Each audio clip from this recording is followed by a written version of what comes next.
This story takes place in a world where extremely powerful humans and beasts coexist. Some humans have even become so powerful that they've reached the realm of gods. And then there's me, Li Fan, who was enjoying life in the 21st century until I accidentally ended up here. To be honest, I was thrilled to arrive in this immoral world. I thought I'd have an amazing spiritual root that would shake this world to its core, but when I discovered my spiritual root was the weakest anyone had ever seen in humanity, I was completely shaken. Then came a phase in my life that every hero experiences before becoming great. People mocked me endlessly, even calling me worthless, but I didn't give up because I knew the system would appear one day and change everything. After completing 600 strange tasks, I finally got the god-level system. It claimed it would make me the most powerful being ever. Hope sparked within me, and I thought I would soon become invincible. But when I received my first task, I realized this world was worse than I had imagined. My first task was to deliver vegetables to my neighbor, Aunt Wong. At first I was furious. I thought, what kind of nonsense is this? But eventually, I had to bow down to the system. Now, I'm nothing but a farmer who starts his day chopping wood, feeds chickens at noon, and paints in the evening. Many nights, I can't even sleep because I have to protect the fields. I'm not doing all this willingly, my system forces me to. One day, an uncle approached me, saying, Li Fan, the festival is about to start. Could you please write me a poem? As I walked away, I replied, sure, uncle, no problem, just tell me how you'd like it. As soon as I left, my chickens transformed into phoenixes. The phoenixes said, friends, come out, the master is gone, and now's the perfect time to eat. Suddenly, a dragon emerged from the water, saying, do you know, our master has become incredibly powerful. Today, he washed his feet in the pond, and even the boss tree grew stronger because of it. The tree replied, you're right, our master has grown very powerful, but he seems lonely. Over the years, he hasn't had any romantic interests. The phoenix added, yes, that's true. The dragon sighed, what can we do? The master works all day, when will he have time to love someone? I just pray he finds a companion soon. The scene then shifts to the village outskirts, where we see Mu Qianning standing with her group at the village border. A man warns her, Saintess, this place is extremely dangerous. Our ancestors fell ill when they ventured inside. I advise you to reconsider. Mu Qianning replied, I can't be selfish. If I don't go, our sect will be doomed. She instructed everyone to get ready and used a golden laser to protect their bodies. She threw an artifact at the barrier, creating a small hole from which intense energy started leaking, preventing anyone from entering. Distraught, Mu Qianning cried, I can't believe it. We couldn't even pass the first obstacle. If this continues, obtaining the divine water bead will be impossible. At that moment, Li Fan arrived and asked, where's all this smoke coming from? Just then, Mu Qianning stumbled and fell on him. Li Fan thought, what did I just grab by mistake? Li Fan remarked, it seems the smoke has caused an oxygen deficiency in you. Mu Qianning, astonished, thought, who is this man who casually wiped off the divine fox with his hands? He must be a very powerful cultivator. Greeting him respectfully, she said, Senior, my name is Mu Qianning, and I belong to the Lihua sect. We were trapped here, but you saved us. Our sect will never forget your kindness. Li Fan quickly responded, no, I'm not a senior, I'm just an ordinary person. You must be mistaken. By the way, Lihua sect, I've heard that name before. What brings you here? Mu Qianning replied, we were looking for a dark green bead. She thought to herself, heavenly experts are often very serious. If they don't like what I say, it could be dangerous for me. Li Fan said, a green bead? Yes, I saw it, but I didn't know it was yours. Mu Qianning pleaded, Senior, please take us there. Li Fan warned them to be careful not to damage his crops on the way. Mu Qianning suggested, Senior, I can come alone with you. Everyone else can wait here. The sect members were hesitant, saying, Saintess, it's dangerous to go alone. But Mu Qianning insisted, we have no choice. At least with his help, we can enter. Li Fan thought, why is this girl so weak and overly cautious about entering the village? Though the roads here are rough, they're not dangerous. As they entered, Mu Qianning worried about her armor's ability to withstand the Samadhi true fire. Li Fan reassured her, don't worry, you can come with me. Shocked, the sect members wondered, how is it possible that he's walking so easily through the fire? When Mu Qianning hesitated, Li Fan asked, what's wrong now? You're acting as if everything is on fire here. Just follow me. She finally entered the fire, leaving the sect members praying for divine intervention.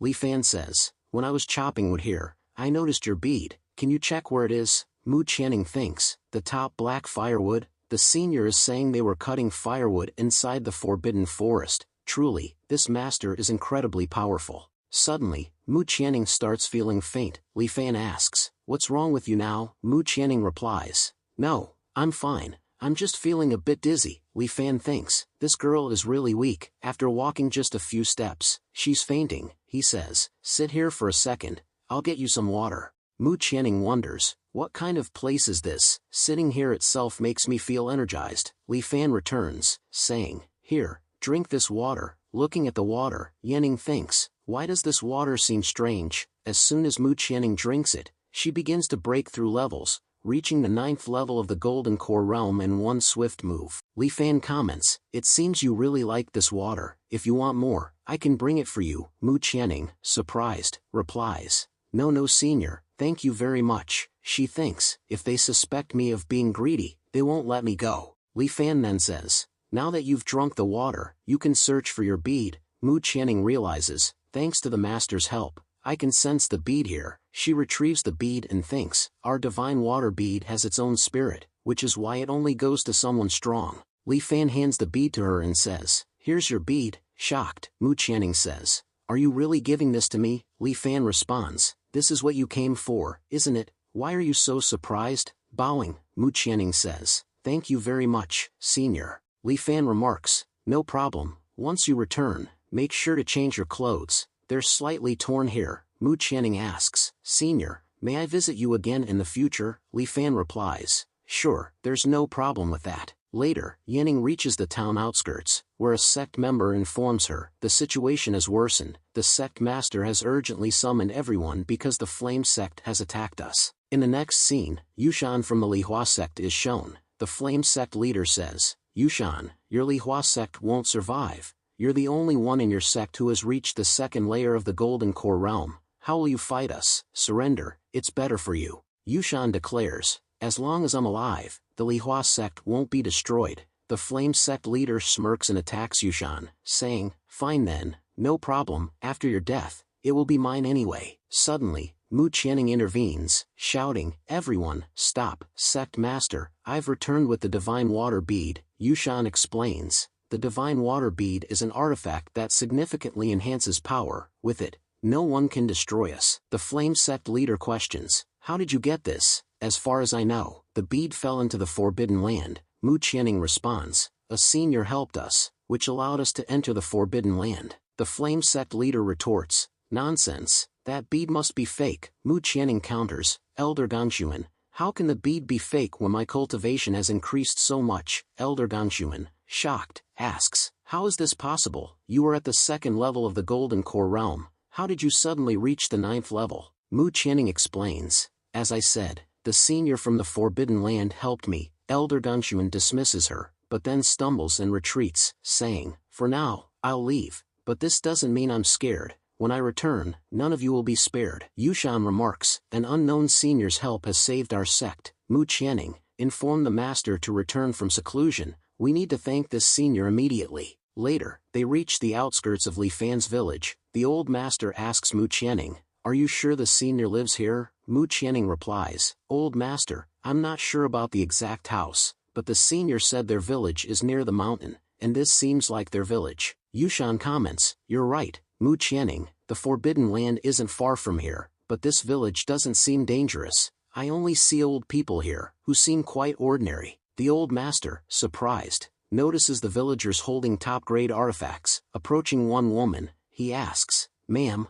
where did you get that artifact?" The woman replies, "If it's in my hands, it must be mine." Another man interjects, "Qiu Jiang, you're so forgetful. Today, Li Fan used this artifact to help us." The woman says, "Oh yes, I forgot about that." The old master, deep in thought, realizes, Li Fan must be the senior Mu Qianning mentioned. He asks, "Where does Li Fan live?" The woman points to a house near a vegetable field and says, "That's his home." Yushan remarks, "It looks very ordinary from the outside." Entering the house, Mu Qianning exclaims, "What is this place? Everything here is an ultimate treasure." The herbs and fruits stored here disappeared thousands of years ago. It's said that even one herb here is so valuable that selling it could buy our entire sect. But how did such high-quality herbs end up here? Yushan remarked while munching on grass. The old master truly is incredible. The grass here is of a quality far superior to any resources we have. The old master said, can't you see? I'm also eating this. Consume as much as you can now. It will be incredibly useful after cultivation.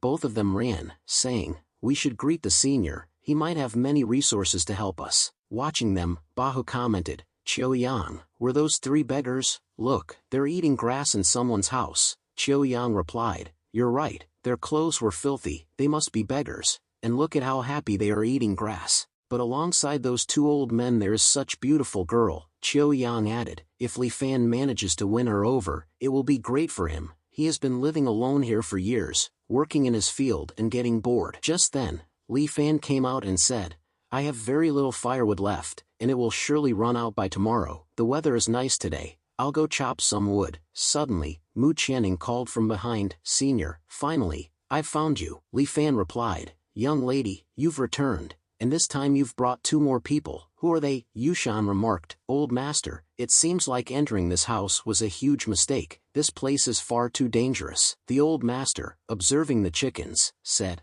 I hadn't noticed before, but look at their power, they must be at least at the void level. One of the chickens stared at the old master, leaving him paralyzed. He thought, this is the power of a void-level cultivator, I can't even move after just one look. Li Fan asked, old master, are you alright? The old master thought, this senior is truly amazing, just a touch from him nullified the chicken's power and made me feel much better. Mu Qianning said, Senior, these are elders from my sect, when I told them about how much you helped me, they came here to thank you. Li Fan replied, so they came to thank me. The system then told Li Fan, invite your guests to a meal. Li Fan said, since you're already here, stay and have a meal. Mu Qianning responded, thank you for the opportunity, Senior. While cooking, Li Fan said, there's nothing special at my house, just a simple meal. Observing the fire, the guests exclaimed, what is this? It's the golden dragon fire. This fire is said to be able to refine the highest grade medicines, and here he's using it to cook food. The old master remarked, it seems the senior wants to make us stronger so we can avoid what happened today. He instructed everyone to finish whatever food was served. As Li Fan served the meal, they began eating quickly. After eating, powerful energy surged through their bodies. The old master exclaimed, this is incredible. It's been at least 50 years since I made any progress in my cultivation, and I thought I'd reached my limit, but after just one bowl of soup, I broke through effortlessly. Overwhelmed with gratitude, the old master and others bowed, saying, Senior, we will never forget what you've done for us. Li Fan thought, I just fed them one meal, and they're acting like it's a grand gesture. They must come from a very poor background. The system interrupted, quickly send them out. It's time to start your drawing. Li Fan thought, I just cooked a meal, and now I have to draw too. He told them, you can leave now. I have some tasks to complete. Mu Qianning asked, Senior, may I visit you again? Li Fan replied, of course, you can come anytime. Mu Qianning and the others left the gate. The old master told her, you've done a great job today. We got this amazing opportunity because of you. As they exited the village, they encountered Elder Gao Shan. He said, Yushan and Shishue, you 2 won't escape today. After defeating you, we'll become much more powerful, and the fire sect will rule forever. Shishue retorted, do you think our Lihua sect is so weak that you can easily bully us? We've become much stronger now. Elder Gao Shan remarked, I saw you just yesterday, and you've grown significantly stronger since then. It seems someone powerful in this village has been guiding you. But no matter, today I will eliminate all of you at once. Saying this, he used his necromancer skill and summoned a massive army of skeletons. Elder Gao Shan proclaimed, this is my ultimate technique, the dead army. No one can survive against these deadly chains. Watching this, Wei Shun exclaimed, what have you done? Your obsession with power has blinded you, turning you into an evil cultivator. These upcoming chain attacks will be extremely powerful. Try your best to avoid getting hit by them. Just then, the chains shattered the barriers of both masters and attacked, severely injuring them. Mu Qianning cried out, Master, are you okay? Kishu he observed, these skeletons are incredibly powerful. In my estimation, they are all at least at the Mahayana stage. If we are to defeat them, we will need a master at least at the Void Realm level. Mu Qianning said, both my masters have been defeated, and Gao Shan possesses extremely dangerous evil powers. How am I supposed to fight him alone? Gao Shan sneered, these evil methods have given me immense power. I no longer need to cultivate to become stronger. I can refine humans and absorb their power. After killing you, every single person in this village will die, and one by one, they'll become part of my dead army. Tearfully, Mu Qianning pleaded, please don't do this. The people in this village are innocent, they have no connection to cultivators. Please spare them. As the dead army entered the village, a strong wind swept through the area. Li Fan commented, the weather was so pleasant earlier, why has it suddenly changed? It looks like it might rain soon, but I hope nothing damages the crops. Li Fan's words echoed throughout the area. Suddenly, the dead army was destroyed in an instant. Shocked, Gao Shan exclaimed, what kind of power is this? It feels like a very powerful cultivator is destroying us from afar. At that moment, Li Fan's power flung Gao Shan far outside the village. Bleeding, Gao Shan muttered, what just happened? I was winning, but now it's become nearly impossible to even survive. I must report to everyone that a very powerful master has appeared, someone who can destroy us effortlessly. With that, Gao Shan collapsed and died. Shocked, Mu Qianning said, how did everything suddenly get resolved? Did Elder Li Fan do something? Qishui replied, no, it was the mountain's defense mechanism. Senior Li Fan is an extremely powerful existence. His presence here has created a formidable barrier around the mountain. This barrier is so powerful that a single command from the senior can destroy anyone. This entire town is like his personal domain. We are not qualified to question the senior. Whatever he decides, we must respect. He has already done us many favors. To repay him, we must do whatever we can for him. Mu Qianning agreed, yes, Master, if Senior Li Fan ever needs anything, I will never refuse him. Later, we see Li Fan calmly painting in the evening. Sneezing, he remarked, it's so cold today, my system is relentless, making me paint here even in this freezing mountain air. Though the evening view is beautiful, I can't escape the cold. Just then, a white tiger was being chased by some spiritual birds. The birds exclaimed, we must catch this tiger, its blood is extraordinary and can help us transform into humans. The tiger pleaded, please don't chase me, if you harm me, my father won't spare you, he'll make sure to kill you all. The birds retorted, if you trust your father so much, then stop running. Feeling the immense energy on the mountain, the tiger thought, there must be a powerful master here. If I want to survive, I need to seek their protection. Meanwhile, Li Fan completed his painting but felt something was missing. At that moment, the birds chasing the tiger arrived. Li Fan mused, perfect timing, I'll include these birds in my painting. As soon as he drew them, the birds were absorbed into his artwork. Li Fan remarked, finally, my painting is complete, but where did all those birds go? Shocked, the tiger thought, this master is unbelievably powerful. Those divine birds had powers at least at the void realm level, yet he trapped them effortlessly in his painting. What if he captures me next? Fearing for its life, Tiger was thinking, in this form, I'll definitely be defeated. But humans, they really like cats a lot. They would never harm a small cute cat. Then she transformed into a cat and approached Li Fan. Li Fan said, what is a cat doing in this dense jungle mountain? By the way, if you look closely, this cat is very beautiful. Tiger thought, this appearance is nothing compared to my human form, where I am much more beautiful. Li Fan, holding the cat in his arms, said, this cat is really adorable, and its fur is incredibly soft. Ever since I came to this world, I haven't encountered a single cat. It'll be fun to play with this one. It also looks like it's not anyone's pet, so I'll take it home with me. Meanwhile, Tiger thought, the master's touch is so powerful, I can feel a special energy filling my body. The system informed her, you have a new task, adopt a white cat as a pet. Li Fan commented, for once, you've given me a pleasant task, I'll really enjoy doing this. The scene shifts to Li Fan's home. We see Tiger, who is nervous about Li Fan's chicken. Tiger thought, the master is dangerous, and this house is filled with powerful beasts and creatures. Even this tree here is extremely strong. The chicken looked at Tiger and said, you don't even look like a cat. Just from the chicken's gaze, Tiger became even more nervous and almost fell off the table. But Li Fan caught her just in time and said, sweet kitty, why are you falling? Are you hungry? Tiger thought, all these chickens used to be ordinary, but the master's power has made them so strong. Now that I'm staying close to the master, I'll also reach their power level soon. Let's see how they bully me then. Li Fan said, I made something for you, but I don't know if you'll like the taste. Just then, instead of eating the biscuit, Tiger licked Li Fan's hand. She thought, his hands contain such amazing special energy. I feel so energized just being near him. Li Fan, feeling shy, thought, it's been a long time since I've been single. Even a cat's touch affects me so much. Tiger thought, After being accepted by the master, his energy flow has increased significantly. Master, get ready, because I'm going to absorb a lot of your energy. Later, it's night, and Li Fan falls asleep. Tiger thought, finally, the master is asleep, now I can change my form. She transformed and came closer to him, thinking,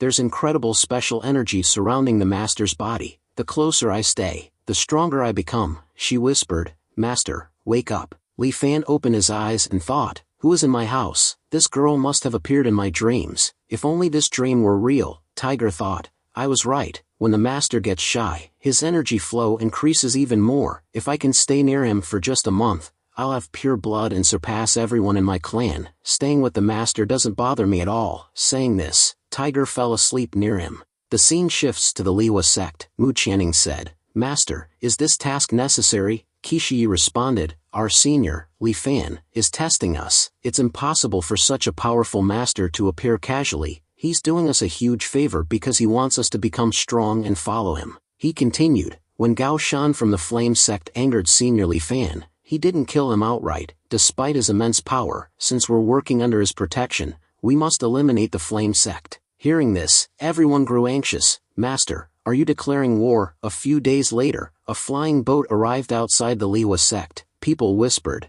the third princess of the Fire Kingdom is here. A maid remarked, the Liwa sect is so small and weak, sending someone as important as the princess here seems excessive. The Princess Hua said, I've heard many rumors about the Liwa sect. It's said that their saint went to a forbidden area and brought back amazing treasures. After that, they declared war on the Flame sect, who used to bully them. It's remarkable that they've become so bold. She added, there must be a powerful master supporting them now, providing them with treasures and secret techniques. I, Princess Hua, have come to visit. Kishu greeted her saying, welcome princess, but may I ask why you're here? The princess explained, recently, many beasts have been killed on Kong Mountain, causing problems for many people. Investigations revealed that the evil cult and the Flame sect were involved, practicing their dark magic there. I had to come here myself. Kishu was thinking, so, that's how it is. I had already made a big declaration against the Flame sect here, and because of that, everyone now has an idea about Senior. This matter has become so famous that even the princess of the Fire Kingdom has come here herself. I believe the royal family is worried that the power balance is being disrupted because of the master, and that's why everyone is trying to win over Senior Li Fan. Kishu said, if that's the case, there's no problem. The people of our Lihua sect are always ready to help commoners with whatever we can. I'm sending our sect's saintess, Mu Qianning, with you. She will take you to meet Senior Li Fan. Mu Qianning set off with the third princess to meet Li Fan. On their way, the third princess said,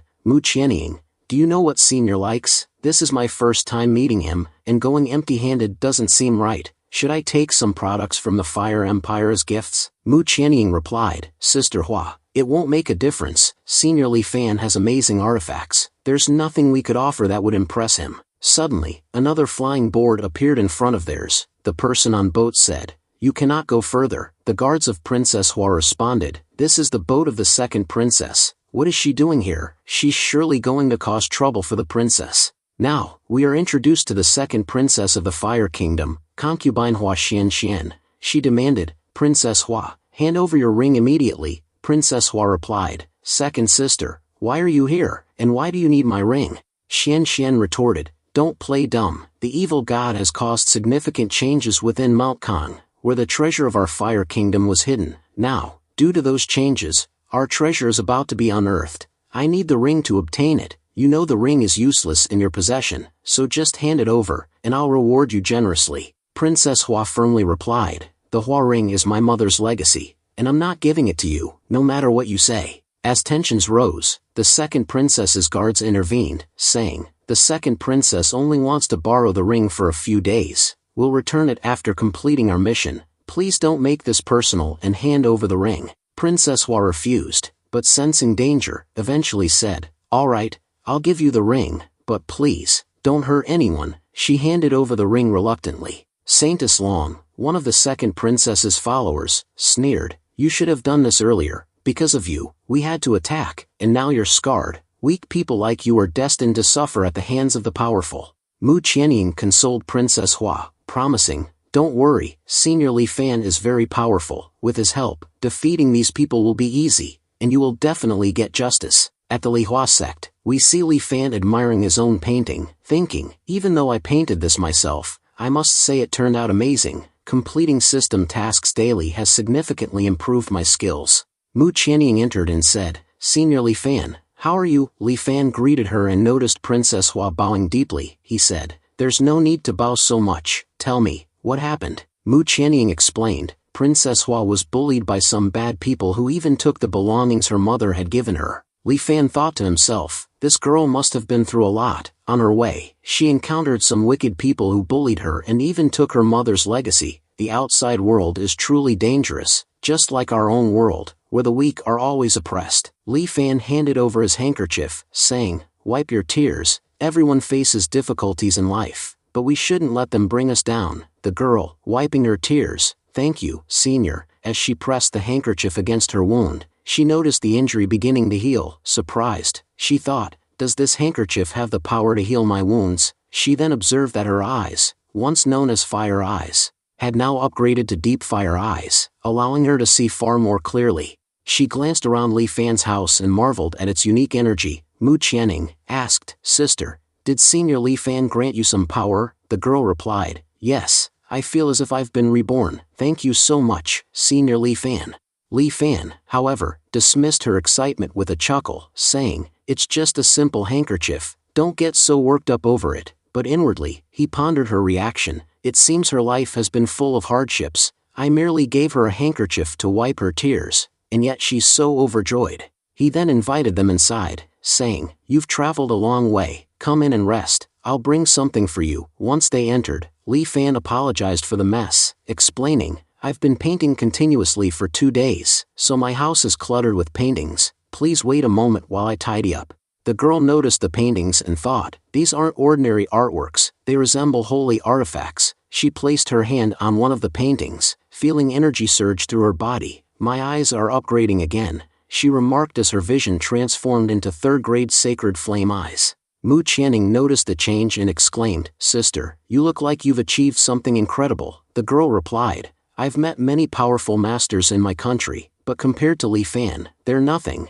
He might be the strongest master in history. Li Fan, meanwhile, wondered why they were so impressed by his paintings. Have my drawing skills improved so much that they see these as extraordinary? Just then, his system prompted him, you must give your guests a gift. Reluctantly, he said, what gift? I've been living on this mountain for 3 years, earning just enough to survive. How can I afford to give them a gift? After some thought, he addressed the girl, it seems you like my paintings. How about this? You can have one as a gift. She couldn't believe her ears. Really, senior? Are you giving this to me? Li Fan nodded, explaining, this painting is my gift to you. If you ever face trouble in the future, it will surely help you.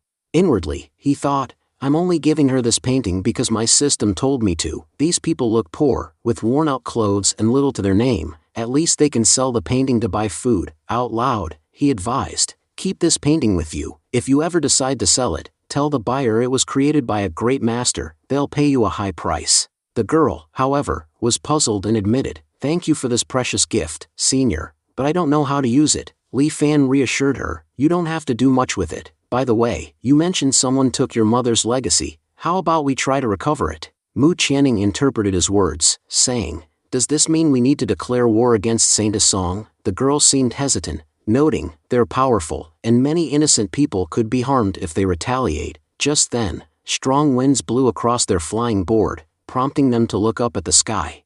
Mu Qianying exclaimed, why are so many cultivators heading toward Mount Gangli? The girl remembered her sister's words, saying, it must be because the evil god once altered Mount Gangli, and now a supreme treasure is about to emerge. As they reached the mountain, Mu Qianying observed, Mount Gangli used to be intact, but now it's in ruins. The girl added, rumors say an evil emperor with immense power appeared here, causing this destruction. It's said a supreme treasure is forming as a result. Mu Qianying, shocked, pointed out, look, Ling Zhuangzhong is here, along with Jian Pan's people, the royal family, and the Fang Kingdom's representatives. It seems the treasure is extraordinary, drawing everyone here. As the mountain began to shake, chains descended from the sky, striking the ground. The cultivators were taken aback and exclaimed in alarm, wondering what was happening. Amidst the commotion, a dazzling artifact emerged from beneath the earth. The cultivators, astonished and eager, speculated that it was a Supreme Realm's secret treasure. They whispered among themselves, asserting that the artifact was likely the Supreme King's coffin, containing not just treasures but also immense power. Overcome with excitement, the cultivators expressed their satisfaction at being there, convinced that even one treasure from the realm would make them incredibly powerful upon leaving. Amid the excitement, Linger cautioned that something felt off. She voiced her suspicion that the coffin might hold more than just treasures. Mu Qianning asked her sister what she meant, and Linger admitted she wasn't entirely sure. However, she reminded Mu Qianning of Senior Li Fan's warning to use the painting for protection. Just then, the realm's gate opened, and Lang Xuan, riding his flying board, dashed forward. Linger observed his haste and remarked that he was clearly in a hurry to claim the treasure. Seeing this, the other cultivators urged one another to move quickly, fearing they might lose the opportunity. Mu Qianning asked her Linger if they should proceed. Linger agreed, saying they had no choice but to enter, though they would need to exercise extreme caution. She explained that the secret realm was far from ordinary and could be perilous, with dangers lurking at every step. She pointed out the lethal case fire surrounding the gate, a flame so powerful it could incinerate souls. Mu Qianning acknowledged the danger and used her skills to create a protective barrier around their flying board. Linger praised her improved abilities, attributing it to the blessings of Senior Li Fan, which had strengthened their vision and allowed them to identify the safest path forward. Elsewhere, the guards of Princess Juwen were growing uneasy. One remarked that entering the secret realm might have been a mistake, as their ship was slowly disintegrating and many guards had already perished. The princess admitted her vision was weakening, and even her mystical fire couldn't help her see clearly in the increasingly perilous realm.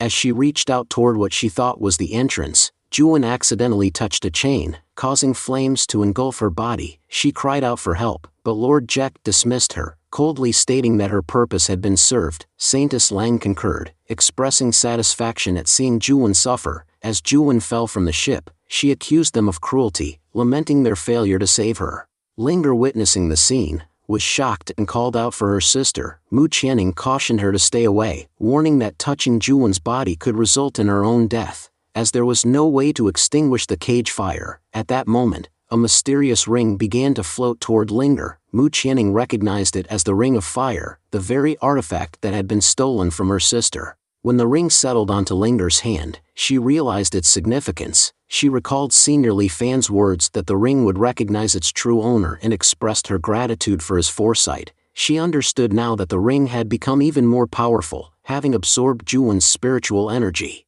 Mu Qianning expressed concern about the escalating firepower in the realm and questioned whether Linger could withstand it. Resolute, Linger declared that Senior Li Fan wanted her to proceed, even if it cost her life. Together, they advanced toward the secret realm's final gate. At the gate, they encountered a master engulfed in flames. He warned them about the combined efforts of many powerful sects, none of which had succeeded in opening the last magical circle. Linger and Mu Qianning prepared to face whatever awaited them, determined to uncover the realm's secrets and prove their worth. The group stood before the magical circle, its immense power undeniable. Saintess Lang remarked that they still had the strength of their elders to rely on, confident that they could break through with their combined efforts. On the other side, some cultivators muttered that even Lang Wanzhang, a powerful cultivator, hadn't managed to enter. They claimed it was impossible for anyone to breach the secret realm. Just then, one of the group members dismissed the doubt with a sharp retort, channeling her power to destroy the magical circle and open a massive gate. Master Keshu announced to the group that they had now entered the highest level coffin, a remarkable opportunity for them all. He speculated that they might uncover secrets capable of making their sect far more powerful. Prepare yourselves, he said enthusiastically. We are about to become very rich.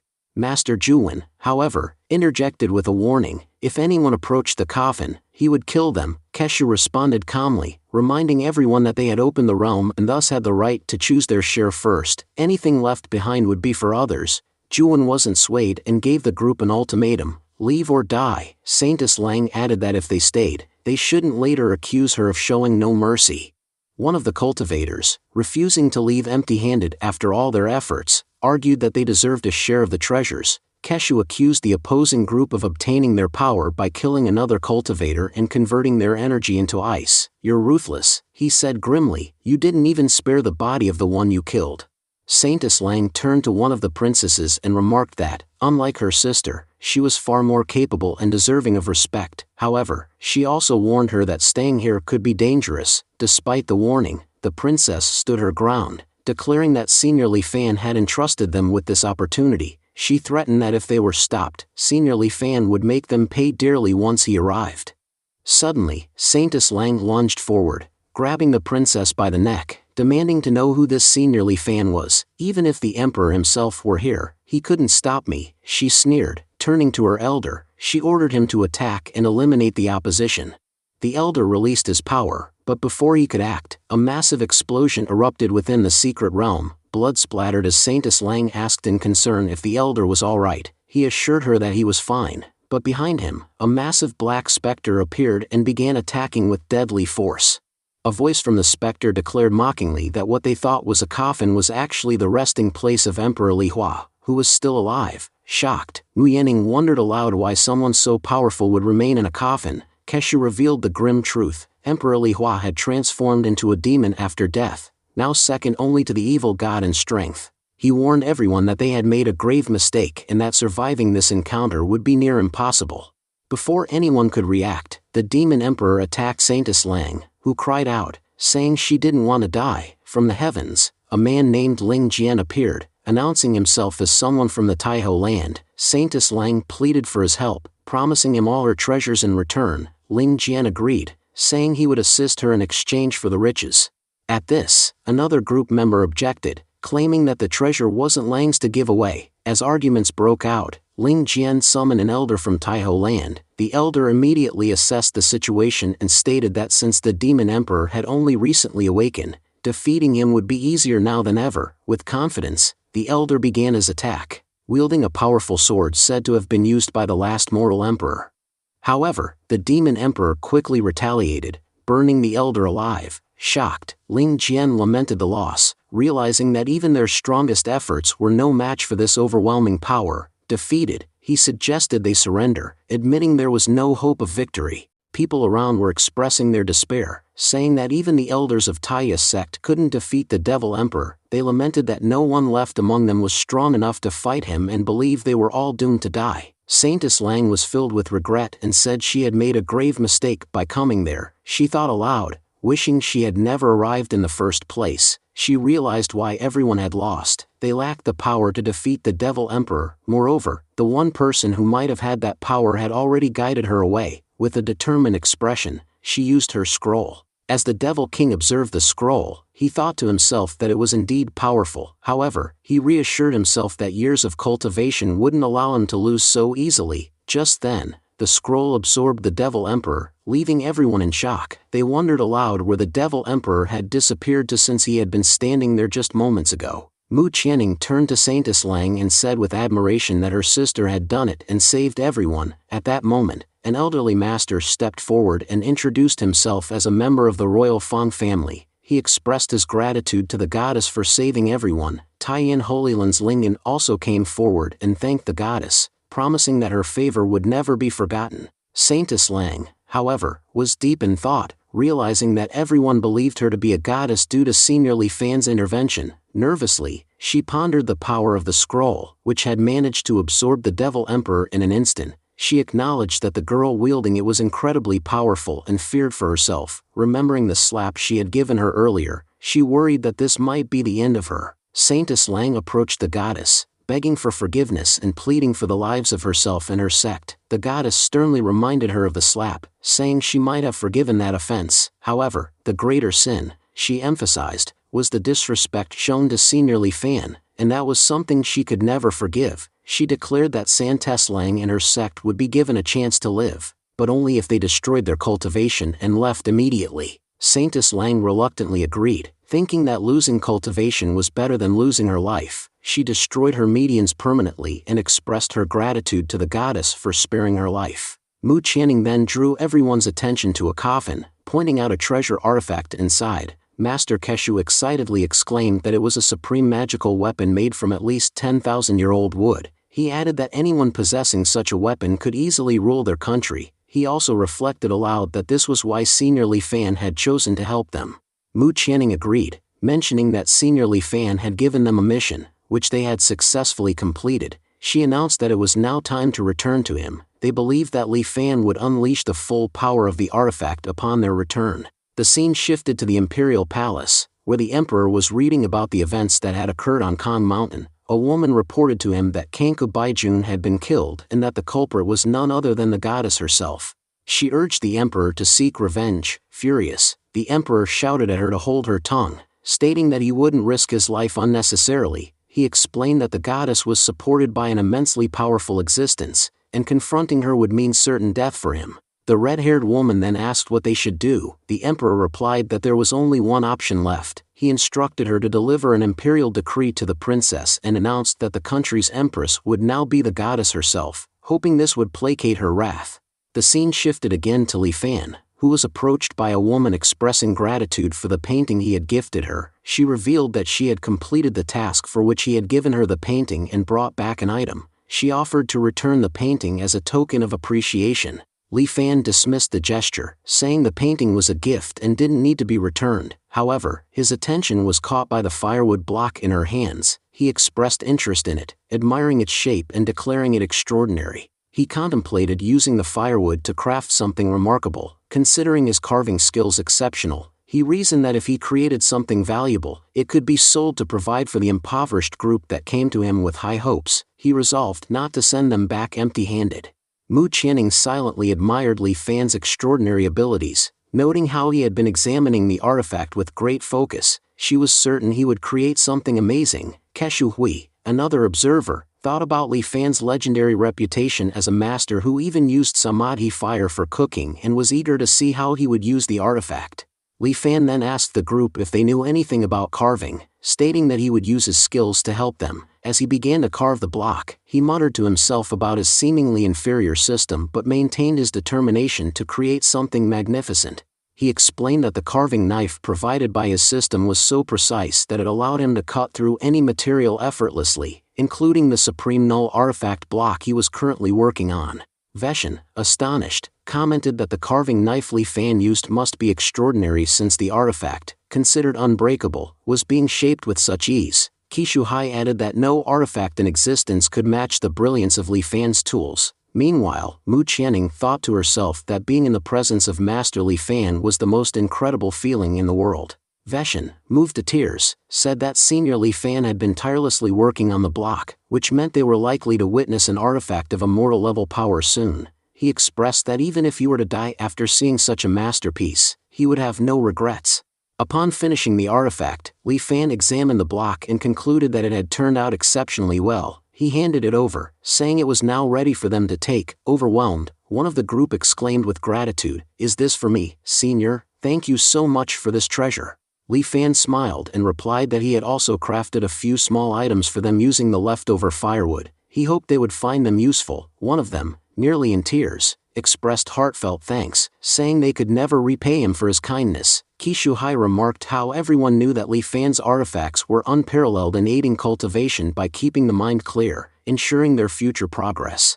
Li Fan, however, dismissed their thanks modestly. He stated that the items were gifts and required no repayment, yet, he added, if they insisted on showing their gratitude, they could tell him about the outside world, as he had spent many years isolated in the village. This request puzzled Mu Qianning, who wondered what kind of stories he was referring to. Kishu Hai, however, understood the implication and vowed to gather reports from the outside world, noting that Li Fan had unofficially designated them as his eyes and ears. Li Fan thought to himself that cultivators often behaved strangely. He had merely asked for stories, but their reactions were unnecessarily dramatic. Dismissing them with a light-hearted remark, he told them they could leave, as he had plans to paint in the mountains.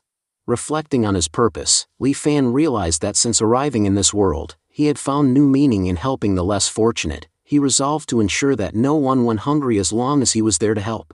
Later, the group arrived at a mountain site. Mu Qianning suddenly stopped, sensing a powerful presence emanating from a nearby palace. She speculated about the immense energy radiating from within. As they approached, the palace transformed, growing significantly larger. Kishu Hai commented in awe that this must be Li Fan's doing. Inside, Mu Qianning marveled at the heavenly beauty of the space, likening it to an entirely different world filled with energy beyond imagination.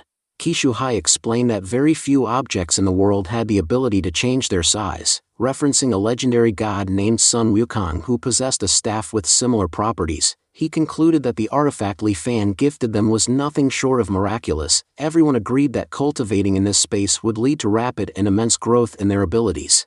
Several days later, while cultivating, Linger noted how her body had filled with energy in such a short time. However, their peace was interrupted by the arrival of an imperial knight searching for the third princess. Linger, the knight carried an imperial edict from Emperor Hu, summoning her back to the capital. He declared that the emperor had decided she would be the next empress. Linger, stunned, recognized the knight as a high-ranking commander, possibly an imperial knight. The knight insisted she step forward and show respect for the emperor's decree, emphasizing the significance of the honor bestowed upon her. However, the princess, refusing to show gratitude, retorted with disdain, questioning why she should accept such a decision. She remarked, "After all, he was just an imperial knight and should not try to appear so clever." His presence, she added, felt disrespectful.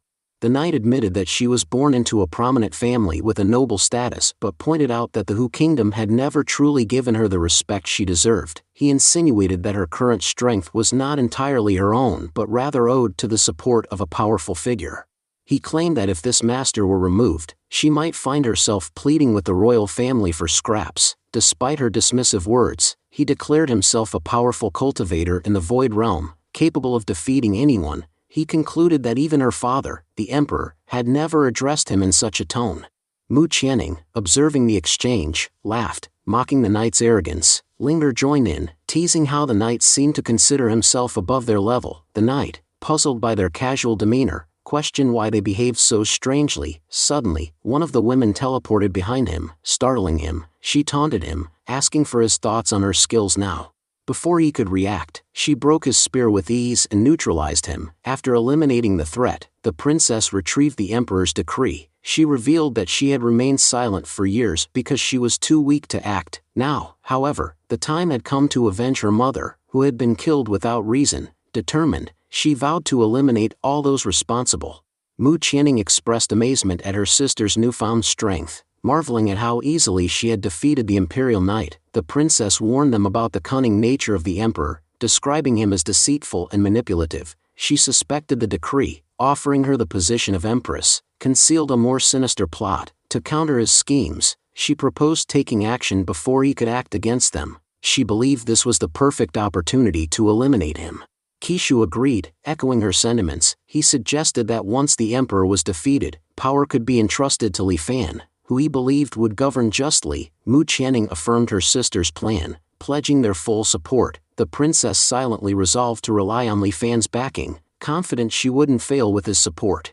In another part of the kingdom, a red-robed woman expressed her disbelief at the audacity of some individuals who had spoken openly of assassinating the emperor. She wondered how anyone could conspire against the emperor while living within the very kingdom he ruled. Meanwhile, the emperor, seemingly unconcerned, dismissed the threat. He believed the rebels felt invincible under the protection of their so-called master, but he assured his followers that time would reveal who truly wielded power.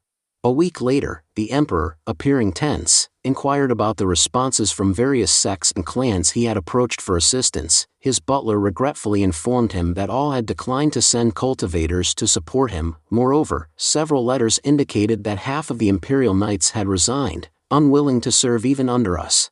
As the emperor grappled with the news, a commander entered the hall, bearing grim tidings. He revealed that the third princess had already entered the palace, and none of their forces had the power to stop her. The emperor, visibly shaken, demanded an explanation for the failure. His butler admitted that their army was no longer functional, having suffered severe setbacks since the start of the rebellion.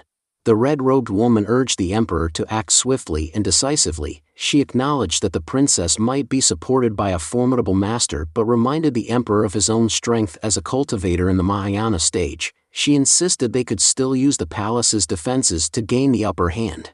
The emperor, regretting his earlier dismissal of the invincible master, lamented his losses. Determined to end the matter, he opened the palace gates and announced his daughter's arrival. He warmly welcomed her, declaring, "My child, from today, you shall become the new ruler of the Hu kingdom." He expressed his belief that her reign would correct the kingdom's flawed rules and traditions. He encouraged her to command the empire as she saw fit, mentioning that she could even follow in her late mother's footsteps, whom he described as a great ruler. However, the princess was seething with anger. She retorted sharply, commanding him to stop speaking. She accused him of being unworthy to utter her mother's name. Her voice quivered with rage as she said, 15 years ago, I was just a child, forced to stay silent despite knowing the truth. But now, I am no longer weak or powerless. Do not dare to deceive me. I know it was you who killed my mother. The emperor appeared momentarily taken aback. He admitted with a sigh, I didn't expect you to remember everything. Your mother was my true love, and I've loved no one else since her passing. If she didn't care for me, why would she sacrifice herself for my sake? I know you despise me, but I will prove to you that I am not the villain you believe I am. Suddenly, he grabbed the red-haired woman by the throat. The woman protested, crying out, Your Majesty, what are you doing? How can you shift the blame onto me now? We both planned her death together. The emperor's expression darkened, and without hesitation, he killed her. He turned back to his daughter and stated coldly, Your mother's killer wasn't me, it was her. I knew this long ago but couldn't act because it would have destabilized the kingdom. But today, justice has been served. Take this crown and become the new ruler of the empire. If you need my help to govern, I will always be by your side. The princess glared at him, her resolve unshaken. I have known the truth all along, she declared. No matter how convincing your act may be, it cannot save you. You killed my mother with your own hands, and I will not let you escape justice. The emperor attempted to reason with her. You are my daughter, surely, there must be a way for us to negotiate. But she shook her head and replied firmly, Negotiation is not an option. Today, you die. The emperor sighed, lamenting that he had perhaps been too lenient with her growing up. You've become stubborn, refusing to understand what it takes to rule. This empire obeyed me not because I was weak, but because I controlled it with an iron hand.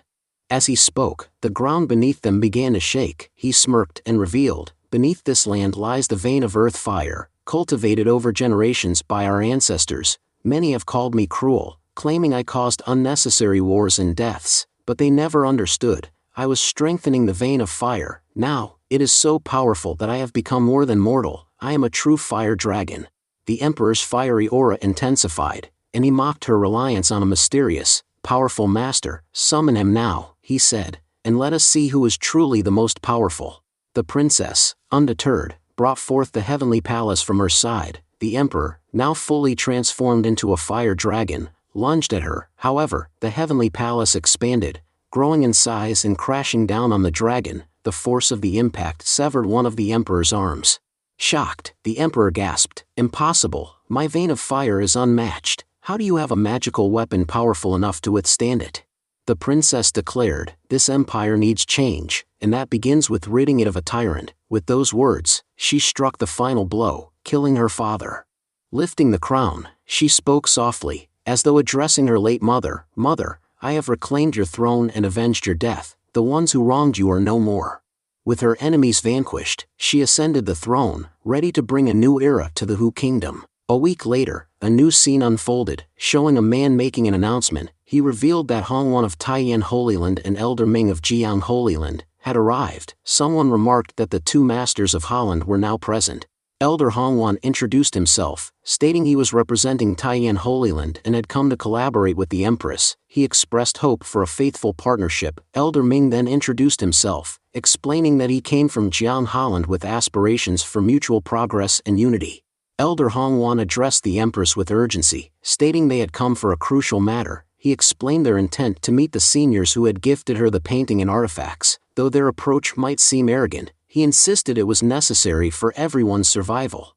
Elder Ming recalled the events at Kongli Mountain and voiced their concerns about sinister activities there. Both elders revealed that an investigation had uncovered a demon master stirring within the mountain, which posed a grave threat. Elder Hongwan reminded the Empress about the recent visit from the evil god's messenger. If the evil god harnessed the mountain's power to transform, survival for anyone in their realm would be nearly impossible. They emphasized that their collective survival depended on collaboration and vigilance. The Empress pondered on the support she had received from Senior Li Fan, suspecting that he had been aware of these dangers all along. She mused on his enigmatic nature, likening him to a strategist playing chess with the world, where every individual was merely a pawn. The Empress agreed to take the elders to meet Senior Li Fan but warned them that whether he chose to engage was entirely up to him. Grateful, the elders expressed their appreciation for the opportunity. 2 days later, another scene unfolded. 2 women were seen traveling on a flying boat. One of them, with pink hair, addressed her companion, Nan Fang, mentioning rumors of a devil emperor being sealed using a painting. She marveled at the feat, wondering about the artist capable of such a task. As they approached the mountain, the flow of energy grew intense. Ling remarked on the dangerous energy emanating from the mountain, but Nan Fang, after pausing, assured her that the aura wasn't harmful. Ling speculated someone was using the holy pen for their painting, explaining the energy surge. Despite their high-quality flying boat, the powerful aura was unsettling. Ling suggested they investigate the source, though Nan Fang hesitated, concerned about the potential danger of confronting a supreme master. She cautioned that the mountain was notoriously treacherous. However, Ling argued it was an opportunity not to be missed and insisted they descend to investigate.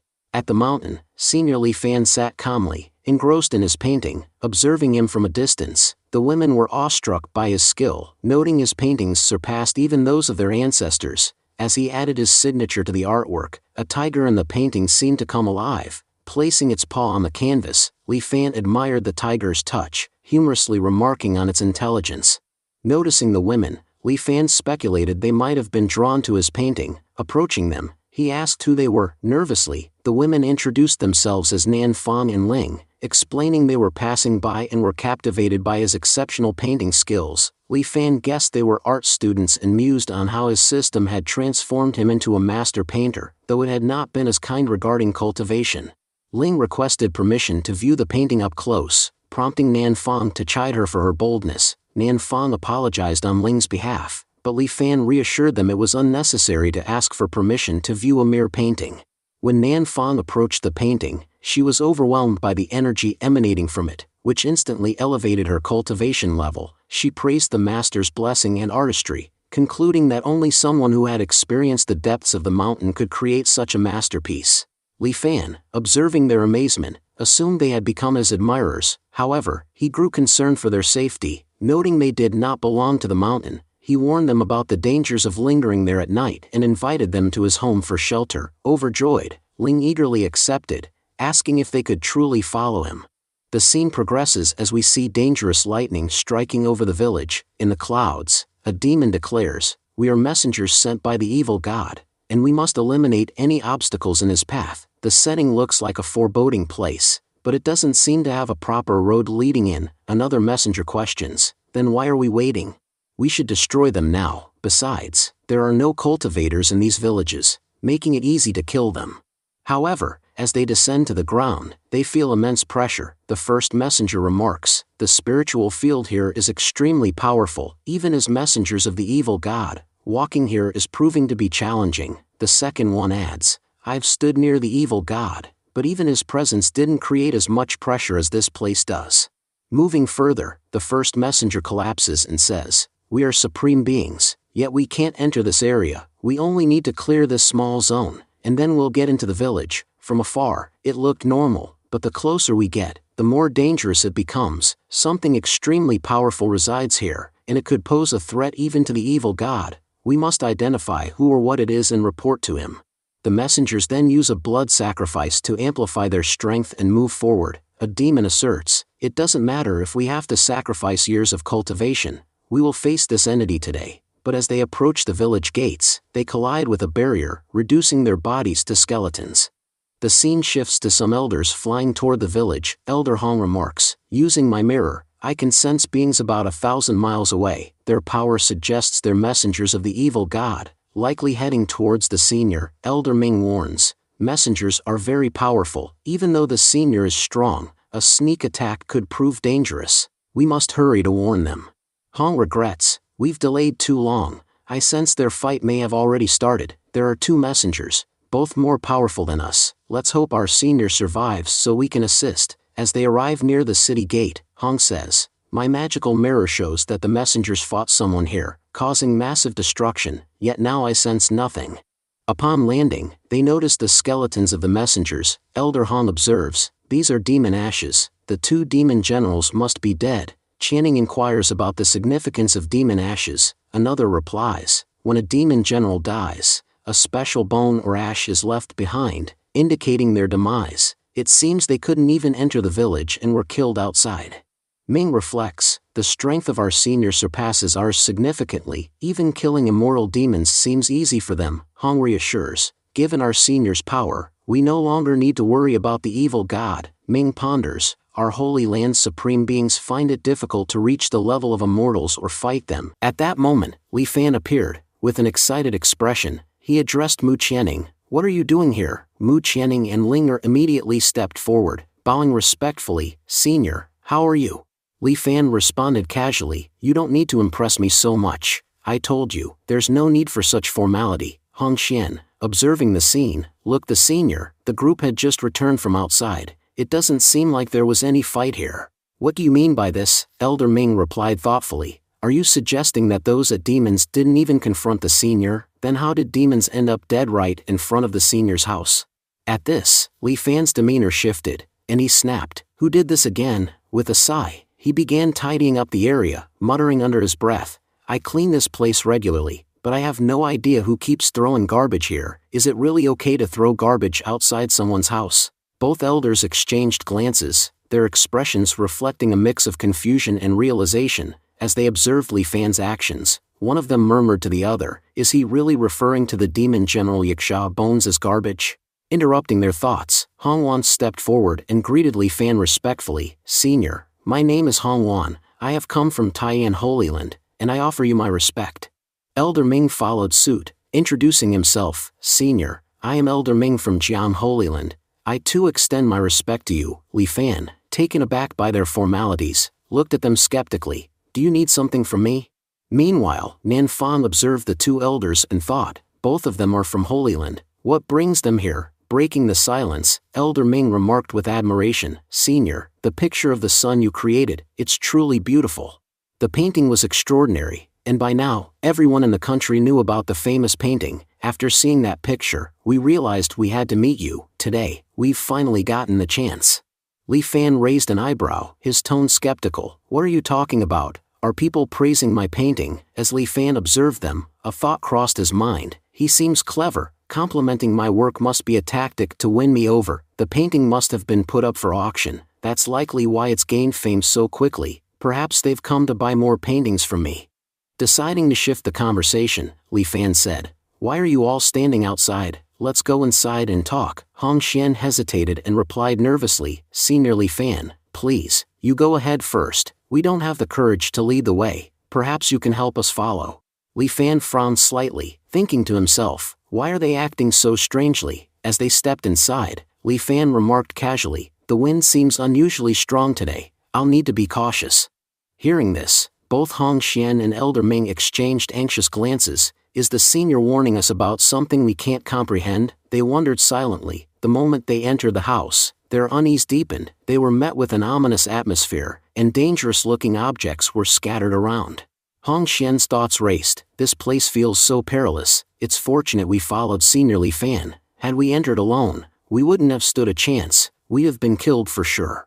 Elder's face paled as he surveyed the room. I've never felt such fear in my life. Not even in the face of danger. Even the Taiyan Holy Land's protective barriers pale in comparison to this overwhelming sense of power. Elder Ming reflected abode that he had understood how the two demon generals met their end, that the passage ahead was so treacherous that no deviant could possibly cross it. Hong Xian agreed, pointing out the danger, and then asked if Elder Ming had noticed a peculiar tree nearby. Elder Ming expressed his disbelief, remarking that the peach tree appeared to be immortal. As they observed, tree suddenly emitted a surge of energy, causing Elder Ming to collapse unconscious. Hong Xian urged him not to look directly at the tree, warning that doing so would result in fainting. He added that if the tree perceived them as spies, it would kill them instantly. Li Fan suggested that both Elder Ming and Hong Xian sit down and wait for him, assuring them he would return in a moment. Meanwhile, Elder Ming, still in shock, thought to himself that even a single glance at the tree had deeply moved him. He reflected on the divine fruits growing on its branches and noted that consuming even one could increase their cultivation 100-fold. Hong Xian acknowledged this but questioned who would dare to pluck a fruit from the tree, knowing that such an act would result in a terrible death. Li Fan, returning with a tray, remarked that they all looked tired and offered them hot tea he had prepared. Smiling broadly, Hong Xian expressed gratitude, praising Li Fan as the maker of the best tea in the world. While taking the tea, Elder Ming marveled at the sheer power of the person offering it. He never imagined he would experience such an opportunity in his lifetime. As they sipped, both elders felt an incredible surge of energy coursing through their bodies. Delighted, they exclaimed how rejuvenated and powerful they felt. Elder Ming admitted that despite years of arduous effort, he had been unable to perfect his supreme cultivation, yet, with just one sip of the tea, he had achieved perfection. Overwhelmed, he thanked Li Fan profusely. Meanwhile, Sister Nan Fang, observing the elders' strange behavior, commented on their odd conduct since arriving. Jilling agreed, finding their actions peculiar. The elders, however, continued expressing their gratitude to Li Fan, promising never to forget his kindness. Li Fan humbly replied that there was no need for such formality, emphasizing that their meeting was destined. Changing the subject, he mentioned that he had created a new painting that he believed they would enjoy. Internally, he thought about showing them the painting, hoping they would value and perhaps purchase it.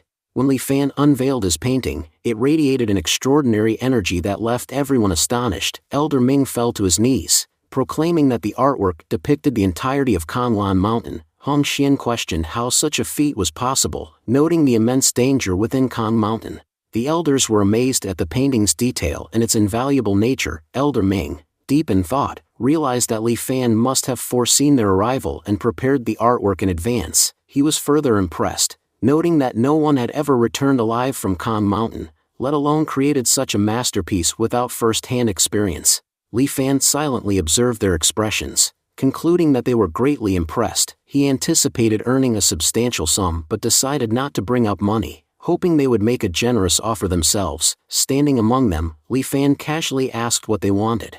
Elder Ming confessed that having the painting would greatly aid them in resolving an impending crisis. Li Fan, recognizing the significance of the situation, decided to help. Moving the painting toward them, he offered it freely. Elder Hong Xian expressed deep gratitude to Li Fan for giving them the painting. However, he suggested that there must be a purpose behind such a generous gesture. Li Fan, in his thoughts, observed that they had accepted the painting without mentioning money, leaving him to assume he had gained more than they could offer. He mused about the futility of discussing compensation with them further.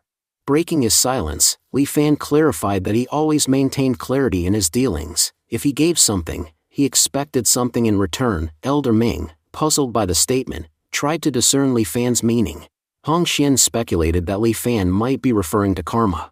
Elder Ming agreed, explaining that karma was significant for a person as powerful as Li Fan. He surmised that if they accepted the painting without giving anything in return, their karma would be negatively affected. To avoid this, they needed to compensate Li Fan appropriately. Hong Xian suggested they offer something valuable, perhaps spiritual stones. Both elders produced a box, presenting it to Li Fan as a small token of their appreciation. They earnestly asked him to accept it. Li Fan nodded approvingly, commenting that they had understood his intent. Inwardly, he noted that the box appeared impressive, likely containing gold or precious items. Initially, he had thought them stingy, but their actions proved otherwise. Li Fan graciously thanked them for the gift and assured them that if they ever needed his help in the future, they could seek him out. As they prepared to leave, Elder Ming and Hong Xian exchanged remarks about Li Fan's overwhelming presence.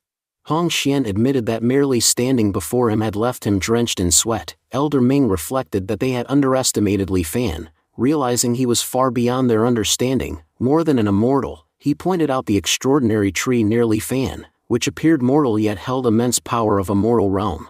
Hong Xian remarked on the rarity of individuals achieving the immortal realm, noting that even their own master, a highly powerful figure, paled in comparison. He speculated that Li Fan's presence on Earth indicated something monumental was unfolding. Elder Ming added that Li Fan's enigmatic actions, including the presence of 2 girls from the 3 supreme holy lands, felt like pieces of an intricate chess game, orchestrated to guide them.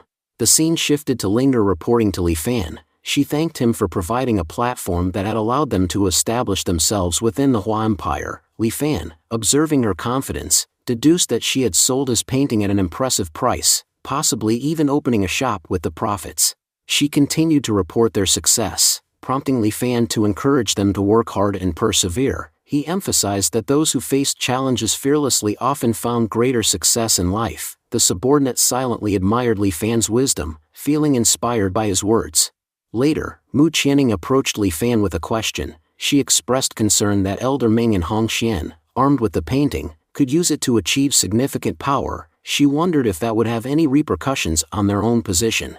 Li Fan considered her words, amused by their fears. He reasoned that while the elders might profit from the painting, his ultimate goal was to make his name famous, thereby increasing the value of his future works. He reassured Mu Qianning that their fears were unfounded, urging them to focus on their growth. As the conversation continued, Li Fan turned his attention to Nan Fang and Ling, asking if they had any tasks for the day. Ling shyly asked if she could learn painting from him. Nan Fang turned to Jilling with a sharp gaze. Jilling, haven't you become too vocal? Sitting with the master was a significant achievement for us, and now you dare to make such a bold request? Her tone was stern, her disappointment palpable. Jilling shrank slightly under the weight of her words but remained silent. Meanwhile, Li Fan's thoughts swirled. This Nan Fang seems very upset, but I can understand why. Her sister's eagerness for painting mirrors my own preference for sports over studies back in the day. Nan Fang spoke up, her voice tinged with regret. Senior, please forgive my sister. She doesn't know how to address someone of your stature. Her request was made in ignorance, not malice. Internally, Fang reprimanded herself. Jilling, my little sister, can't you see how powerful this man is? He helped us defeat the Demon King with a mere painting. We should tread carefully, not act so audaciously. At that moment, a voice resonated. The system, it addressed Li Fan directly. Take these two under your wing and teach them painting. Li Fan hesitated. I'm not sure how this will affect their studies or if they'll even accept me as a teacher, but the system has spoken. I have no choice. Outwardly, he maintained his composure. Sometimes, stepping out of traditional learning to explore new skills can be invaluable. Painting and music might seem trivial, but they can be transformative when the moment demands. If you're willing, you can become more than just students of painting. Fang's eyes widened in disbelief. Senior, are you saying you'll accept us as your disciples? Li Fan nodded. You heard correctly, that's exactly what I said. Jilling's face lit up with joy. This is the happiest day of my life. Fang, however, remained reserved. Senior, forgive me. While I'm grateful for your offer, my true passion lies with the piano, not painting. Practicing under you might not benefit me. Li Fan considered her words thoughtfully. I respect your dedication to the piano. Play something for me. Fang hesitated but eventually sat at the piano, her fingers gliding over the keys. The melody was poignant yet uneven, with certain notes lacking the precision they demanded. Li Fan listened intently. Her foundation is solid, but her connection to the music feels mechanical, as if confined by her fingers instead of her heart. When Fang finished, she looked to him expectantly. Li Fan spoke gently but firmly. Your technique is commendable, but your attachment to your fingers is holding you back. True music doesn't come from the fingers, it comes from the heart. Fang's brow furrowed. Senior, my former master once told me the same thing, that my fingers were the issue. Since then, I've worked tirelessly to perfect my technique, but now you're telling me I'm still lacking? What exactly am I missing? Li Fan approached the piano. Let me show you what I mean. As his fingers danced over the keys, the room filled with an ethereal melody. The notes carried an emotional depth that transcended mere technicality. Fang's eyes brimmed with tears as she listened, overwhelmed by the music's purity and power.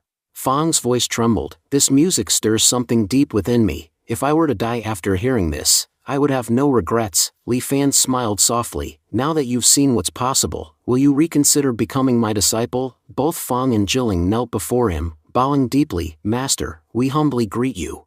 The system's voice chimed in. Host, you have successfully completed your task. Li Fan allowed himself a moment of satisfaction. Step by step, I'm getting closer to becoming a cultivator. But what lies ahead? Will I achieve greatness, or remain ordinary? Only time will tell. Meanwhile, in the distant land of Taiyan Holy Land, the spiritual supreme gazed at a mysterious painting. This painting reveals why the Kan Mountain region is so heavily fortified. He remarked, its power is immense. Master Yuan Yang Supreme nodded in agreement. Indeed, Kan Mountain's energy is unparalleled. The formation of 10,000 mountains creates a dragon-like presence brimming with invincible power. But why would such a powerful senior share this information with us? What are his intentions? Elder Ming joined the conversation. Holy Master, I believe this senior is highly calculative. The map he provided makes it easier for us to explore Kan Mountain. Perhaps he's hinting at significant changes occurring there. Before they could delve deeper, a disciple burst into the room, panic evident in his voice. "Holy Master, there's a crisis. The ground around Kong Mountain is splitting open, and powerful beasts are emerging from within. We've never seen creatures like these before." As the beasts roared and chaos unfolded in Kong Mountain, the scene shifted back to Li Fan, resting peacefully at home. He was suddenly roused by the unsettling change in the atmosphere. "What's going on?" Li Fan muttered to himself. "It feels like the weather itself has turned ominous." The next morning, where Li Fan, while yawning, commented that he was feeling unexpectedly good and appreciated the art of sleep, suddenly, Nan Fong and Jilling approached him, greeting him cheerfully with, "Good morning, Master." Nan Fong raised a practical question about washing up and asked where they could find water. Li Fan admitted that he had forgotten to mention its source. Jilling then informed Nan Fong that she had noticed a well inside the courtyard, remarking on the purity of its water. She had assumed that it was being used for cultivation and refrained from disturbing it. Nan Fong agreed, adding that the water from the well seemed extraordinary and was likely reserved for the master. At this moment, Li Fan drew water from the well and informed them that they could use it to wash their faces and clothes. The two girls were amazed and pondered the significance of using such sacred water. Li Fan humorously addressed his chickens, suggesting they must also be thirsty and offering them some water. This startled the girls, who couldn't understand why such precious water was being given to hens.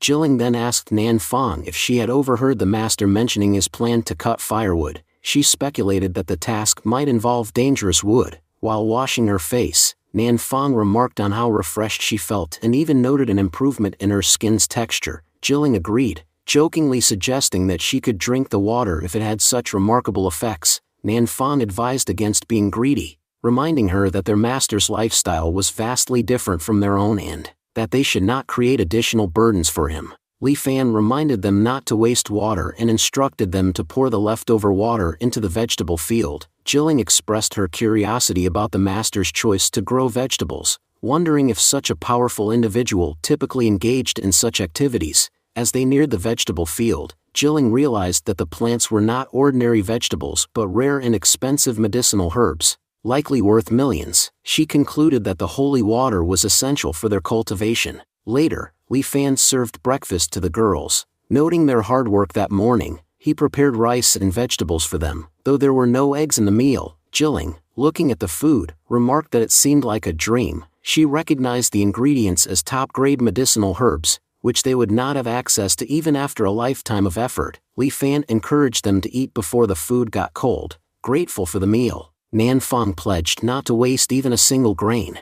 As they ate, Li Fan observed their enthusiasm, joking that it was as though 3 cats had joined him. After finishing, Jilling asked for another serving, and Nan Fong followed suit. Li Fan provided more food, wondering how the girls managed to eat so much yet maintain their slim figures. An hour later, the girls noticed that the master had left while they were eating. They found him feeding the hens and speculated about the chickens. Noting that they seemed different from ordinary birds, Nan Fong suggested that they might be beasts. Considering the master fed them holy medicine, Li Fan joined them and, observing that they were full, announced the start of their practice. He handed Jilling a painting task, explaining the importance of mastering basic skills. Jilling hesitated, sensing the overwhelming energy in the painting tool, but Li Fan reminded her that practice was the foundation of excellence. She apologized and promised to focus on the task. Their lesson was interrupted by a knock on the gate. Aunt Zhang arrived at the house. Speaking about the events of the previous night, she explained that a powerful earthquake had struck, destroying many mountains in the surrounding area. However, the most astonishing part was that their village had remained completely intact. Aunt Zhang recounted how, upon waking up in the morning, it had seen many dead birds and animals at the village entrance. It speculated that their meat might be delicious but noted that their skin was unusually thick. In fact, the bird revealed that their knives had been ruined while trying to cut through the animal's skin. Fortunately, it had used the kitchen knife given by Li Fan, which had allowed them to successfully butcher the animals. Without that knife, it admitted, cutting the animals would have been impossible.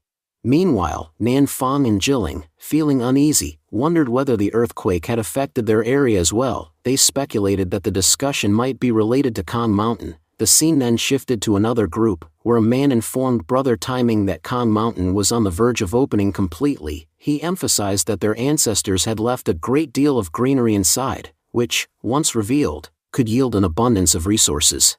Tai Ming, however, seemed preoccupied. He expressed his suspicions, wondering why Master Mo had planted 2 saplings in the area. He questioned whether Mo had already known about the impending event and had sent someone ahead to seize the available riches. A man dressed in white reassured him, stating that the storm from the previous night had been so severe that it was highly unlikely anyone could have survived. He then ordered Ming and Zhu Jin to find Nan Fang and Jilling, instructing them to bring them back regardless of whether they were dead or alive.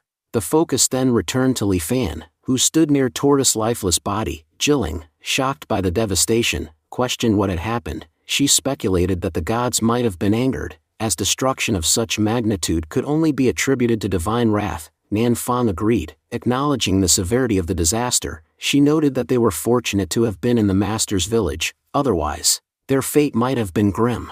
Jilling remarked that, despite the calamity, she had not sensed anything unusual while sleeping the previous night. Nan Fang responded with an old saying, having a powerful master provides security even in times of disaster. He pointed out that, despite the destruction spanning thousands of miles, their village had remained untouched, as if protected by an unseen force. Even those living inside had been oblivious to the chaos outside. Jilling, reflecting on the situation, realized that their master must have played a role in safeguarding them. Nan Fang added that the beasts had likely sensed the village's safety and had rushed there to escape the disaster. However, to protect the villagers, the master had created a barrier, which had stopped the creatures in their tracks. Meanwhile, a young man who had been cutting up one of the animals excitedly declared that its meat was exceptionally tasty. He joked that he wouldn't have to work for a year, as there was now plenty of food. Another villager, referred to as Baldy, remarked that the animal's skin had been impossibly thick, and only the knives provided by Li Fa had been capable of cutting through it. Jilling observed that all the animals in the area were dead, noting that they were not ordinary creatures but of a higher void level. She was astonished at how casually the villagers were handling and consuming them. He reflected that, in the eyes of a supreme being, all lives were equal, and having such an entity nearby was indeed a great advantage. Meanwhile, Li Fan pondered whether their location might have been a better choice for him, but he reassured himself that his system had chosen this place for a reason. Regardless of how flawed the system might be, he was confident that it would not allow him to perish.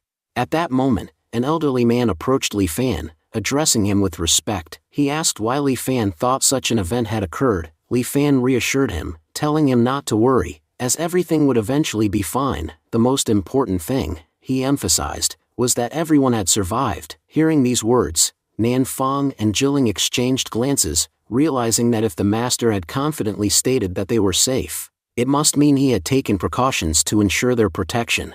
Suddenly, a loud noise filled the sky. The villagers looked up in astonishment to see a flying ship hovering above them. Panic spread among them as they questioned what a flying ship was doing over their village. Standing on the deck, Ming called out for Nan Fang and Jilling, demanding that they come out and face him. His voice was laced with a threat, promising that they would meet their end at his hands.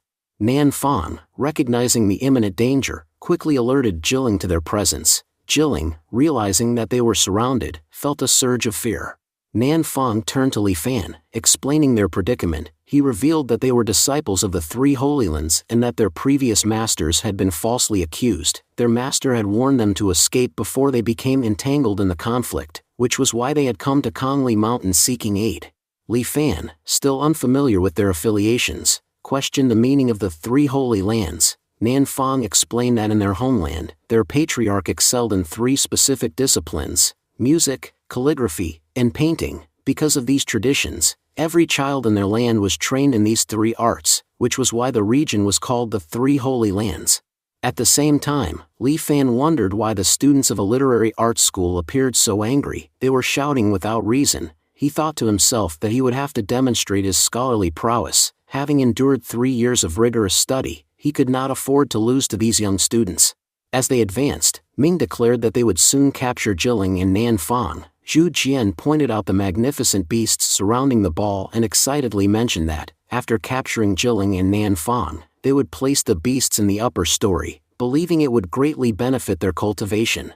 Suddenly, a strange man appeared before them. The sight of him sent chills down their spines, and they halted abruptly, frozen in fear, realizing the formidable presence that resided in the village. they panicked. They whispered amongst themselves that if their master were provoked, none of them would be spared. Without hesitation, they decided to flee. Upon reaching the ship, Ming observed that even the ordinary villagers had been unreasonably harsh toward the illiterate youths around them. He noted that something significant was happening in the village. A powerful force was at play. The man they had encountered was no ordinary being. He possessed godlike strength. Meanwhile, Li Fan turned to Jilling and asked why those people had run away. Jilling admitted that she had no idea. She had assumed they had come to talk, but they had fled instead. Li Fan mused that he had intended to converse with them, yet they had vanished before he had the chance. Nevertheless, he was confident they would return sooner or later, and when they did, he would speak to them personally. For now, they needed to return and continue their practice. Jilling reassured himself that, as long as his master was with him, she had nothing to fear. She held unwavering faith that even if God arrived, they would be powerless to cause any harm. Elsewhere, Timing observed Ming's return and commented that perhaps the danger had passed. Another figure remarked that all the ancient artifacts left behind by their ancestors would now belong to them alone. Timing hoped that their task would be carried out discreetly, ensuring that no one discovered their actions. Just then, Ming approached them, exclaiming that Nan Fong and Jilling had entered the forbidden place. He warned them of the immense danger within and recounted an eerie sight, an old woman cutting high-level monsters with a knife. He described how an inexplicable power emanated from the seemingly mundane act, leaving his very soul trembling. The white-haired man scoffed at the younger ones, calling them useless and small-minded. He declared that they would have to take matters into their own hands. With that, they proceeded toward the village. Upon arrival, he expressed disbelief that Kong Mountain had been destroyed while the small village remained untouched.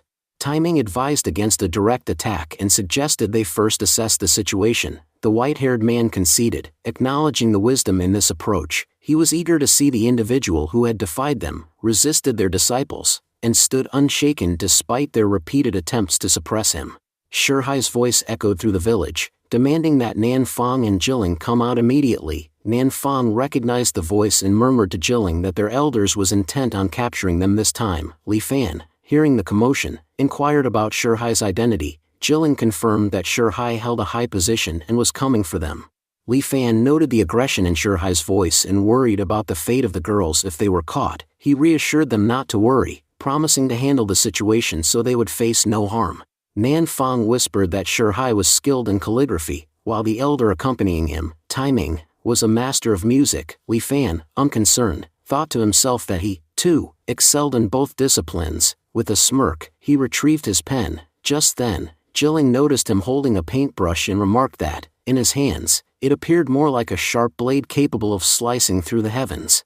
Nan Fong admitted that she could not discern Li Fan's true level of expertise. Meanwhile, Li Fan instructed Nan Fong to take his calligraphy and affix it to the entrance gate, believing that once Shihai saw it, he would immediately recognize his talent and treat him with due respect.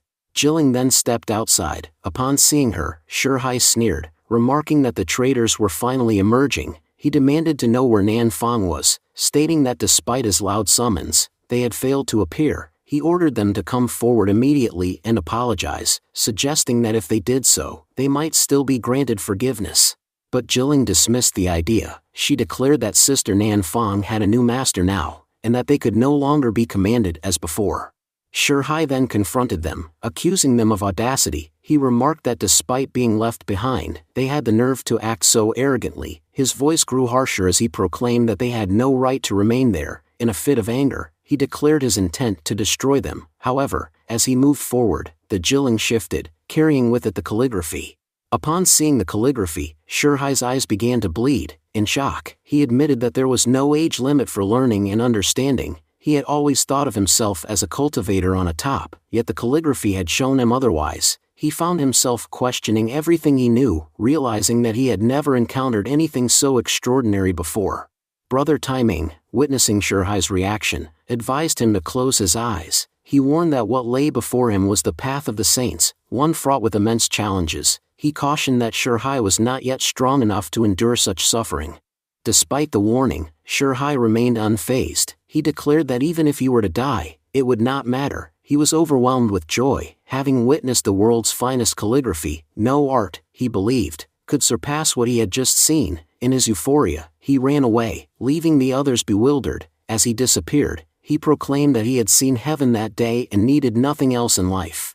Tai Ming, observing Shihai's erratic behavior, expressed his concern. He questioned how a mere calligraphy piece could drive someone to madness. Jilin, standing nearby, pondered over the identity of the master responsible for such an impact. She turned to Tai Ming and stated that he was not qualified to know her master's identity. Just then, a mysterious energy began to emanate from the Li Fan's courtyard.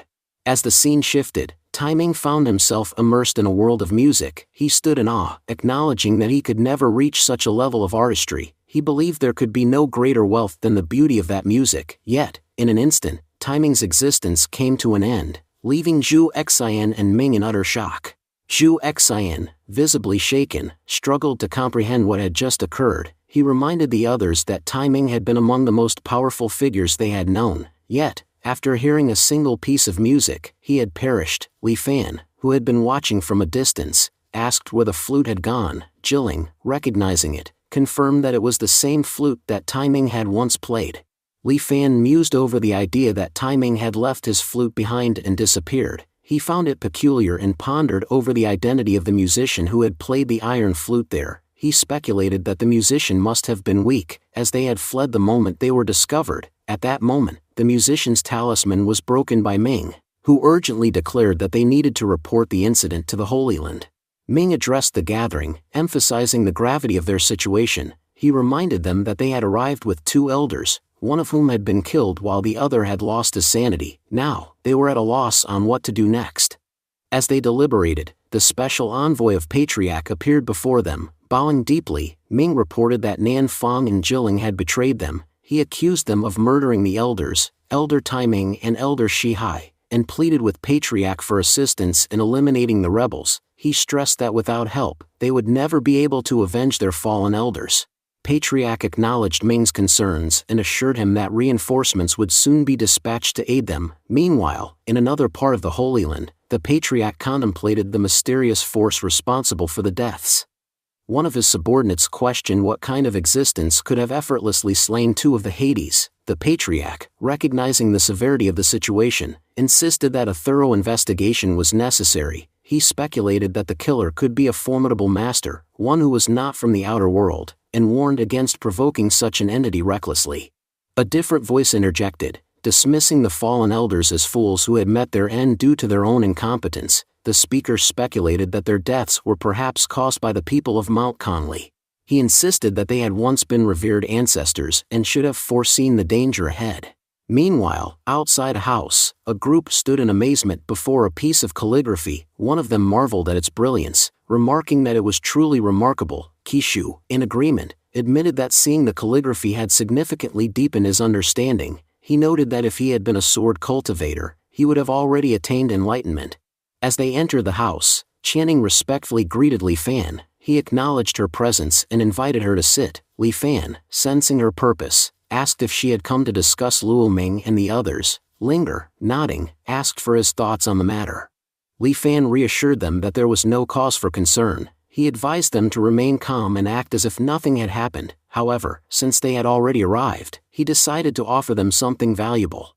He recalled that the last time, he had given Luo Ming a painting of Kong Mountain, which had likely been sold at an exhibition or auction. Believing that its time had passed, he chose to gift them another artwork. This time, he handed them containing both a painting and calligraphy, something that could bring them great fortune. Those who saw it were left in shock. Linger stated that if Bailey was considered the Immortal Palace, then Li Fan believed these 2 treasures would prove invaluable at the upcoming auction. He explained that he had merely given a prototype to those gathered, but the true impact of this art would soon shake the entire world. He assured them that the press coverage they would receive would be overwhelmingly positive. She expressed her gratitude, addressing Li Fan as senior and acknowledging the incredible value of the treasures he had gifted them. She admitted that while Kong Mountain was undoubtedly dangerous, possessing these items would grant them access through its perilous entrance. Channing remarked that their work there was complete and suggested that they should now assist Taiyan and Jiang Holyland. The scene shifted to a master who had poured his sword into the Kong Mountain. Turning to his brother, he inquired about the situation. Elder Hong Xian responded solemnly, explaining that they had sacrificed the immortal weapon of their Holy Land in a desperate attempt to maintain control. They had spent several days inside Conley Mountain, struggling to stabilize it, and had suffered heavy losses. Many of their brothers had perished in the process. The master acknowledged that Conley Mountain was fraught with dangers, each needing to be tackled one by one. At that moment, the immortal weapon unexpectedly emerged from the ground. The master recoiled in fear and questioned what was happening. The wind roared, and Hong Xian wondered anxiously what would come next. Luo Ming admitted that he did not know but feared the impending danger could be catastrophic. Suddenly, the stairs of heaven appeared before them. A man rushed forward, exclaiming that they had found the path to heaven at last. With this immortal platform, they could ascend. Hong Wan, however, voiced his skepticism, convinced that something was amiss. He sensed an incredibly powerful energy emanating from the heaven gate, a force so overwhelming that all those who had ventured forward had been reduced to mere dust. The master declared that this was no path to heaven but rather the domain of the Supreme Being. He warned that none who entered would ever return. The black-haired master observed the corpses strewn about, recognizing them as former Supreme Beings. Among them were pseudo-immortals, and he asserted that ordinary people could never cross this threshold. He further explained that only those with supreme power could enter, but they would first have to pass a rigorous test. Failure would result in eternal imprisonment, their bodies petrified into stone. Even the slightest lapse in wisdom would render entry impossible. Another man spoke up, explaining that the light of eternal revolution was the most formidable trial for any supreme being. It did not measure strength, but rather the purity of one's heart. Those who passed could attain immortality, but the challenge was nearly insurmountable. This was why a powerful, circumcised energy surged past those attempting to enter. Both elders reacted with disbelief. They saw an ominous figure and realized they were facing an evil god. A man clad in white declared that the path to immortality was sacred, yet these wretched beings sought to tread it. He proclaimed that no matter how much they struggled, they would never attain true mortality. The evil god scoffed, dismissing them as weak insects. He asserted that no matter how much they aspired to immortality, they would never possess the necessary power. He warned that the depletion of light energy was perilous, requiring a force far beyond their capabilities, one that only he possessed. As he spoke, he positioned himself menacingly before them. The man in black sneered, challenging the evil god's claims. He accused him of delusions, asserting that he would never be able to defeat them. The man in white countered confidently, stating that they were far from weak and would not fall so easily. They prepared to unleash their sacred artifacts, invoking their ancestors' divine protection. As the battle escalated, the warriors below cried out in desperation, pleading for divine intervention. They knew this was their final stand. Meanwhile, a faction from Hollyland arrived, announcing that cultivators from the southern region had gathered. They vowed not to allow anyone to escape, regardless of the outcome. With that, they launched a devastating attack. The white-robed warriors recoiled in horror, realizing that they had been manipulated by the evil god. He had used their own light energy against them and now intended to complete the blood sacrifice required to open the ancient door. One of them lamented their decision to attack him, recognizing their fatal mistake. The evil god laughed maniacally, proclaiming that their foolishness had sealed their fate. He relished in their impending doom, urging them to embrace their deaths. A warrior in black turned to his brother, desperate for a solution. He knew they lacked the strength to protect everyone. A white-robed holy figure admitted that their situation seemed hopeless. It appeared that this day would mark their end. The heavenly palace and Bailey had been summoned to save everyone. A man with black hair expressed his confusion, asking aloud where they were and mentioning how strange it felt, as if his body was present yet disconnected. Meanwhile, the white-haired figure around him commented on the extraordinary holy energy in the place, likening it to heaven itself. They wondered aloud about the artifact at the center of this place, marveling at its magnificence and speculating about the immense power of its creator. It became evident that the barrier surrounding the mansion was protecting them from all attacks. The black-haired man admired the artifact, calling it an incredible treasure capable of halting even light and vibrations. In contrast, the white-haired individual observed that the artifact was an immortal creation. Linger remarked that with the light of immortal tribulation now depleted, their odds of defeating the evil god had significantly improved. The black-haired man revealed his plight, explaining that he had been persecuted and that a formidable figure was supporting the empire. He added that meeting the empress only confirmed his suspicions. The white-haired figure agreed, asserting that the empress's existence was undoubtedly at an immortal level. Nearby, Hong and Luo Ming exchanged nervous glances, realizing that they referred Senior Li Fan as merely immortal. However, they knew the truth, that Li Fan had easily defeated two immortals. a feat beyond the comprehension of those present. Suddenly, a young woman named Jiang Shui appeared. She approached them and inquired about the holy palace, asking the empress where she had obtained it and if she could take a closer look. The masters were unsettled by her presence, sensing that she was no ordinary being. They speculated that Jiang Shui might be a supreme being or even something far greater, as her aura rivaled that of the evil god. Linger calmly explained that the artifact was a gift from her senior. Jiang Shui clarified that she wasn't foolish enough to steal the artifact and risk offending the powerful masters who had bestowed it upon her. Relieved by her words, Linger allowed her to inspect the artifact. As soon as she held it, Jiang Shui teleported ahead, declaring that the group had squandered their opportunity and that she would claim it for herself to survive the dangers ahead. She apologized, calling the artifact hers for now, but promised to return it if she became immortal. Shortly after, Jiang Shui began chasing the evil god. Determined to seize the chance to eliminate him, she declared her intent to kill the evil god, emphasizing that his demise would bring great relief and joy to everyone in this realm. The evil god, however, sneered, asserting that he was just one step away from becoming immortal. He questioned whether anyone could defeat him now that he had reached such a level of power. Jiang Shui responded confidently, proclaiming her trust in her artifact and her resolve to defeat him. She challenged the evil god, insisting that she would not lose while wielding her senior's gift. The evil god dismissed her words, boasting about his ascent to the top and doubting anyone's ability to kill him, even immortal. As this confrontation unfolded, the black-haired master watched in bewilderment. Amidst the battle, the evil god began to purify his power, erasing the harmful side effects caused by the corrupt methods he had previously used to gain energy. This purification process made him stronger by the moment, prompting concern among the onlookers. Jiang Shui continued to fight, determined to stop him despite the overwhelming odds. As the fight progressed, Jiang Shui eventually retreated, admitting her failure. She introduced herself to the seniors, apologizing for being unable to kill the evil god. The cultivators nearby advanced toward the platform, inspired by the evil god's transformation into immortal. They believed that by ascending to the top of the platform themselves, they too could achieve immortality. The opportunity seemed too miraculous to pass up. Mu Qianning turned to her elder sibling and asked what they should do, noting that everyone there seemed to be immortal and had ascended. Linger, remaining composed, reassured her that there was no need to panic or rush, echoing the advice given by Senior Li Fan. She remarked that even if the so-called evil god became immortal, it would make no difference. In fact, it would be easier to kill her for amusement. Meanwhile, the evil god observed himself, marveling at how his body had improved. He felt a strange yet powerful immortal energy surging within him. Confident in her newfound strength, he believed he could do anything. At that moment, a man seated on a cloud declared that all those who had been ensnared were now ripe for profit. As he spoke, everyone present began extracting energy through their nets. A wave of confusion swept through the crowd as they questioned where their energy was going. The evil god realized the deception and exclaimed that they had fallen into a trap. They had been led to believe they were becoming immortal, but in truth, someone had ensnared them. Jiang Shui concurred, warning that this was not an opportunity but rather a carefully laid ambush. She sensed someone was siphoning their energy and transferring it to another.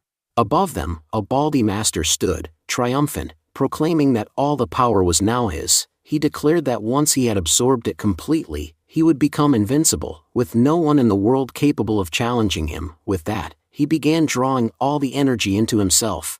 Jiang Shui, horrified, realized that they had all been deceived. He called for divine intervention, pleading for assistance. Just then, the god of L'Oreal descended, furious. Addressing the one responsible, he demanded to know how he dared to lay a trap on the immortal platform. He accused the culprit of causing great turmoil and vowed not to let him escape unpunished.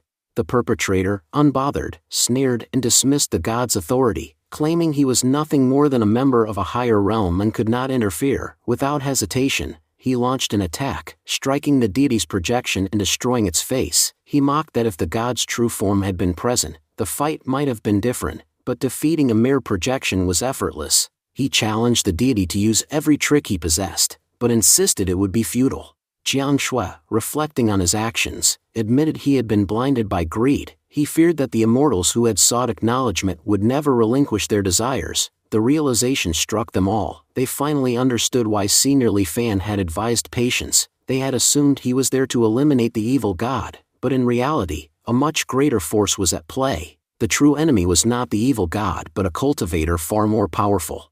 At that moment, Li Fan calligraphy appeared, surrounding the cultivator. The cultivator, stunned, wondered where such an immense power had originated. Above them, a spell materialized in the sky, sending a wave of fear through the evil cultivator. He stammered in disbelief, recognizing the severity of the situation. A voice taunted him, suggesting that he should greet Senior Li Fan in hopes that his sins might be lessened. Defiant, the evil cultivator declared himself a true immortal, insisting that no one in the world had the power to subjugate him. However, before he could react, Li Fan Engel's blade struck him. The energy from the blade was so overwhelming that every entity connected to it began to dissipate. Rust, witnessing the event, acknowledged the sheer power of the blade's intent. In the southeastern region of Xiantian realm, a fierce battle raged at the border. A desperate general lamented that despite their pleas for assistance, no help had arrived. He feared that they would soon fall, with no one left to protect them. As they called upon the immortal king for aid, a devastating attack suddenly wiped out the entire demon horde. Relief washed over the commander as he realized the immortal king had returned and vanquished their foes.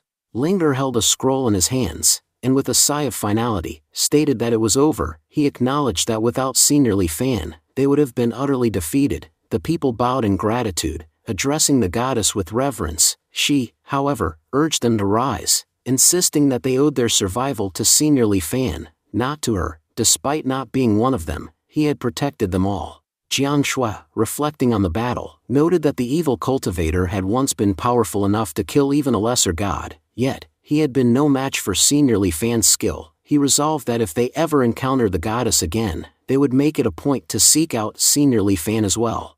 The group discussed their desire to meet Senior Li Fan, expressing their gratitude for his help. Linger acknowledged their sentiments but reminded them that Senior Li Fan was a reserved individual. Channing remarked that despite his immense power, he led a simple life, suggesting that a large crowd of visitors might displease him. The masters agreed, noting that if Li Fan became irritated, it could lead to unforeseen consequences.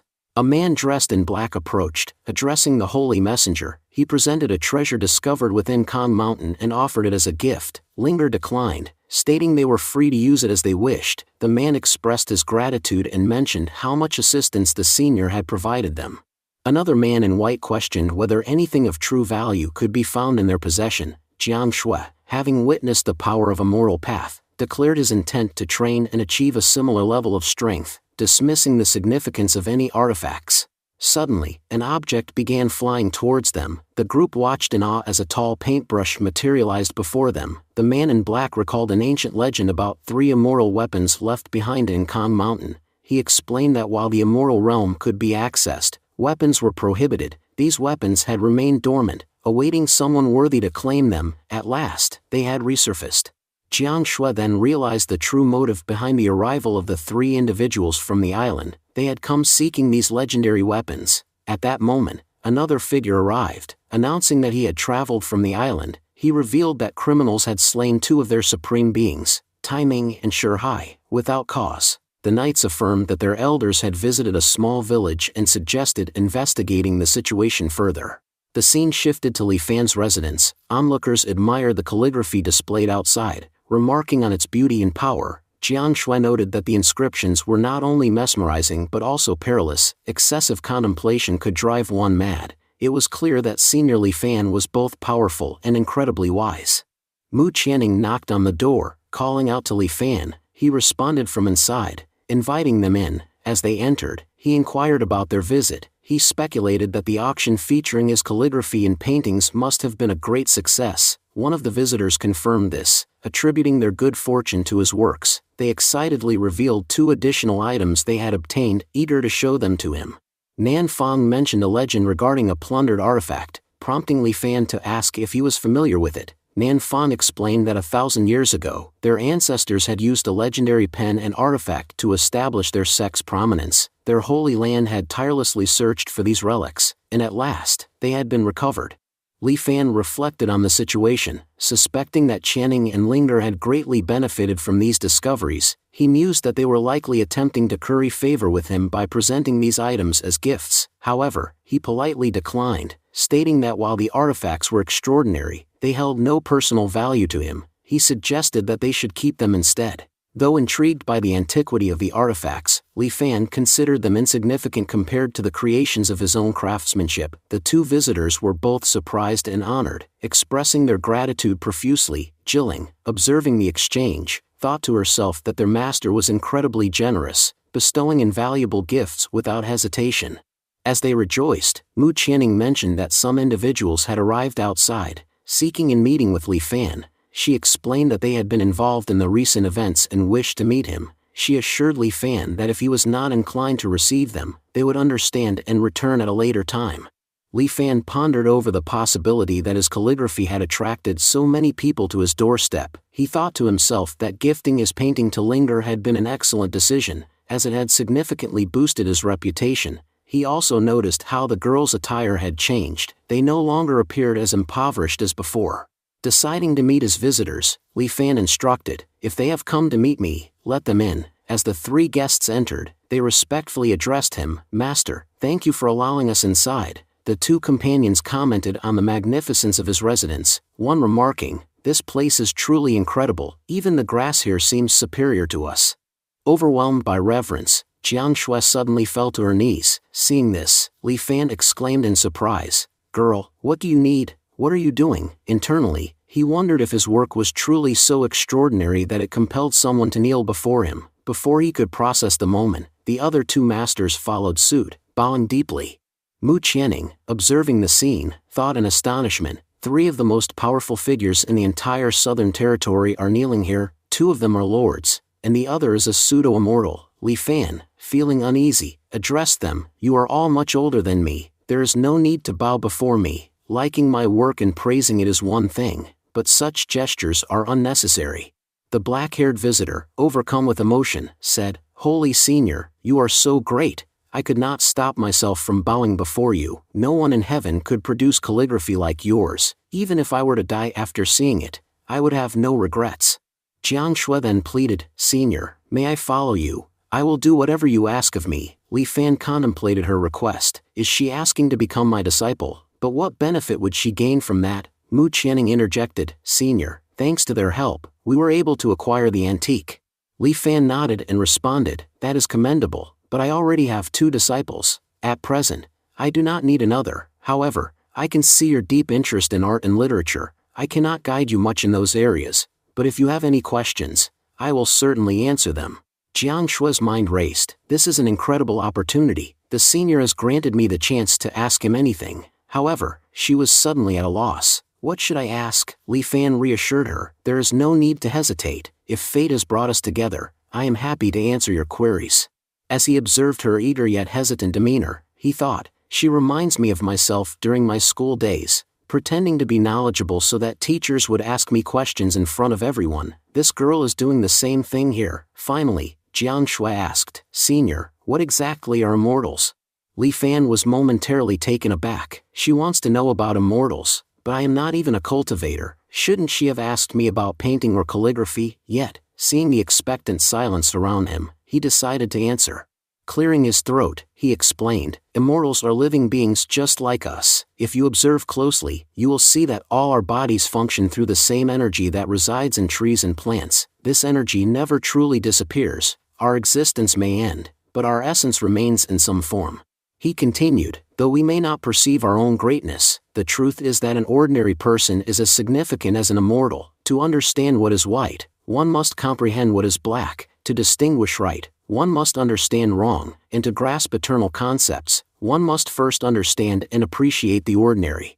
Li Fan explained that all things were 2 aspects of the same lesson, one held value only because the other did not. He elaborated that the world operated within this balance, and Jiang Shui was beginning to realize the same truth. Jiang Shui reflected on her past, admitting that after becoming a cultivator, she had initially felt immense joy. However, in her pursuit of power, she had secluded herself within an icy mountain, focusing solely on cultivation. She had been convinced that her method was exceptional and that she would soon ascend to greater heights, yet, she had ultimately failed. Now, with newfound clarity, Jiang Shui acknowledged why she had not succeeded. Her path had been flawed from the start. She realized that to truly understand power, she first needed to grasp the meaning of life without it. As comprehension dawned upon Jiang Shui, Li Fan observed her closely and affirmed her realization. Li Fan explained that this was why he always advised Jilin to paint egg. He believed that painting it was much easier, and the more natural and unassuming she remained, the better it would be for her.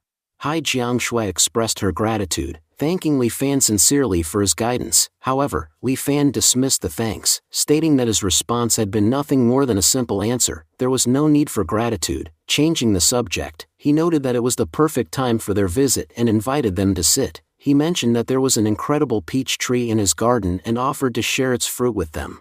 The black-eyed individuals exchanged nervous glances, whispering among themselves, were they really about to be served peaches from an immortal tree? They had always believed that such powerful trees could only be found in the heavens, so the existence of one here on earth was astonishing.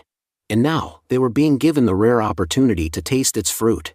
As they all took their seats, the girls urged the others to do the same instead of standing awkwardly. A while later, Li Fan returned and said, I planted this tree with my own hands, and the fruits you are eating are the first of the season. I have no idea how they taste, but I'm sure you will like them. Everyone around expressed their gratitude, saying, Master, thank you for sharing this with us. Li Fan responded with a smile, Why are you thanking me? These are just fruits. As they began eating the peaches, the black-haired master remarked, Brother, do you know, I have now become a pseudo-immortal cultivator. The white-haired immortal nodded and added, Yes, after eating this fruit, I, too, have ascended to the next level. This is all thanks to Master's blessings. Without him, reaching this stage would have been impossible. Just imagine, if a single fruit can grant us such power, how powerful must Senior Li Fan be? Just then, Jiang Sui's body started glowing. The two disciples exclaimed, She has become an immortal. The black-haired master marveled, for the past 1,000 years,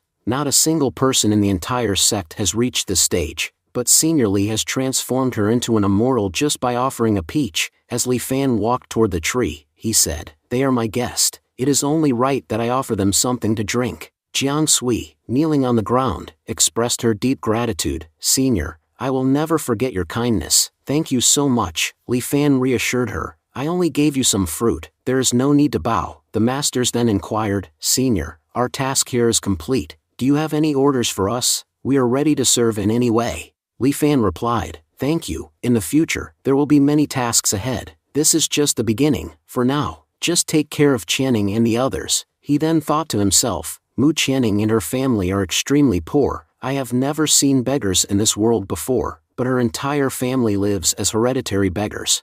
Meanwhile, Linger's family is awful. She is living in dire conditions too. If these two can live comfortably here, it would bring me great joy. They have suffered enough in life. They do not need to endure more, the white-haired master observed. It seems that Senior Li's chess game is still ongoing. If he says more challenges are ahead, then it means we will face many obstacles in the future. But with Senior Li by our side, no one can defeat us. Just then, an approaching figure announced, The people from the Sangju Holy Land sect have arrived. The white-haired master asked, Sangju Holy Land? What are they doing here? Li Fan sighed, Them again. They are obsessed with literature and art. No matter how many times I turn them away, they just don't give up. The Sangju Holy Land sect is truly peculiar. Personally, I don't like them at all, he pondered. I can understand their frustration. If someone's disciple leaves them, it would make them angry, because their families would not pay the fees. However, that didn't mean they had the right to keep coming back just to bully them repeatedly. How long will this go on? Nanfang worriedly thought. Senior does not like the Sangju Holy Land sect. I hope their foolishness does not lead to their demise today. Jiang Sui declared, Senior, just give the order, and I will drive them away. You do not need to waste your time on them. Li Fan considered, Jiang Sui, Ling Chao, and the others come from families with strong business connections in the outer world. These newcomers are from a university. Even if I keep refusing them, it won't make a difference. If Jiang Sui speaks to them, they might finally stop coming. Turning to Jiang, he said, All right, take care of it. To be honest, I never want to see them again. Jilin then asked her sister, Do you understand what Senior Li Fan is saying? I think the Sangju Holy Land sect has grown too careless. They don't realize whom they are challenging. Nanfang added, It's over for them. They won't survive this. Outside, a disciple from Sangju Holy Land shouted, Come out, don't hide. At that moment, Ling Chao stepped forward and asked, Who are you calling for? Yuan sneered. Do you think you're strong enough to summon us? If you raise your voice again, we will destroy you. I'm warning you, stay silent, or your entire sect will be wiped out. The leader of the Sangju Holy Land sect then spoke, Ling Chao, Yuan, it has been a long time, we have cultivated together, and you have never caused me trouble before. I assume you are here searching for an immortal artifact, correct? Ling Chao stated that these matters no longer held any significance. He criticized him for discussing seniorly unnecessarily and declared that they would not be able to escape their fate. He stated that Liang Chen had always been treacherous, but now, he had also dragged the 3 holy lands to ruin along with him. Liang Chen, perplexed, questioned what had just been said. He pondered why they kept addressing someone as senior and realized that both of them possessed power equal to his. He wondered about the true level of mastery this so-called senior had achieved. Releasing his power, he proclaimed that if they intended to destroy his holy land, they should be aware that he was on the verge of becoming immortal. He asserted that soon, there would be no one left in Xintian realm who could defeat him. Ling Chao then remarked that he finally understood why Liang Chen had endured the struggle from Holy Land to this place. He speculated that Liang Chen merely wanted to showcase his immense power. Furthermore, he accused him of attempting to seize their loot and paintbrush. However, he made it clear that they, too, were no longer mere beings. They had now become pseudo-immortals, rendering Liang Chen insignificant in comparison. Shocked, Liang Chen questioned how they had become pseudo-immortals and when this transformation had occurred. He recalled that the 3 of them had once been holy masters, with him being the strongest. He wondered how they had managed to match his power. Ling Chao explained that it was due to the assistance of the senior that they had rapidly gained power. Yuan interjected, reminding Liang Chen of his actions. He revealed that 2 of Liang Chen's companions, Nanfang and Jilling, had been accepted as disciples by the senior. He pointed out that Liang Chen could not even fathom the fortune that had befallen them. Within a few years, their cultivation would surpass his, and yet, he sought to deprive his own students of such an incredible opportunity. Yuan questioned what kind of despicable master Liang Chen was. He emphasized that the 2 girls were remarkable enough to be chosen as the senior's disciples, yet Liang Chen had continuously accused them of being traitors. He declared that they would not tolerate any disrespect toward their connection with the senior. Liang Chen reflected on his life, realizing that he had always been arrogant. However, for the first time, he felt an overwhelming pressure to submit. He resolved that he would not surrender, even if it meant death. Unleashing his energy, he declared that their newfound power did not matter. He would annihilate them both, and there was no one present who could stop him.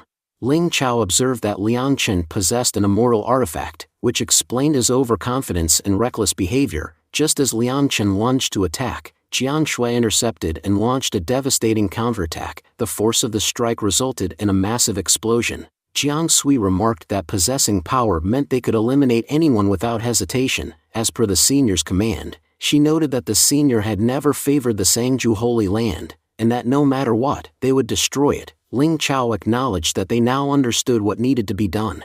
Meanwhile, Liang Chen, still airborne, was astonished. He wondered if the woman who had just attacked was the senior they had been referring to or merely another subordinate of the senior. He struggled to comprehend the situation. He had never imagined that the Sangju Holy Land would face destruction.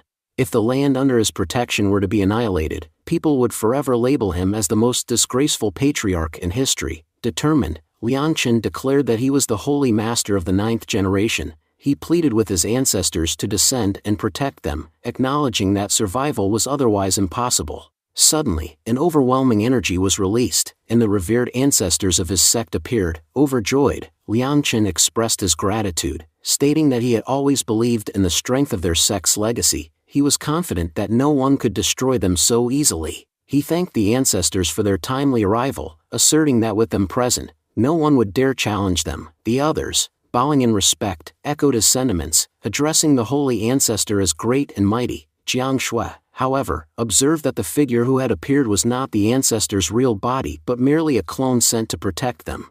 Immortal Sangju then spoke, stating that in the past 1,000 years, she was the first person to attain immortality from this place. He admitted that he no longer felt alone in the realm of immortals. However, he questioned why the situation had escalated to the point where she was attempting to kill them.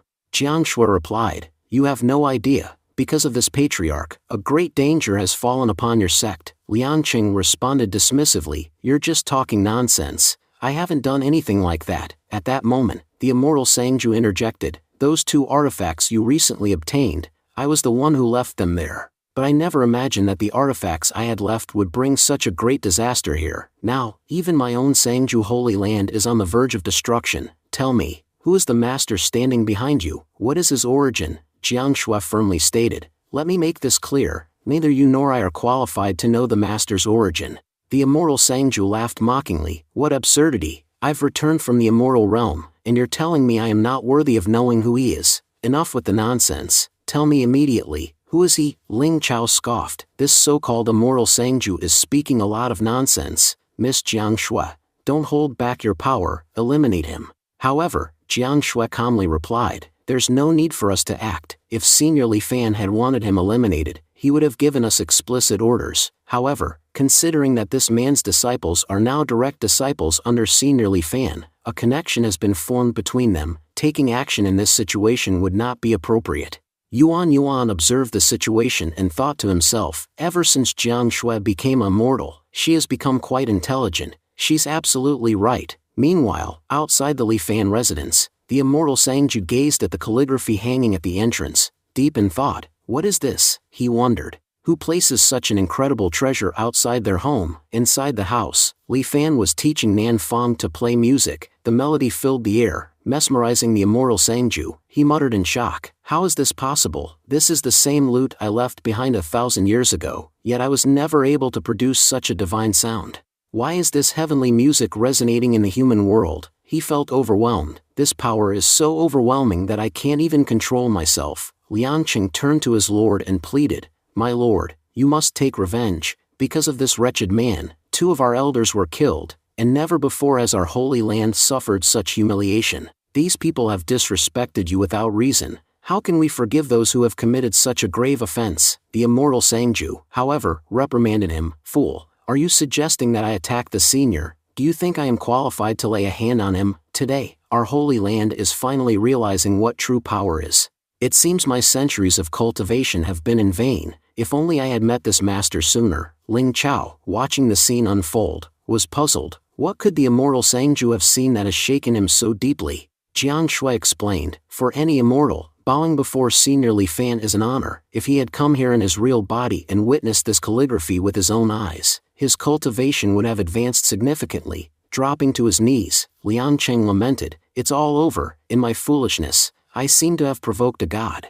The immortal Sangju sighed. This time, we have made a grave mistake by offending the senior. Is there any way I can ask for forgiveness? He turned to Jiang Shui with desperation in his voice. Please, ask senior what I can do to atone. I have worked tirelessly to build my sect, and no matter what happens, I cannot bear to see it destroyed. Jiang Shui solemnly conveyed the message. Senior has said that he never wants to see the Sangju Holy Land again. The immortal Sangju's face darkened. In anger, he turned toward Liang Cheng. This is all your fault. You have disgraced your position as a patriarch.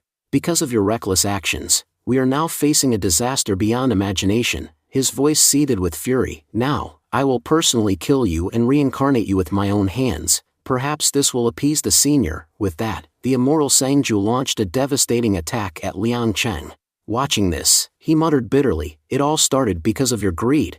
I had left behind my lute and pen for the one destined to inherit them, yet, you kept claiming them as your own. Now, because of your arrogance, the Sangju Holy Land is on the brink of destruction, and so, I will end you here. Then, turning to Jiang Shui, he instructed, inform Jilling and Nan Fong that from now on, my sect will serve under them. The remaining matters will be handled by others, but in their presence, they will be the true lords. Jiang Shui nodded. Understood. I will see to it.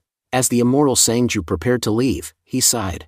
I regret being born in the wrong era. If only I had been born in this era, I could have become a truly great existence, learning directly from our senior. Ling Chao says as he observed the Sangju Holy Land that once flourished but had now been destroyed. Yuan and others were discussing how, until now, senior had not appeared in this world, yet the world had changed significantly due to the influence of the Senior Li Fan. Jiang Shui reminded everyone that they needed to focus solely on what the seniors had instructed. She noted that the words spoken there carried great significance. If they had been granted such power, it had to serve a purpose. She speculated that, in the future, they might have to fight for a place of immense importance for the seniors. The scene shifted, revealing the world tree. a group of rogue figures conversed, stating that, after an arduous search, they had finally found it. They discussed how the tree's roots extended into the southern region. One of them mentioned that their ally, Zhang Wan, had already ventured there. He had claimed to be utilizing the Immortal Platform and Songli Mountain to reach the World Tree's roots. If he succeeded, it would be a great advantage for them. Gradually, they planned to absorb the World Tree's power for themselves, ensuring that one day, the tree would cease to exist. Without it, cultivators would be unable to cultivate, and all life energy would be transferred to them. Another individual in the group spoke up, declaring that they would attack the cultivators and eradicate them all. Soon, there would be no one left in the world who could stand against them. The scene changed again to the Western Desert, where a man was speaking. He reported to his master that the Northern Star Holy Land within the Northern Territory, as well as the Xianyuan family in the Eastern Desert, had been completely destroyed. He questioned whether this meant their own Xiantian realm was also on the brink of destruction.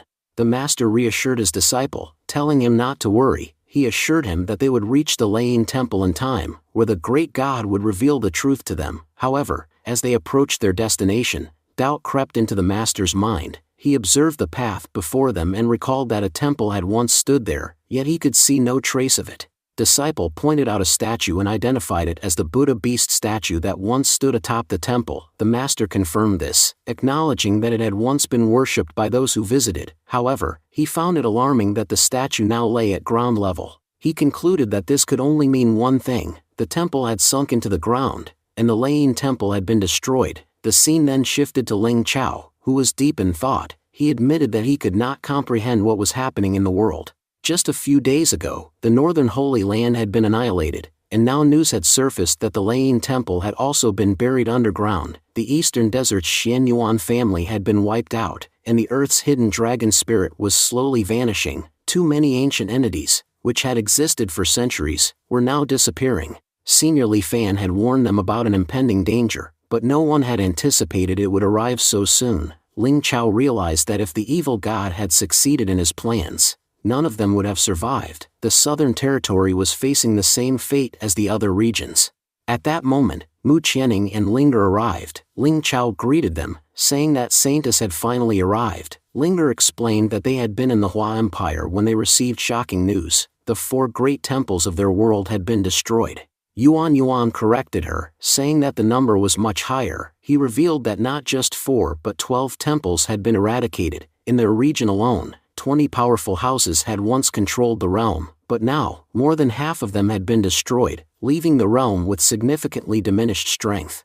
Linger expressed disbelief, never imagining that their realm would become so weak. She pointed out that only the southern region had managed to retain its stronghold, while the other regions had lost all their holy lands. Yuan then explained that they had summoned everyone there to determine whether Senior Li Fan had given any instructions. Ling Chao acknowledged that everyone was aware they were only safe because of Senior Li's presence. If he had not been there, they would have already been destroyed. Mu Qianning stated that they could not question Senior Li directly. Instead, she suggested gathering all the cultivators in one place, where they could stay safely and, when the time came, assist in battle. She emphasized that these cultivators were not perishing on their own. An immensely powerful evil force was eradicating them, and they had to stop it before it was too late. Linger agreed with Mu Qianning, stating that they had to take responsibility for providing shelter to those cultivators who had lost their homes. When the final battle arrived, they would need all the support they could get. She further explained that Senior Li had first appeared before Mu Qianning, possibly because she was a person of great virtue who never hesitated to help others. She urged everyone to follow the same path. At that moment, the Holy Masters spoke up, agreeing with their plan. They announced that they would no longer prevent any cultivators from coming there. Soon, they would inform everyone that they were accepting cultivators into their holy land. However, they required a few days to make the necessary arrangements for shelter. Once that was done, cultivators from across the world would arrive in their territory. The scene then transitioned to the World Tree. A mysterious hooded figure was seen questioning the situation, wondering why, despite eliminating every powerful force, they still could not enter the World Tree. One of his subordinates reported that they had already wiped out half of the Supreme Law cultivators of the Xiantian realm and had spilled blood wherever the roots of the World Tree extended. However, even after such efforts, the tree remained unaffected. Another subordinate speculated that the World Tree was exceptionally resilient, He suggested that if they wanted to extract its power, they would need to put in much more effort. Their leader, however, sensed that something was wrong. He suspected that the tree had reached an immoral level and that Zhang Wan had done something unusual. He reminded them that they had sent him on a mission to destroy everything, yet no news had come back. He concluded that Zhang Wan had most likely failed. Just then, a messenger arrived with urgent news. He reported that Zhang Wan had been killed. Shocked, the leader questioned how that was possible, as only immortals possessed such power in the Xiantian realm. The messenger further explained that Zhang Wan's body had been completely destroyed. Moreover, traces of an immoral platform had been found in his blood, indicating that whoever had killed him had not only destroyed his body but also annihilated his soul. He speculated that the assassin must have come from the immortal domain since no one in the Xiantian realm was powerful enough to accomplish such a feat. He then informed the leader that the remaining cultivators were heading toward the southern region. Hearing this, the leader found it amusing. He remarked that it was actually beneficial for them that all the ants were gathering in one place, as it would make wiping them out much easier. He then ordered some of his men to head there and eliminate them. Additionally, he commanded his elite warriors to investigate the immortal domain and uncover who had come to aid the cultivators. He noted that the world was becoming more interesting than ever. The scene then shifted to Li Fan, who was visited by Linger. Upon seeing her, he inquired about her well-being. She responded by informing him that disasters had struck every region except the southern region, leading to numerous deaths.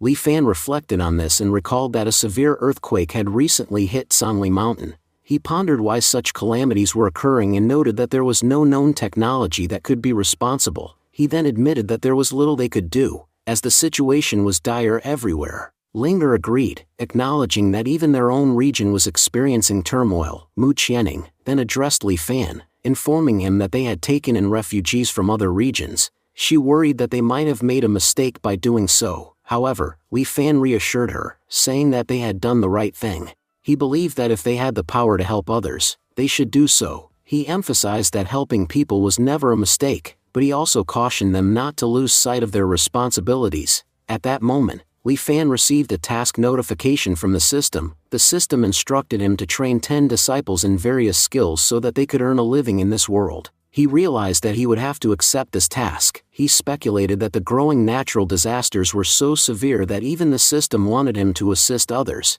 As he considered the skills he could teach, he listed lute, chess, calligraphy, and painting. However, he was uncertain if those alone would be enough. He admitted that he knew farming and poultry raising but doubted anyone would be interested in learning such things. He wondered what he should do. Suddenly, an idea struck him. He could seek help from others. Although few people remained in his village, the recent expansion of Linger's connections in outside world provided an opportunity. He was confident that he could use his reputation as a master to convince Linger to assist him in training new disciples. At that moment, Linger blushed and hesitantly asked why Li Fan was looking at her. He smiled and informed her that she was the perfect candidate to assist with the task. She immediately agreed, promising to do whatever he asked. Li Fan then explained that he had many skills and keeping them to himself would be useless. He needed disciples to pass on his knowledge, and he was determined to take on that responsibility. Meanwhile, Mu Qianning excitedly asked if Li Fan was truly accepting disciples. He confirmed that he had no choice, as the world was in danger, and they had to do something to protect it.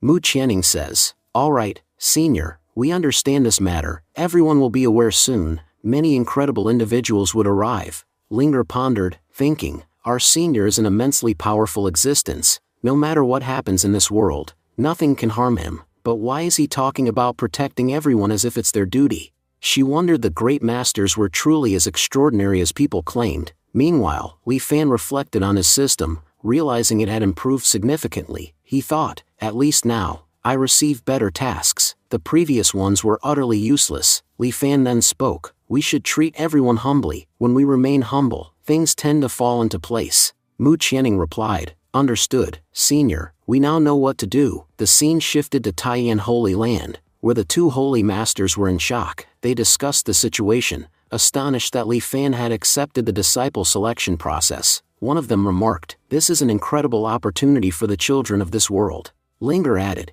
did you know, Senior also mentioned that we must remain extremely humble. Yuan spoke with urgency, seniorly accepting disciples is a significant event. We can't reveal this information openly. We need to use discreet methods to spread the word because this is an enormous opportunity. If it falls into the wrong hands, it could lead to disaster. He continued, honestly, I'm not too old to become a disciple myself. Ling Chao interjected, neither am I. I'm only 1,000 years old. He laughed, adding, besides, a legend once said that age doesn't matter. The scene transitioned again. A lone figure stood, gazing at the sky, muttering to himself, is this truly an opportunity, or just a rumor? I need to verify it myself. He clenched his fists, remembering how the disciples of the divine sect had always bullied him. He thought, I've worked tirelessly to become a core disciple, yet they still treat me as an outsider. No matter what, I refuse to serve those bastards. I have expertise in cultivating special plants, yet I don't even have a place to call my own, all because of them.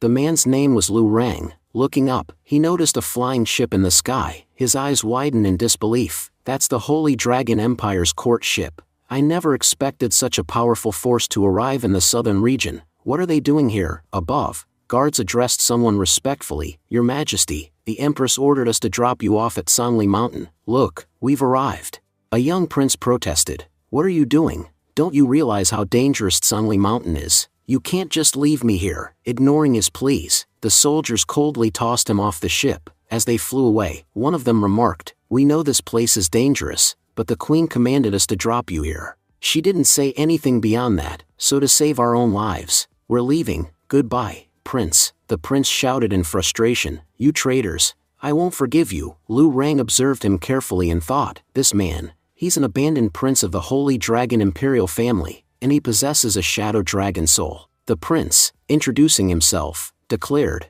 my name is Long Ji-wan, and I hail from the Holy Dragon Empire. Brother, I see you have a sword. Are you from the Dugu family? He considered the situation carefully. The Dugu family is extremely powerful. If I find a cultivator from their lineage in this jungle, it would work in my favor. At the very least, I'll have a better chance of surviving this treacherous place. Lu Rang responded, brother, I'm not from the Dugu family. I'm an outer disciple of the North Divine Sword sect, and my name is Lu Rang. Prince Long Ji-wan nodded. Brother Lu, this is a forbidden area, and flying here is impossible. It seems we'll have to travel on foot. You already know how dangerous Sangli Mountain is. If we stick together, we might have a better chance of survival. Lu Rang agreed. You're right, brother. As they navigated the perilous terrain, the prince asked, Brother Lu, are you here because of the powerful masters who is accepting disciples? Lu Rang replied, yes, I came for them, but where are they? The sect only sent weak individuals here, people who are completely useless on their own. Honestly, Brother Long, I had no real value in my sect, that's why they sent me away. He then added with a smile, but don't take it personally, I wasn't talking about you. Prince remarked to Brother Lu that he walked quite fast and acknowledged that what he had said was absolutely true. He pointed out that his body carried the pure blood of the imperial family. However, he lamented that the unfortunate reality was that he had been born with an incomplete soul. Because of this, cultivating had become extremely difficult for him, and as a result, his value within the imperial court had gradually diminished. At that moment, Lu Rang interrupted and directed Prince's attention forward, asking him to look at the place ahead. Prince identified it as a small village but expressed curiosity about how it had remained safe.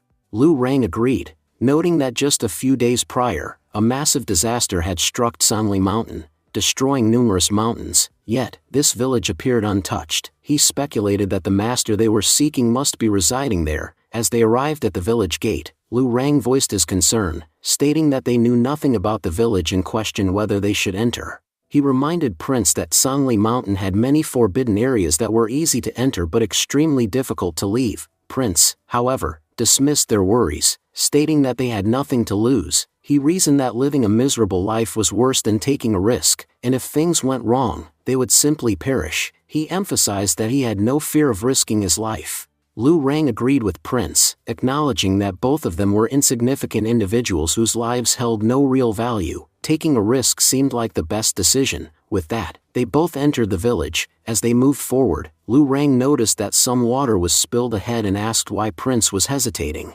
Prince urged him to smell the water, saying that the reason would become clear. When they did, both of them were amazed by the extraordinary fragrance emanating from it. Intrigued, they dipped their mouths into the water, assuming that some nourishing potion had spilled into it, which explained the remarkable aroma. Just then, An elderly man approached them and scolded them, asking what they were doing. He informed them that if they were thirsty, they could have simply asked for water from a house. He then revealed to their horror that they had been drinking from a gutter. Shocked, Prince exclaimed in disbelief, asking if they had truly consumed sewer water. The old man chuckled and remarked that they must have traveled from afar. He then invited them to follow him to his house. Lu Rang turned to Prince and asked what they should do. Prince noted that the old man carried himself with great wisdom and suggested they should not refuse his offer. As they walked, Lu Rang discreetly pointed out that the old man carried an exceptionally powerful staff. He speculated that it was an immortal weapon, more remarkable than anything he had seen in his own sect. He suspected that this elderly man might be the senior who accepted disciples. Upon reaching the old man's house, he fetched some water and assured them that it was clean and safe to drink. He also pointed out a garden filled with splendid fruits, suggesting they eat some, as they would be beneficial for their journey. The two young men were astonished when they realized that the container holding the water was made from dragon bones, and the water itself was a high-level magical potion. At that moment, they became certain that this old man was indeed the senior who had been accepting disciples. The old man noticed their silence and asked why they were not saying anything. Overwhelmed, both of them bowed and earnestly requested him to accept them as students, pledging to follow any instructions he gave. The old man laughed and reminded them that he had asked why they had come. Now, he finally understood. They were seeking to become disciples.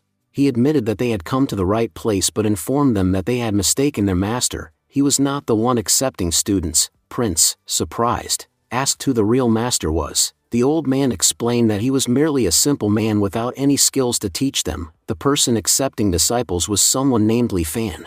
Shocked, both of them asked about Li Fan's identity. The old man elaborated that Li Fan was an all-rounder who had mastered all 18 skills. He explained that while the older villagers were no longer capable, Li Fan had been assisting them for a long time. Everything they saw in the old man's house had been built by Li Fan.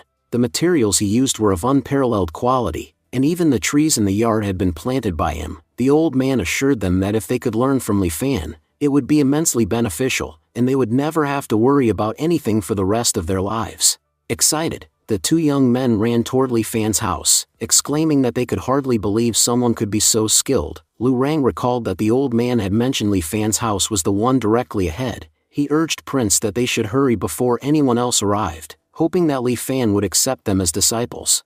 As they approached the house, Prince noticed a calligraphy scroll displayed outside. Lu Rang, upon reading it, felt something strange stirring within his body. Prince admitted that he too felt something unusual happening inside him. At that moment, Jilling emerged from the house and questioned their identities.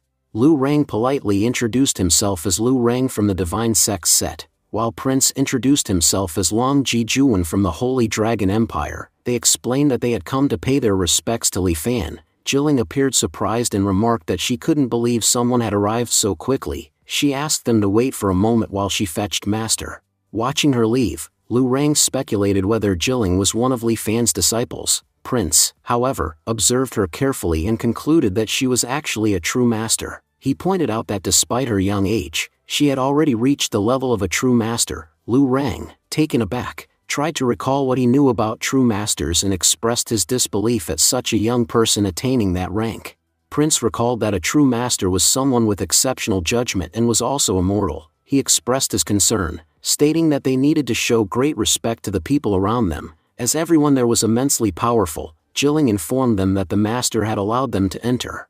Upon stepping into the house, Prince remarked that his dragon soul was beginning to revive. He speculated that there was something in this house that was attempting to bring his dragon soul back to the surface. Lu Rang, surprised, observed a tree and exclaimed that it was an immortal tree. He wondered how such a magnificent tree could exist in their world. He also noticed that all the medicines present there were extraordinary. Even the high-level medicines were being consumed by chickens. He concluded that the owner of this place must be truly remarkable. Li Fan, seeing their confusion, asked why they seemed so perplexed.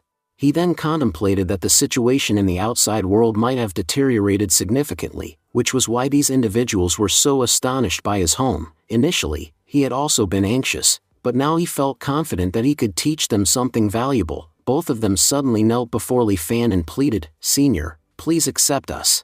However, Li Fan reassured them that such gestures were unnecessary and urged them to stand up. He asked them to explain why they wanted to become his disciples. Internally, Li Fan reasoned that if he accepted disciples too easily, they might not take him seriously as a master, and they would not behave properly. Therefore, he decided they needed to put in some effort before earning the title of his disciples. Due to the sheer power in Li Fan's words, both individuals found themselves standing up involuntarily. They were astonished, realizing that the master's words alone possessed immense power, compelling them to act. With tears in his eyes, Prince shared his story. He revealed that he was born into a strong family, yet his family never cared for him. Instead, they forced him to go to Tsangli Mountain. Initially, he believed they had sent him there to die, but he never imagined that he would meet someone like Master Li Fan. He declared that he was willing to go to any lengths to follow the master and would do whatever was necessary. Li Fan, hearing Prince's words, reflected that, just like Linger, Prince had also been abandoned by his family. Even though they knew that Tsangli had been destroyed, they had still sent the boy there. Li Fan couldn't help but feel sorry for him.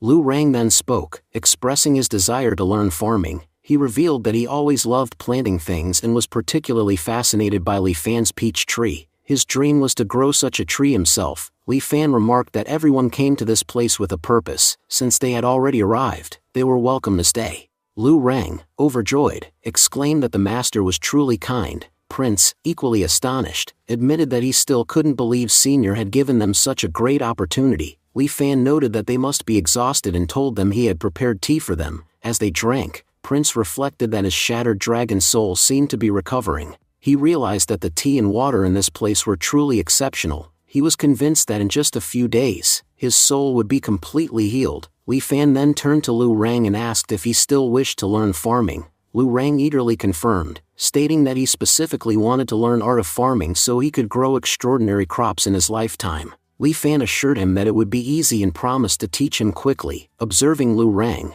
Li Fan thought to himself that the boy possessed a strong passion for farming, which was remarkable. Given the dire state of the outside world, at the very least, Lu Rang would be able to feed himself through farming. Turning to Jiwan, Li Fan asked what he wanted to learn. Jiwan replied that he wanted to learn something related to water. Li Fan interpreted this as an interest in fish farming and remarked that it was a great choice. He admitted that he was personally quite skilled in fish farming and would enjoy teaching it. He was pleased that one of his disciples would assist him in farming, while the other would help with fish farming. He mused that his days of hard labor might finally be over, and now he could sit back and enjoy life. Jiwan expressed his gratitude, vowing to do his best to meet the master's expectations. Li Fan instructed both of them to follow him as he was about to teach them farming and fish farming techniques. He called out to Nan Fong, asking for his hoe, as he wanted to demonstrate the correct way to use it. As Lu Rang observed the hoe, he was filled with awe. He realized that the tool in Li Fan's hand was an immortal weapon. Just by looking at it, he could feel the immense energy contained within. He thought that using such a weapon, even an immortal could be defeated. Even among his sect, there were very few weapons of this caliber. Li Fan announced that they would first head to the vegetable farm, where he would teach them the basics of farming. As they arrived at the farm, Lu Rang was shocked beyond words. He couldn't believe what he was seeing. These weren't just ordinary vegetables. They were treasures of the holy god. Meanwhile, Prince struggled to comprehend just how powerful their master truly was. He wondered if a human could really possess such immense power. Li Fan turned to Lu Rang and explained that to learn art of farming, he first needed to master the art of digging the soil. He advised him to use just the right amount of force, not too much, which would result in excessive digging, nor too little, which would render the effort useless. Although this was a basic step, it was crucial, much like the foundation of a painting. The more he practiced, the better he would become. Handing the hoe to Lu Rang, Li Fan told him that it was now his responsibility to work the land properly and prove how capable he was. Lu Rang expressed his gratitude, saying that the master had entrusted him with a significant responsibility. Holding the hoe in his hands, he assured that he would do an excellent job and prove himself worthy of becoming the master's student. Li Fan acknowledged his statement and informed him that he was heading towards the pond. He mentioned that if Lu Rang needed any help, he could call him. As he reached the pond, Li Fan explained to Jiwan that the pond contained numerous fish that required proper care. He emphasized the importance of feeding them on time, adding that if they wanted the fish to remain healthy, they should consider themselves as one of them. Whenever they felt hungry, they should assume that the fish were hungry too. He further stated that feeding the fish was the most fundamental step in fishing and believed that learning how to feed them properly was of utmost importance. Meanwhile, the prince pondered over the situation. He realized that ever since he had arrived at the master's place, his shattered dragon soul had begun to heal on its own.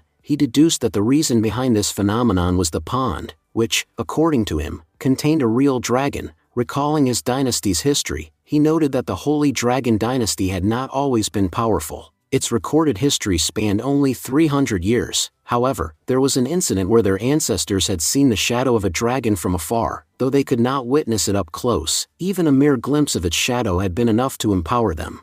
As a result, their ancestors had rapidly gained strength and eventually achieved immortality. Now, he found himself experiencing something similar, except that he was able to see a real dragon up close. Shocked by this revelation, Nan Fang remarked that the pond contained god-level power. Jilling added that if the master had not been with them, they would have certainly perished. The aura of a real dragon was strong enough to obliterate beings as weak as them. Bowing deeply, the prince expressed his sincere gratitude to the master. However, Li Fan dismissed the need for such formalities and stated that he was not providing him with an opportunity but assigning him a responsibility. He declared that, from that day onwards, he would be responsible for taking care of the pond. Observing his reaction, Li Fan found himself feeling somewhat troubled. He speculated that the conditions outside must have deteriorated significantly. Normally, people who visited him would bow in gratitude, even though he hardly did anything for them. These children, too, were working diligently just to earn a place to stay. As the prince tried feeding the dragon, he found the task exceedingly difficult. He was relieved that the master stood beside him, as otherwise, he would have already fainted. However, he resolved not to collapse in front of the master, fearing that it would make him appear weak. Similarly, Lu Rang thought to himself that, under normal circumstances, he had remarkable stamina, yet, using the hoe had exhausted him completely. He had already depleted all his spiritual energy and was feeling extremely fatigued. Despite this, he refused to give up in the master's presence and resolved to keep trying, no matter how difficult it became.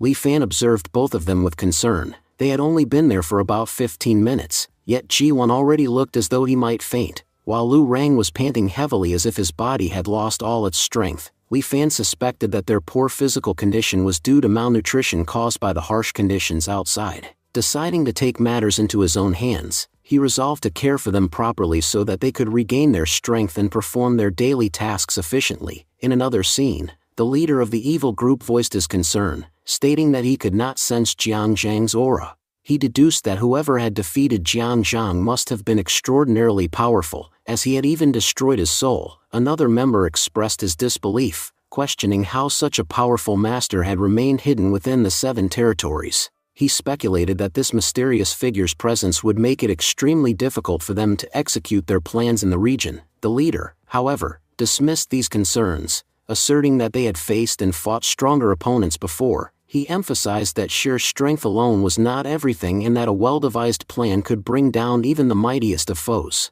The scene then shifted to Luofu Holy Land, where a cultivator proudly declared that he had made significant progress in his sword cultivation. However, he expressed frustration over his inability to further enhance his powers. At that moment, a voice from the shadows scoffed at the conversation between the two weaklings. The Holy Lord of Luofu Holy Land demanded to know who had dared to interrupt them. Just then, their leader emerged, identifying himself as an evil cultivator who had come to destroy them. As soon as he made his intentions clear, the cloaked men group launched an attack. They arrogantly declared that their enemies were nothing more than ants, and demanded to know who among them had the audacity to kill their comrade Jiang Zhang. Meanwhile, Taoist Chao contemplated his situation. He had been one of the most powerful individuals in his region, yet he found himself utterly incapable of resisting these new enemies. This realization led him to conclude that all of them were immortals. Chao replied Senior, explaining that they had only recently arrived in the region and knew little about its intricacies. He suggested that if they wished to identify the most powerful master in the area, they should seek out Taiyan and Jinghuan Holy Land, the ancient forces that had long ruled the land.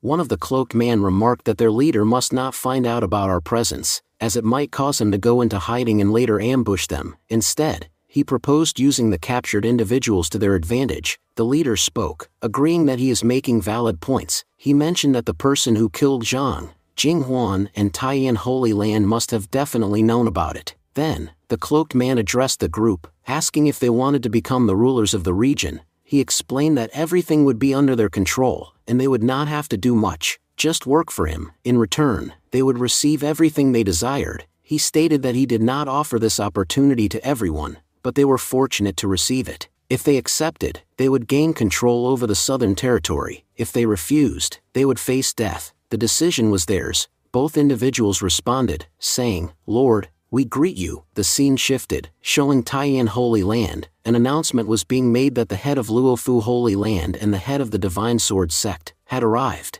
Luofu then addressed Chao, saying that all the sects had assembled and that what happened next depended on both him and them. Taoist Chao reassured Luofu, telling him not to worry. He assured him that they had enough strength to destroy anyone who stood in their way. Meanwhile, Yuan questioned why both holy lords were present and remarked that they had gathered every sect of the Xiantian realm. Taoist Chao explained that they had come to meet the holy lord and discuss something important. He reminded them that all other regions had been destroyed, and only the southern region still had intact resources. He proposed that these resources be distributed fairly among all. Hearing this, Ling Chao angrily accused them of betrayal. He reminded them that they had been given shelter for their safety, yet now they were turning against their hosts. Yuan added that they had been provided food and support, but now they wanted to eliminate those who had helped them. Luofu responded, stating that the entire world had already been destroyed. He asserted that only those with power would rule this region, and those without power had no choice but to leave. He emphasized that it did not matter where anyone originally came from. Yuan, now realizing something, remarked that Luofu was a pseudo-immortal. He finally understood where Luofu had gained the courage to stand against them. He then warned Luofu, saying that if he intended to destroy them with his current strength, he had made the biggest mistake of his life. Luofu admitted that he knew they were powerful and that they could certainly stop him. However, he pointed out that stopping two people of the same power level would be impossible for them. Taoist Chao then questioned how did they feel after watching their newfound power. He mocked them, asking if they thought he and his people were foolish enough to challenge them without any strength. He explained that they had hoped for a peaceful resolution but realized that they would have to kill the two elders to make their point. Yuan turned to Saintess Mu Qianning and asked what their next move should be, stating that they would follow the upcoming orders from Senior. Mu Qianning responded, saying that their actions were despicable and that there was no need to hold back. She acknowledged that they were being attacked by demons but asserted that, in reality, these humans were worse than demons. If they did not eliminate them, they would be the ones eliminated, which was completely unacceptable. Both masters activated their powers and spoke, questioning whether their opponents had truly believed that the people of the southern region were powerless and could be easily destroyed. Luofu, shocked, realized that both of them had now become pseudo-immortals. He recalled that they had been stuck at the Supreme Being level and wondered how they had managed to level up in such a short time. He then considered that the cloaked man had been right. There was definitely a master behind them who was helping them improve. He speculated that this master must at least be an immortal. However, he dismissed the thought, concluding that whether they were immortals or pseudo-immortals, they would die by his hands today. After all, he now possessed many powers as well. Expressing anger, Linger said that what had been done here was unacceptable. She reminded everyone that Southern region had provided security for them so they could stay here safely, yet they had repaid this generosity in the worst way possible. She then declared that since they were fated to die, their wish would be granted. Their deaths would be so absolute that even reincarnation would be impossible. At that moment, a man wearing a robe entered and commanded, "Luofu, step back." Luofu, surprised, asked, "Sir, what exactly is happening here? Why are you asking me to retreat? We are confident that eliminating these people will be easy for us." The robed man responded with frustration, calling them fools. He explained that they did not understand the situation. One of their opponents possessed an immortal weapon, making them vastly superior. He warned that neither Luofu nor his companions stood a chance, as even a single attack from their enemy would be enough to end them. Luofu, realizing the gravity of the situation, addressed the Holy Lord, saying, "Listen to me. There are 4 individuals here who are at the pseudo-immortal level. If we engage in a battle now, the destruction will be catastrophic. The very resources we are fighting for will be lost to everyone." Hearing this, Yuan asked, "What exactly are you suggesting?" Luofu responded calmly, "It's quite simple. The young generation will fight amongst themselves, and based on the outcome, the resources here will be divided. The winner will take everything, while the loser will leave empty-handed." Yuan then turned to the goddess, asking for her opinion. Linger replied, "Holy Lord, whatever decision you make, we will stand by you. Besides, It doesn't matter whether a fight takes place or not, victory will be ours regardless. With confidence, Yuan then declared, "Very well, I accept your challenge. Within 3 days, our young fighters will battle yours." As they were leaving, Luo Fu smirked and remarked, "I hope your warriors are talented enough to last at least 5 minutes against mine." Meanwhile, Ling Chao observed that both the warriors from Sword Sect and Luo Fu's sect were behaving aggressively. Their confidence suggested that they had grown immensely powerful and had no hesitation in challenging them. However, Ling Chao found something odd. Initially, they had been eager to fight, but after hearing someone in the crowd, their intent had suddenly shifted. Expressing his suspicion, Ling Chao said, "I believe someone is influencing them from the shadows, guiding them to act this way." Yuan nodded in agreement, stating, "You're absolutely right. Just a month ago, Luo Fu and Chao were nowhere near the immortal realm, yet suddenly, they have become sub-immortals. There must be someone guiding them. If that person is directing them into battle, it cannot be for good intentions." Hearing this, Linger asked Qianing, "So, do you think we should inform Senior Li Fan about this?" Mu Qianing agreed, saying, "Things have become too serious now. We must let Senior know what is happening." At that moment, the scene shifted to Li Fan, who was casually tapping a rhythm on the table. Deep in thought, he sighed, feeling that his life was becoming increasingly boring. He spent his days drinking tea and listening to music while the younger ones took care of the farming. Yet, he reminded himself that he couldn't afford to be lazy. His system's mission was still unfinished. More young warriors were needed. Meanwhile, Nan Feng was lost in the music she played, feeling as if she had entered another world. Confused, she wondered where she was and why there was no road ahead.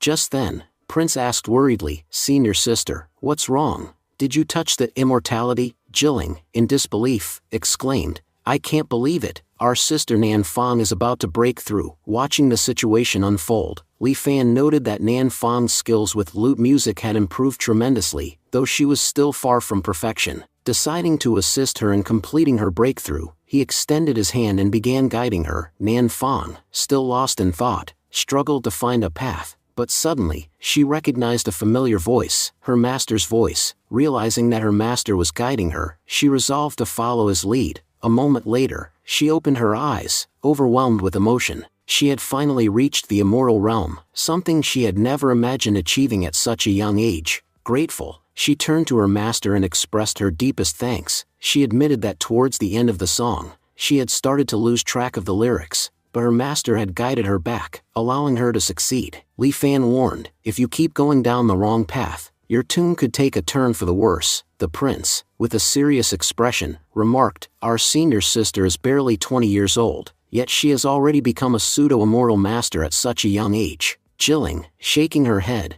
disagreed, "I wouldn't say that our senior sister is just an exceptional talent. Everything she has achieved is because of our master. There isn't a single person in our entire sect who could compare to him." Just then, a voice called from outside the house, "Senior Li Fan, are you home?" Recognizing the voice, Li Fan muttered to himself, "That sounds like Qianing." Then, raising his voice, he responded, "Yes, Qianing, I'm here, come in." As she entered, Li Fan asked, "Tell me, what brings you here?" Qianing, looking troubled, explained, "Senior, I told you before that we were helping the refugees from the other territories. But now, there's a major problem. The refugees are demanding our resources, and they are willing to fight for them." Linger added, "Their forces are quite large, and we have no idea how to handle this situation. To protect our resources, we decided that in a few days, the disciples of our sect will have to fight. The losers won't receive any resources." Li Fan listened carefully before responding, "First of all, you all did nothing wrong. Humans are greedy creatures,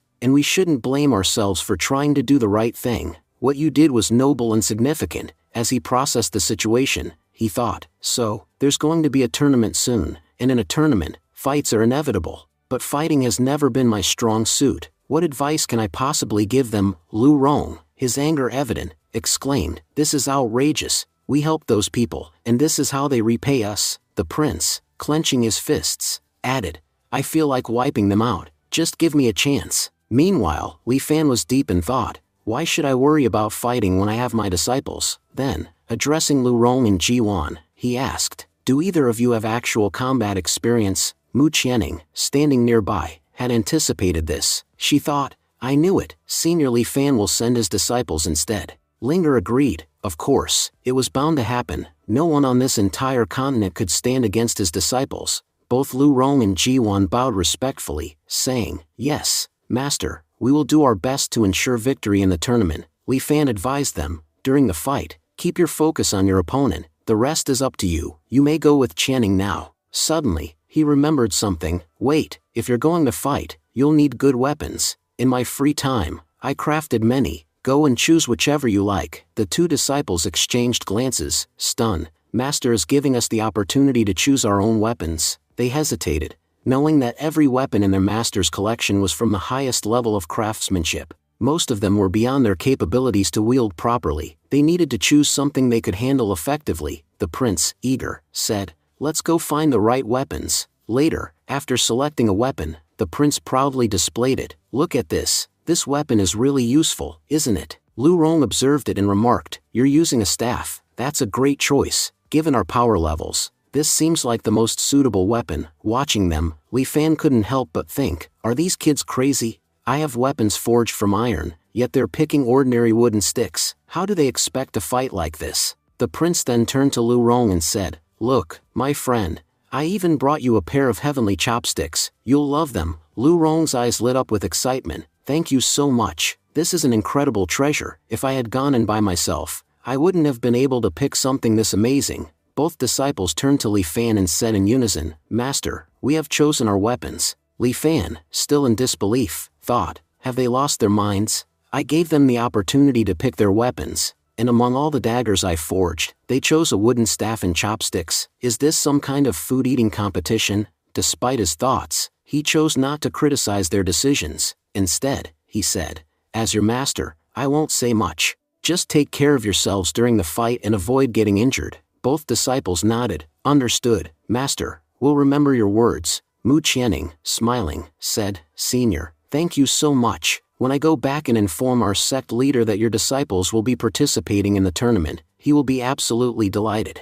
Just then, Nanfang, looking hesitant, spoke up, "Senior, there's something I need to say." Li Fan, noticing her nervousness, reassured her, "Go ahead, Nanfang. Why are you hesitating?" Nanfang was deep in thought, wondering if they should also step in to help juniors when they were at risk of losing. Li Fan recalled Nanfang, a girl who usually spent her days practicing music. However, when it came to defending their nation, she and her painter sister stood at the forefront. He never imagined that these two girls would have such unwavering love for their homeland, even willing to fight for it. The scene shifted to a battle where a man, shouting in triumph, declared that he had finally become a supreme being. He boasted about the immense effort he had put in to reach this level. Meanwhile, a man standing behind Luo Fu proclaimed that he too had ascended to the Mahayana realm. Luo Fu addressed both of them, stating that he had rewarded them handsomely and now expected them to defeat every opponent from the southern region. A long-haired man assured Luo Fu that there was nothing to worry about, as he was confident no one in his generation was more powerful than him. He firmly believed that their victory in the competition was inevitable. Meanwhile, their leader observed them and reflected on the sacrifices made. He noted that the man had burned his life potential for 3 consecutive days, yet had only managed to become a supreme being. The leader speculated that if someone else had been in his place, they might have already ascended to an immortal Tao. He regretted wasting resources on someone unworthy but admitted that their real goal had been to identify the most powerful cultivator. Otherwise, they would have simply wiped out the weaker ones long ago. As the competition day arrived, an announcer declared the arrival of various factions: the Kong Temple, the Dugu family, the Dragon Sect, and the Divine Sword Sect. Ling Chao remarked that all the Holy Land of the Xiantian realm were now present. He placed his hopes on the young disciples, believing in their potential. Lu Rang reassured him, stating that they had been guided by their master, and under his instructions, there was no way they would lose. Just then, Luo Fu approached and sarcastically remarked that he hoped their disciples would at least survive the battle. He acknowledged their courage in stepping onto the battlefield despite knowing they would lose. Yuan responded confidently, asserting that only time would tell who the real victor would be and that Luo Fu need not give them unsolicited advice. Luo Fu laughed, indifferent to the outcome, and admitted that his sole interest lay in witnessing the southern region's defeat, as it would bring him peace. The first fight commenced as 2 fighters stepped onto the stage. One of them introduced himself as Monk Qingqing from Jima Temple, a disciple of the once mighty Western Desert Sect, and the eldest of the 9 Holy Sons. His opponent, from Luofu Holy Land, was named Tu Gao. Unlike Qing Cheng, Tu Gao wasted no time in boasting and instead declared that he was ready to fight. In an instant, he disappeared from sight. Qing Cheng was caught off guard, wondering where his opponent had gone. Before he could react, Tu Gao struck him with a powerful punch, mocking him for claiming to be a holy son yet lacking any real strength. The announcer declared Tu Gao the winner, as he had knocked out Qing Cheng with a single blow. The audience was stunned,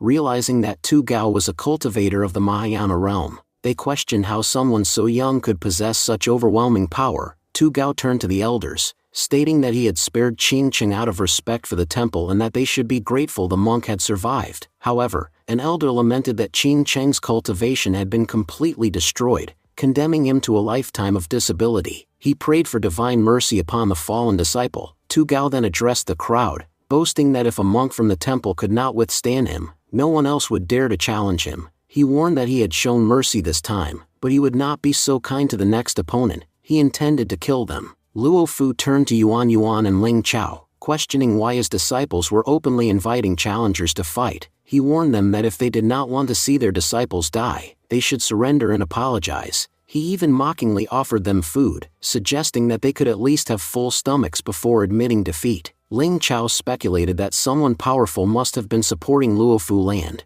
which explained why their disciples had become so strong. He reasoned that achieving such power at such a young age was nearly impossible without external help. Yuan Yuan reminded him that Senior Li Fan had already sent their disciples to fight, likely aware that their own disciples might not be strong enough. However, he expressed confidence that as long as Li Fan was on their side, they would not lose. At that moment, Lu Rang stepped onto the stage and addressed Tu Gao, announcing that he was there to defeat him. A master, watching from the sidelines, questioned Lu Rang's presence, recalling that he was once a disciple of the Divine Sword sect. He remembered how Lu Rang had worked tirelessly to become a disciple of the sect but was ultimately exiled to Tsangli Mountain after being deemed unworthy. The master wondered how Lu Rang had managed to survive and why he had not perished there. Laughing mockingly, Taoist Chao remarked that the situation was nothing short of a joke. He reminded everyone that Lu Rang was once considered nothing more than useless trash and that sending him to fight was a foolish decision.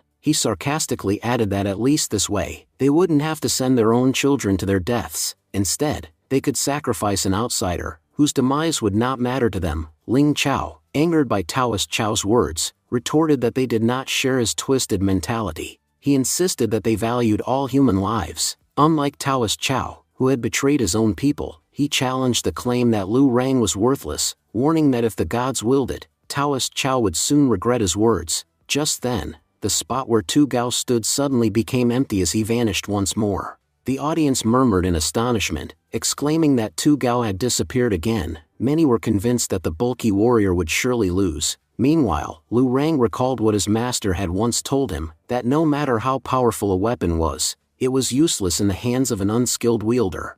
He reminded himself that even bare hands could be turned into deadly weapons if used correctly. With this thought, Lu Rang delivered a devastating punch to Tu Gao, causing significant damage with just a single blow. Luo Fu, stunned by the sudden turn of events, questioned how Tu Gao could have lost so easily. Even Taoist Chao expressed disbelief, astonished that this boy, whom they had underestimated, had managed to achieve such an incredible feat. Among the crowd, members of the evil sect observed the fight with keen interest. One of them noted that something was unusual about Lu Rang's body. He sensed an overwhelming energy emanating from him, something beyond the ordinary. Another sect member speculated that the immense power Lu Rang displayed was likely due to the influence of someone they had been searching for, as it would have been impossible for him to become so strong on his own. Lu Rang then turned his attention to the Divine Sword sect and Luo Fu Holy Land disciples, mocking them for their arrogance. He declared that he was aware they lacked a disciple capable of facing him in a one-on-one fight. He challenged them to send 2 fighters at once, confident in his abilities.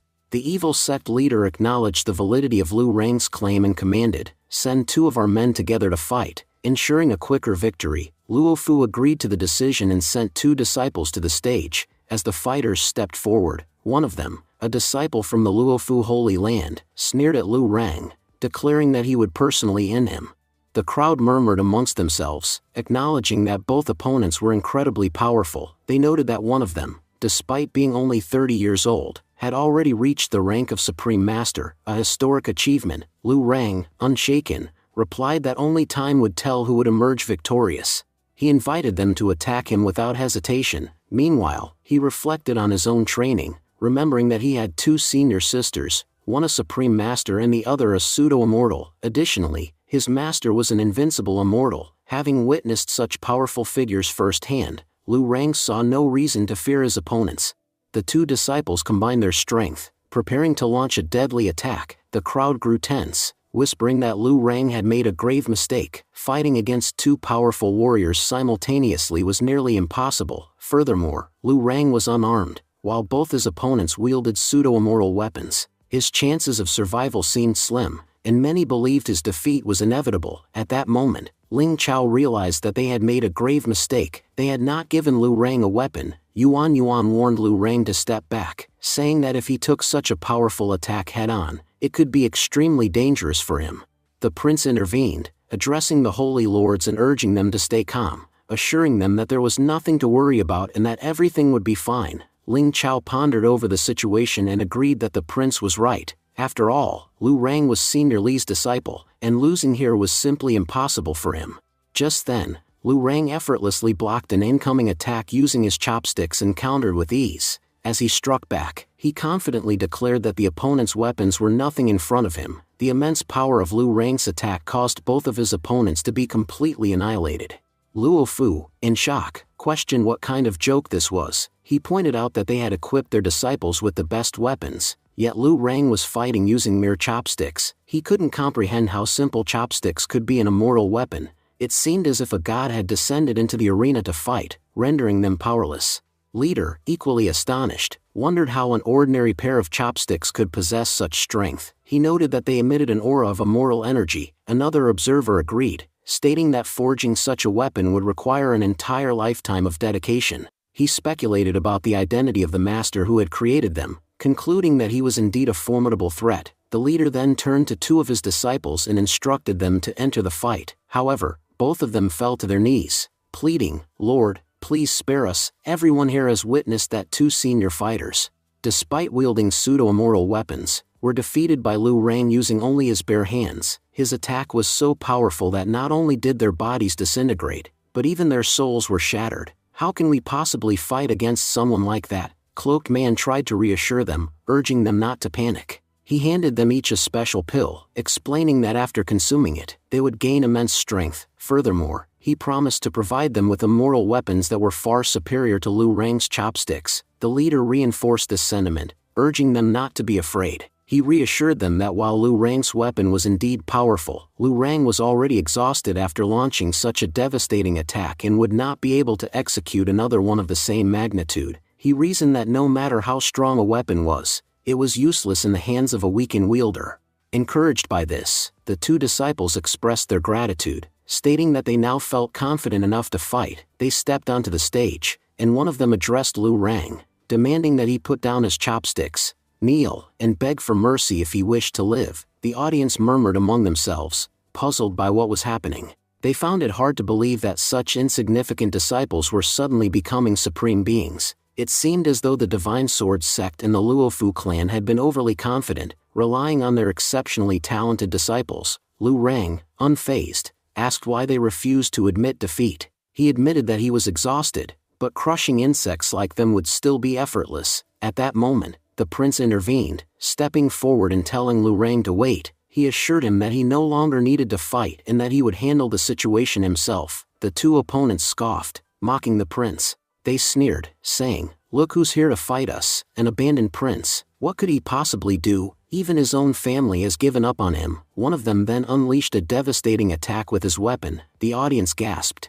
noting that the attack was far too powerful to be coming from a mere supreme-level disciple. Even the prince seemed overwhelmed. However, his dragon spirit suddenly spoke to him, assuring him that there was no need to fear, as it was there to protect him. Just then, an explosion erupted on the stage. The impact alone severely injured both opponents, shattering their weapons in the process. The leader, in disbelief, exclaimed, "I cannot believe my eyes. I am witnessing the true dragon technique." But if I recall correctly, the true dragon clan was wiped out millions of years ago. He explained that the true dragon clan was once an immensely powerful faction that no one dared to challenge. But now, a dragon had appeared in this very battle. Another cloaked man, struck by an idea, suggested that if they could somehow kill the prince, they would be able to claim his technique and dragon spirit for themselves. Doing so would exponentially increase their power. With this intent, they prepared to attack. One of them grinned, saying, "I never imagined that coming to this land would bring us so many unexpected rewards.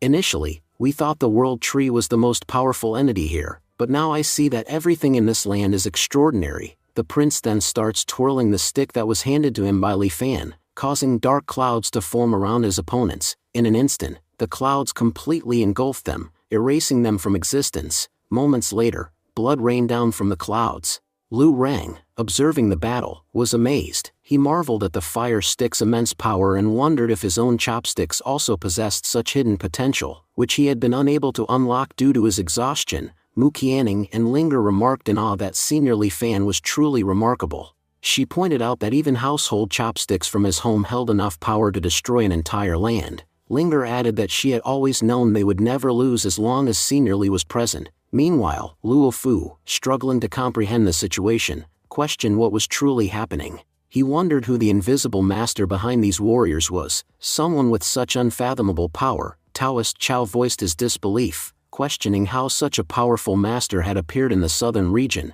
He speculated whether this master had descended from the heavens. Ling Chao then addressed the two remaining opponents, asking them what they had to say now. Ling Chao turned to Mu Qianning for guidance, asking if there were any instructions from Senior Li Fan. She admitted that Senior Li Fan had not given any explicit orders, but given the severity of their crimes, letting them go unpunished did not seem right. Ling Chao then made an official announcement to everyone present. From this moment onward, the Divine Sword sect and the Luo Fu clan ceased to exist. Luo Fu, horrified, struggled to accept reality. He couldn't believe that they were being wiped out based on the instructions of a mere girl. Determined to survive, he formulated a plan. If he could take this girl hostage, it would work in his favor. He would be able to negotiate with these people more easily. Just then, Mu Qianning activated her power. Without hesitation, she unleashed a devastating attack, eliminating both enemies in an instant.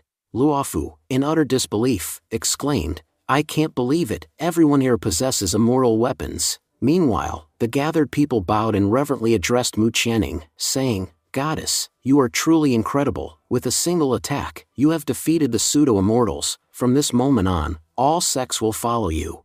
Mu Qianning, slightly overwhelmed, responded, "I haven't done anything special. There is no need for you all to bow." At that moment, a cultivator stepped forward and respectfully said, "Forgive me, but I have a question. There was a widely spread rumor about a powerful master in the Tsangli mountain who was accepting disciples. Was it you who spread that news?"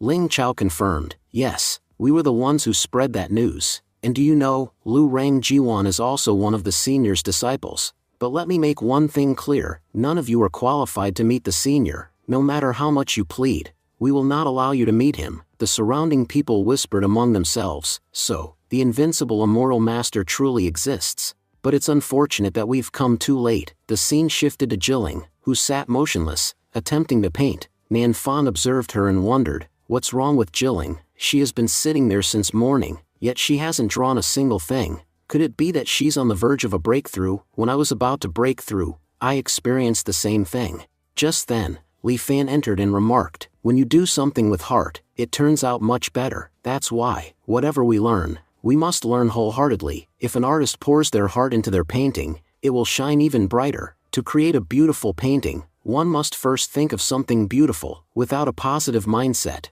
a great painting cannot be made." Jilling, contemplating his words, murmured, "So I must follow my heart and envision a magnificent creation." As soon as this realization dawned upon her, she successfully achieved her breakthrough. Nan Fan, astonished, thought, "My sister has become immortal after me." She was already at the supreme stage, but now she has ascended even further. Li Fan smiled and said, "Now, your skills in painting have improved significantly. Starting tomorrow, try creating something new. After all, you've painted the same thing at least 10 times. Just then, voices rang out from outside the house. Linger said, "Senior, we have returned." Li Fan thought to himself, "It seems their competition has finally ended."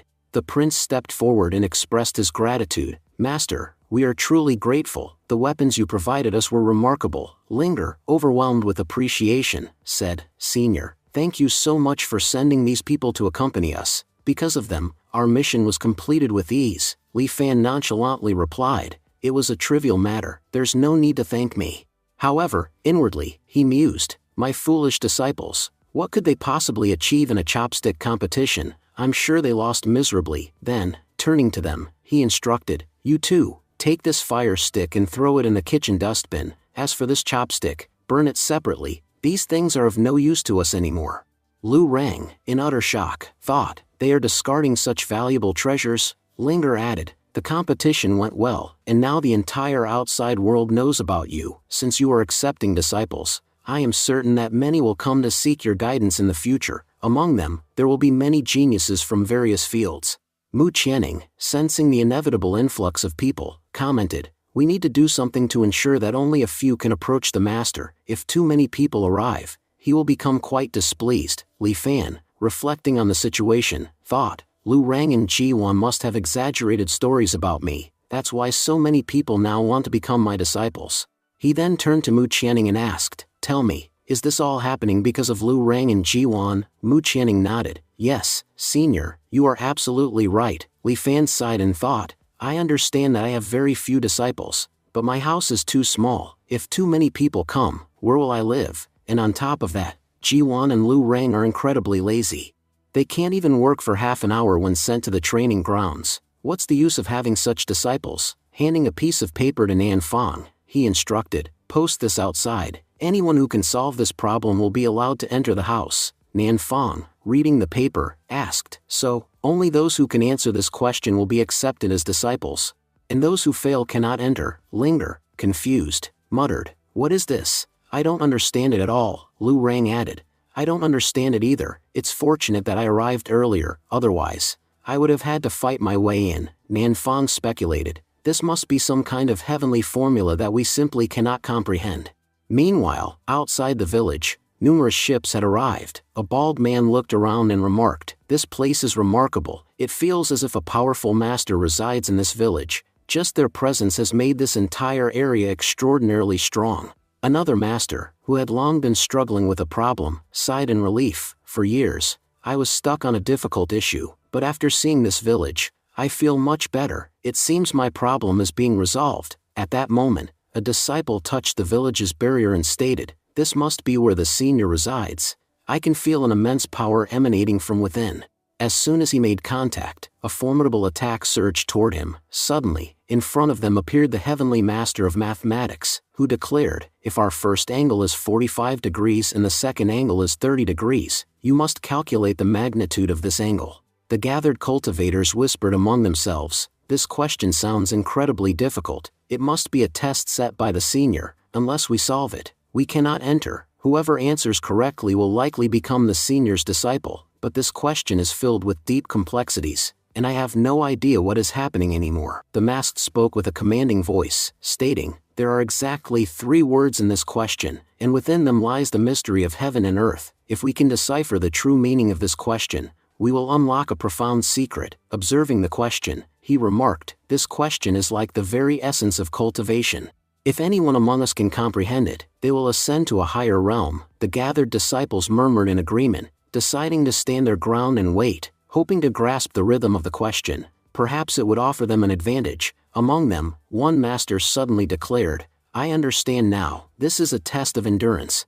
As long as we stand firm, we shall prevail. The one who remains standing until the end will be the victor. That is the true meaning of this challenge. Just as he finished speaking, one of the weaker disciples collapsed. The master looked at him and commented, you are too weak. There is no shame in admitting defeat. If you are struggling, I will take you away from here. However, the disciple refused, his voice firm. No, master, my life holds little value. Even if I die here, it does not matter. But no matter what happens, I will not turn back. Seeing his determination, the master nodded. Very well, the choice is yours. I understand that cultivating with such a frail body is extremely difficult, but you possess an extraordinary heart. That is not a trivial thing.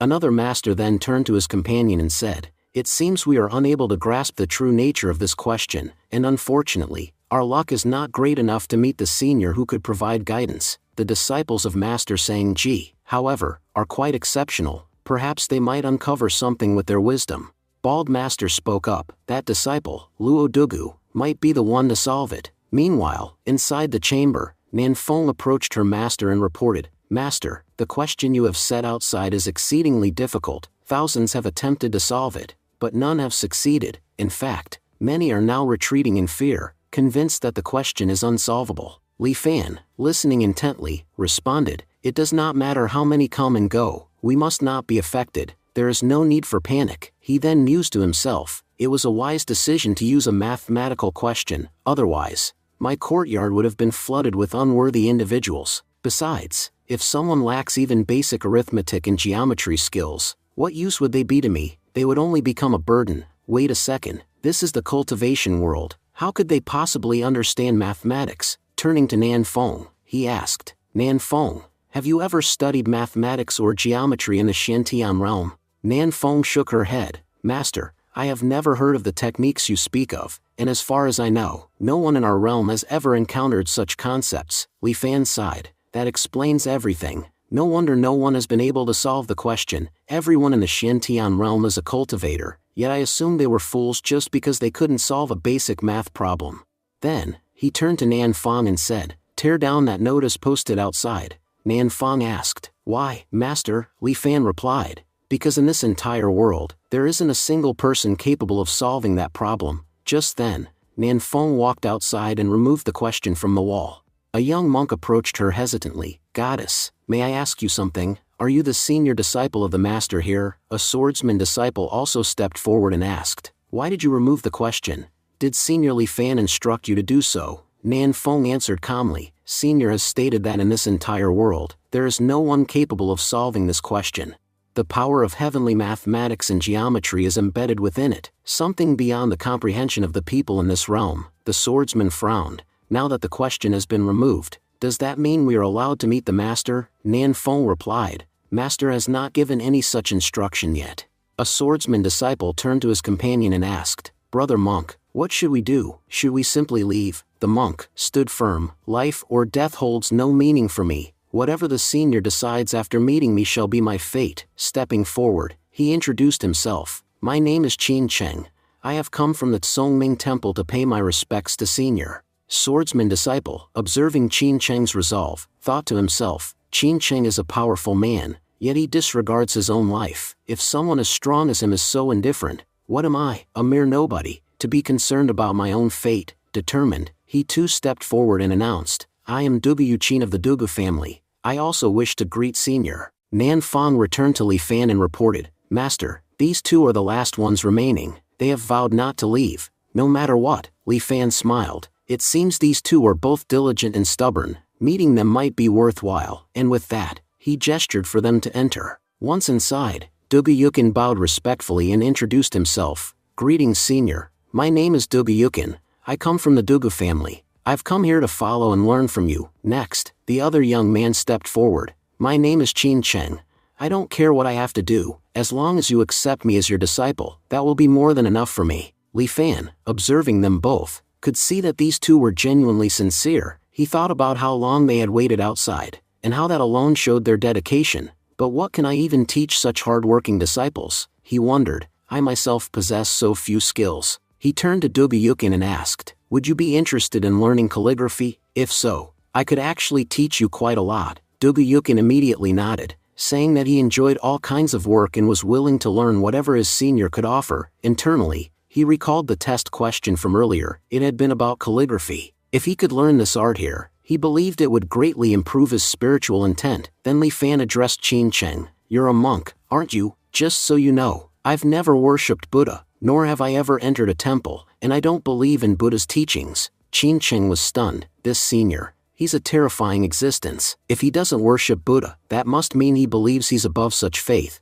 Perhaps he has even met the ancestral Buddha himself. That might explain why he sees no value in it. He thought, could this man be the supreme Buddha himself? As Li Fan contemplated, he realized he wouldn't be able to teach Buddhism even if a child asked to learn it. He didn't know anything about it himself. "I'll have to refuse if Qin Cheng asks." But just then, Qin Cheng dropped to his knees and said, "Senior, I'm willing to give up everything just to follow you." Li Fan was taken aback. This boy is so sincere. He's ready to give up everything he's practiced since childhood. just to become my disciple. Such sacrifice is rare these days. Li Fan finally agreed. Alright, I'll give you a task for now. Our courtyard has become filthy. Go clean it up. Li Fan remembered a TV show he had once seen called The Sweeping Monk, where a humble monk quickly became powerful. Qin Cheng gratefully responded, Master, thank you. I'll never forget your kindness. There's no need to bow so much. Li Fan replied, Stand up. It's getting late. Let's all eat. Your training will begin tomorrow. Nan Fong and Lu Rang started serving food. As the two newcomers saw the meal, they were shocked. Qin Cheng thought, this is holy medicinal food. I've never even heard of such a thing, let alone seen it. The prince reassured them, Don't be alarmed, junior brothers. We were also shocked when we first came here, but over time, you'll realize this is just part of daily life here. From the food to the water, everything here is extraordinary. Duguyukin said.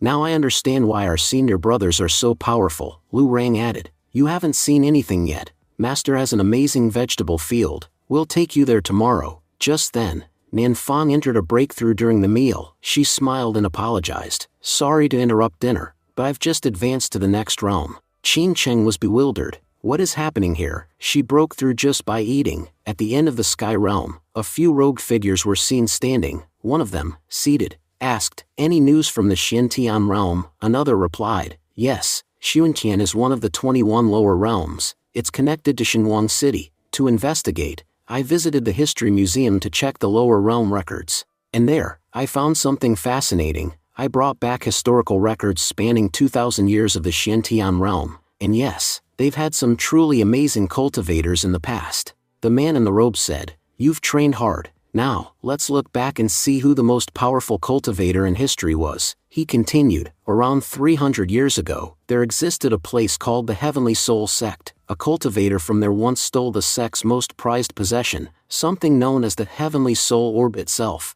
Using that immense power, he gravely wounded the sect and disappeared into the lower realm to save his own life. Since then, no one has ever seen him again. He explained that the thief was once a poor man with an immortal realm cultivation base, yet he was ruthless. He wouldn't think twice before killing someone. Every opponent he defeated, he completely annihilated their soul. The man in the robe remarked, He's impressive. Honestly, the Heavenly Soul Sect even gave him a second chance, and in return, he attacked them. Because of him, the sect grew significantly weaker. He went on to say that the man was not just powerful but also cruel, known for giving his enemies horrific deaths. At that point, another person interjected, wondering aloud, could he be a demon cultivator? After all, demon cultivators are known to torture their enemies before killing them. He then added, even our Zhang died like that. His soul was destroyed so thoroughly that there's no chance of resurrection. The first man nodded and said, At least now we know who's behind all this. Since he entered the lower realm, his power must have weakened. But he's been down here for 300 years. That's more than enough time to grow incredibly strong again. We can assume that he's now become a heavenly immortal, but this realm is nowhere near powerful enough to handle someone like him. His entire history is strange. If he really is a demon cultivator, then why is he saving people here? He then added grimly, Doesn't matter why he's helping the locals. If he interferes with our plans, we'll have no choice but to eliminate him. He concluded, if the protector of southern region is really that bastard Hidian, then we won't need to do anything ourselves. We'll just report it to the Shanghai city. They'll come take care of him. He turned serious and said, But our top priority right now is to find out whether this man is truly the demon cultivator Hidian or not. Scene shifted to the underground chambers of Deng Xiantai's ruins. A mysterious man there was speaking. It's been 300 years. I'm confident that using the Heavenly Soul Orb, the Demon King's soul has now been fully restored. He recalled how, some time ago, a terrifying energy blast emerged from above ground.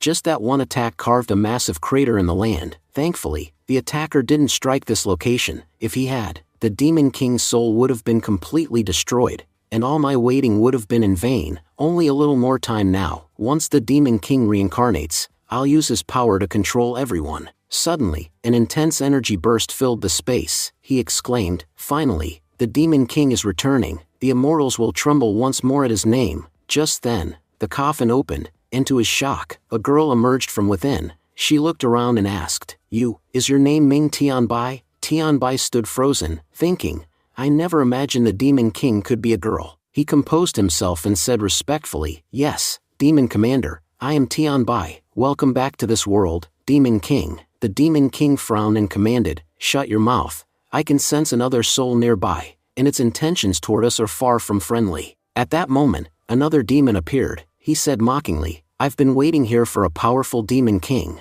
not some little girl. Now that I know this is your true form, I'll destroy you myself."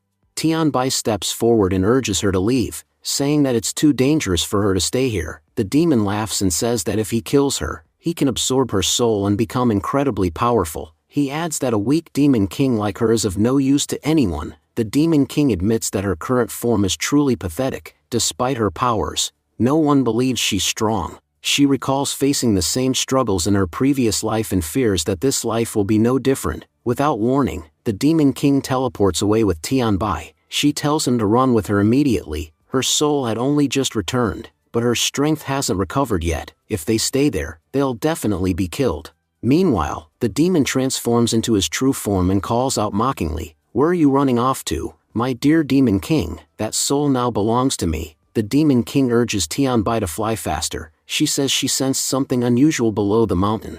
Tianbai agrees. It's strange that the once great Sanli mountain was completely destroyed, yet this small nearby town remained intact. The Demon King suspects something must be protecting the town and suggests they hide there. At that moment, they overhear two strangers talking. One of them mentions that the senior who lives in the southern region is just up ahead, and he's sure the village is dangerous. The other responds that their main goal is to confirm whether that senior is actually a demon cultivator. If so, their mission will become much easier. As they speak, Demon King and Tianbai pass overhead. One of the cloaked man confirms that demonic power was present and declares it's now certain that demon cultivators reside here. He also believes the senior who's been protecting everyone is none other than the demon cultivator Tianbai. The second cloaked man addresses the chairman, saying that based on the demonic energy, the cultivator's power level wasn't very impressive. The first man agrees, stating that even if the man is a great immortal, he won't be able to defeat them. Now that they know who their enemy is,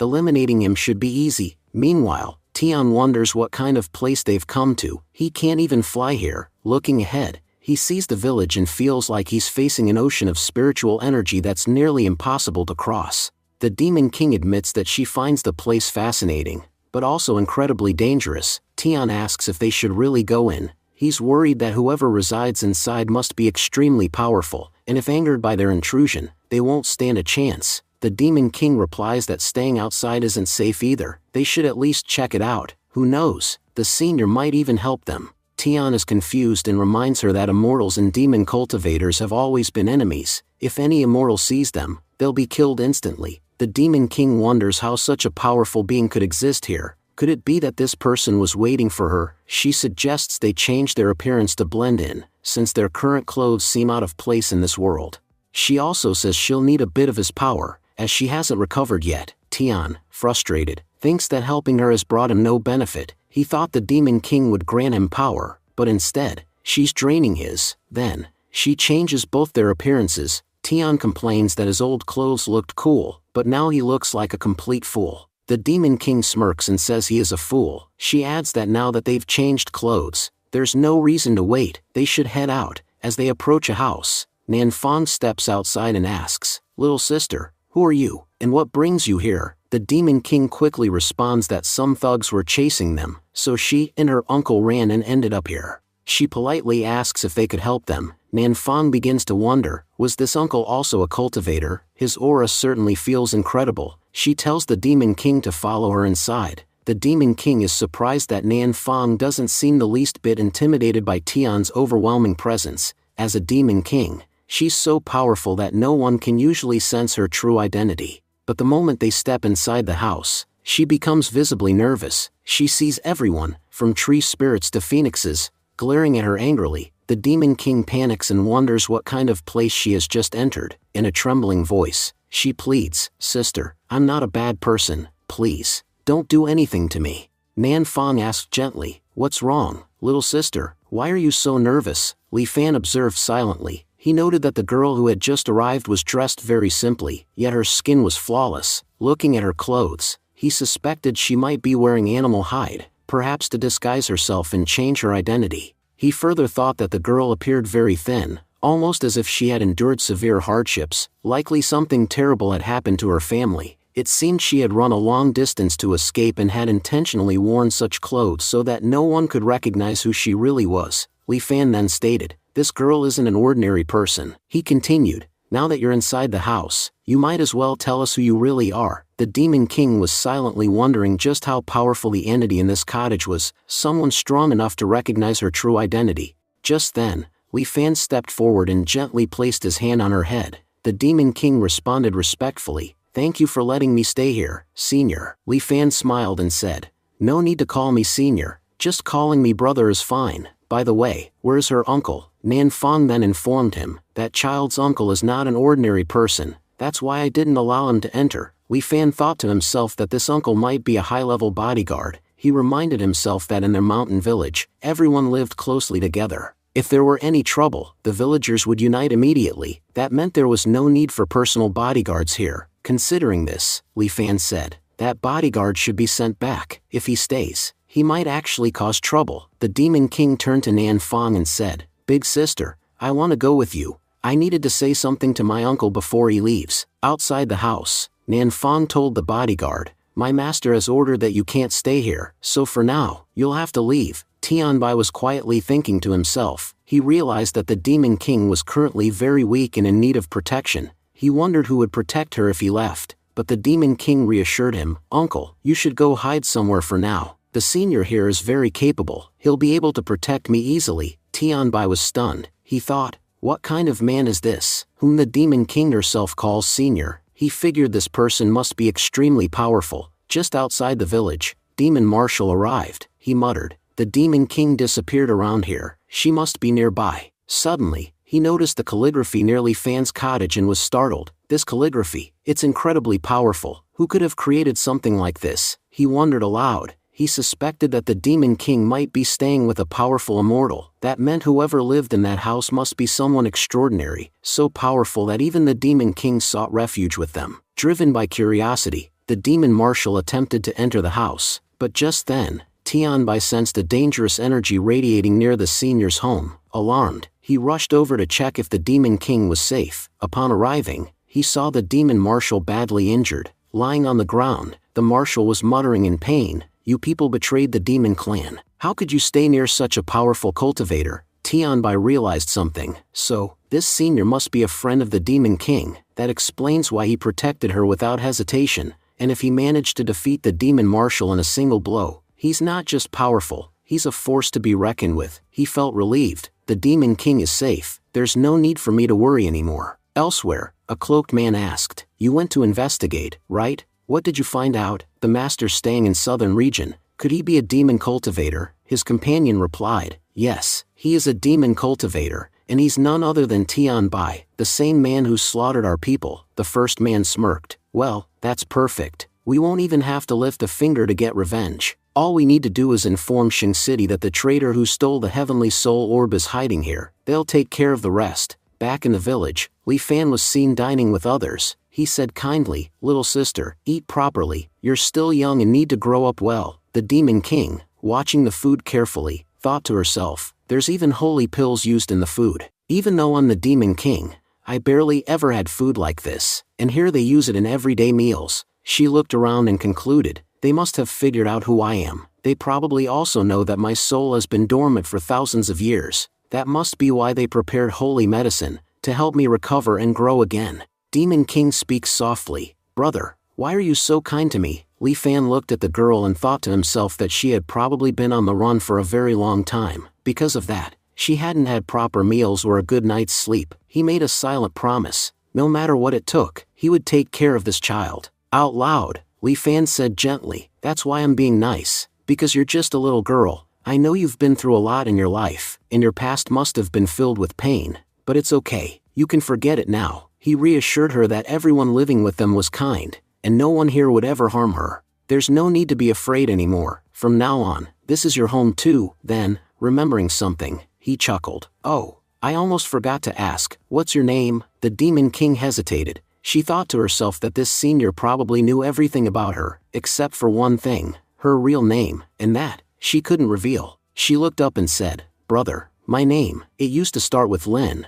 but I think I've forgotten the rest. Could you give me a new name?" Li Fan nodded with a smile and said, How about Jining? It's a blessed name. People with this name rarely face misfortune. The girl smiled brightly and said, "Thank you, you've given me a wonderful name." Li Fan looked at her and said kindly, "Jining, you're still very young. While you're living here, you must not neglect your studies." He added that although their village didn't have a school, he would personally teach her. Jining nodded eagerly. "Yes, brother, I really like studying," Li Fan replied. "Great, then let's start writing right away." Meanwhile, Qin Cheng was watching and feeling amazed. He thought to himself that this seemed to a god have picked up a sword. How could a single person possess such overwhelming power that even their smallest moves radiated strength? Dubuyukin also observed quietly. He thought about how his family had many powerful cultivators, and he had seen numerous elite masters, but he had never witnessed such intense sword intent in his life. Jining, too, was watching Li Fan's calligraphy with awe.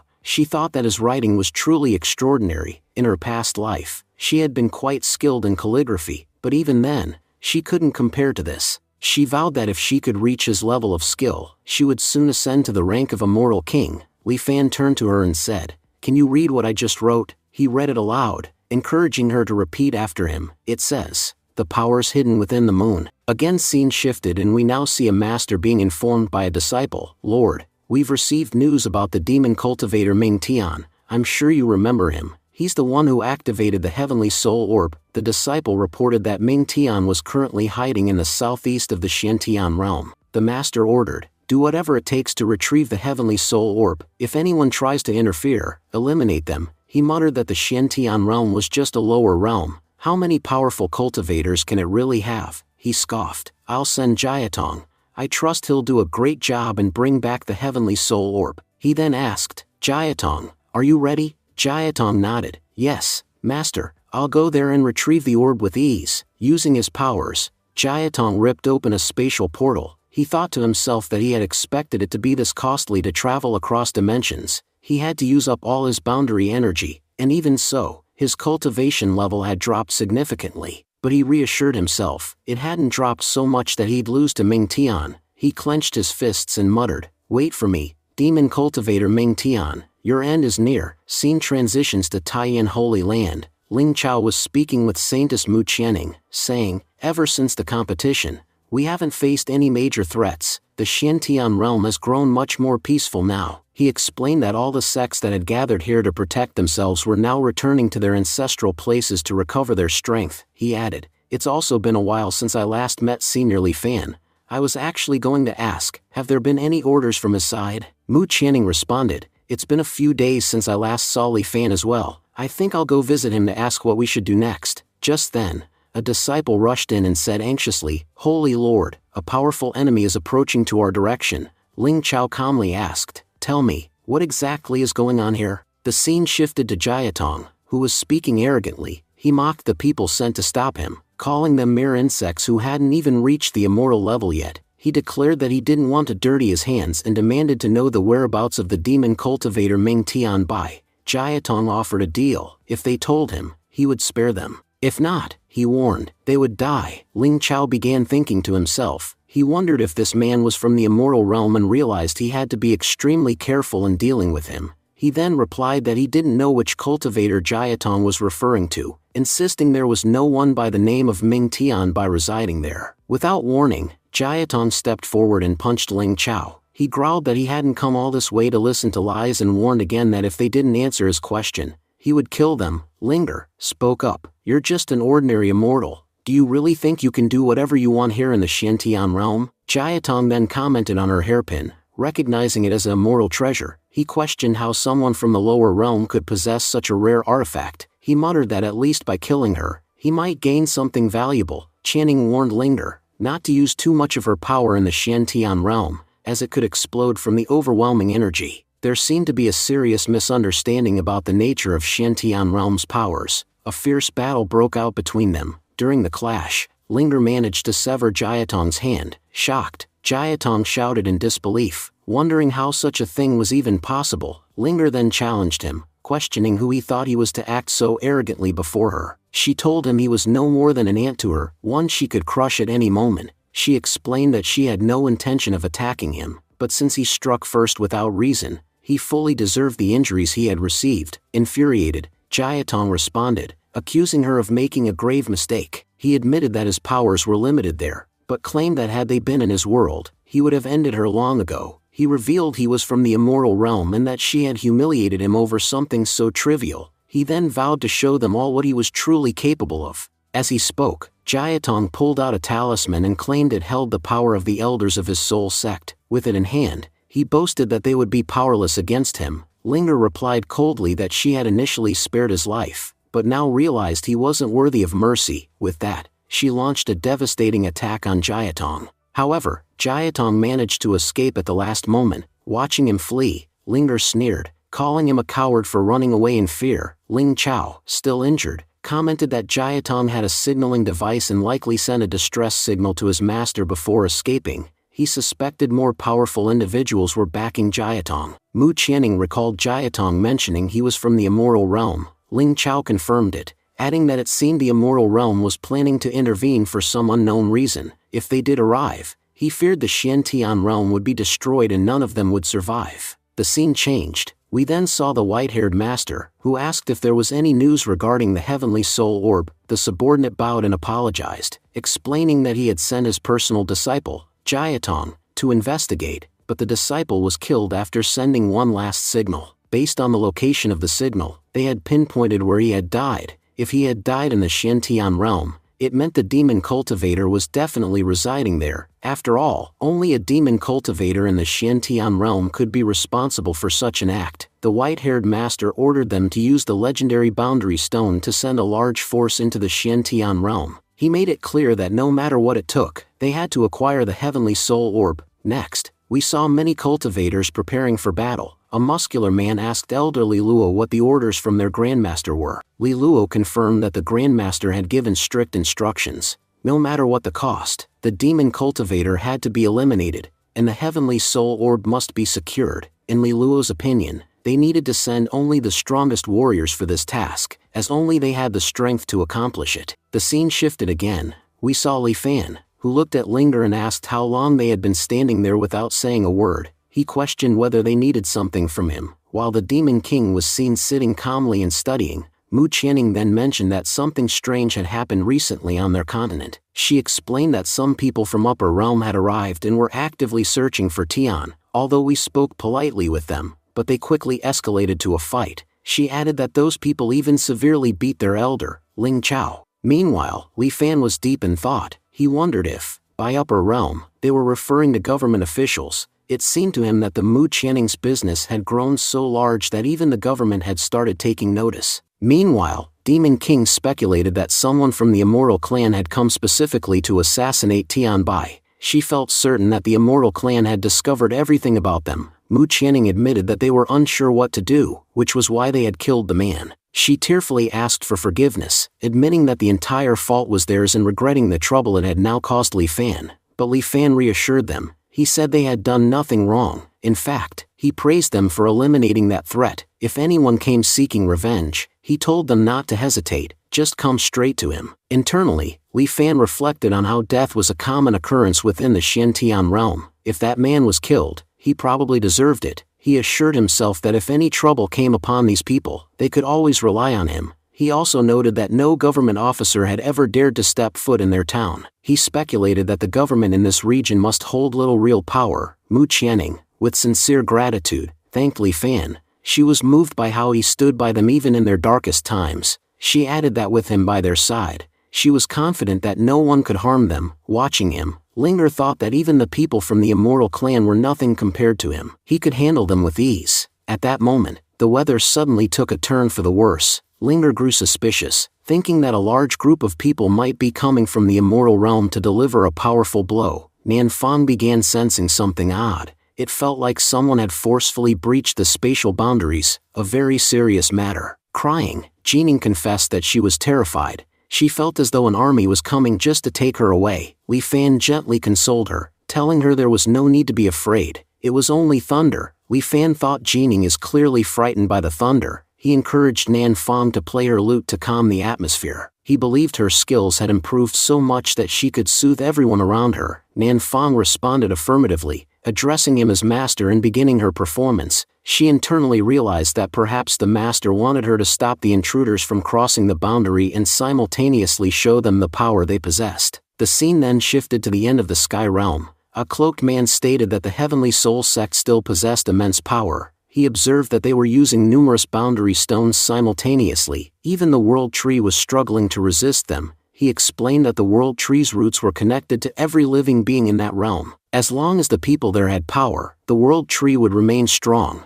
But once a war between the Immortal Realm and the Shantian Realm clans broke out, the number of cultivators who would die would be uncountable, and with each death, the world tree's roots would weaken, making it easier to absorb its power. He revealed that they had worked hard to claim the world tree, and now it was finally within their reach. The scene transitioned again to the cultivators of the Heavenly Soul sect, who noticed that the Shantian Realm's world tree was regenerating. A strange sound was resonating through the area, making it difficult for them to enter the lower realm. They suspected this power couldn't belong to a demon cultivator, as demon cultivators came from the outside world, and the world tree didn't obey outsiders. It had to be someone from the Shantian realm trying to stop them. At that moment, an elder from the Heavenly Soul sect ordered the use of all their boundary stones. He declared that regardless of the consequences, they would not back down and would settle in that realm. He vowed that since the Shantian realm dared to resist them, they would now be annihilated. Harnessing their full power, the entire group descended into the Shantian realm.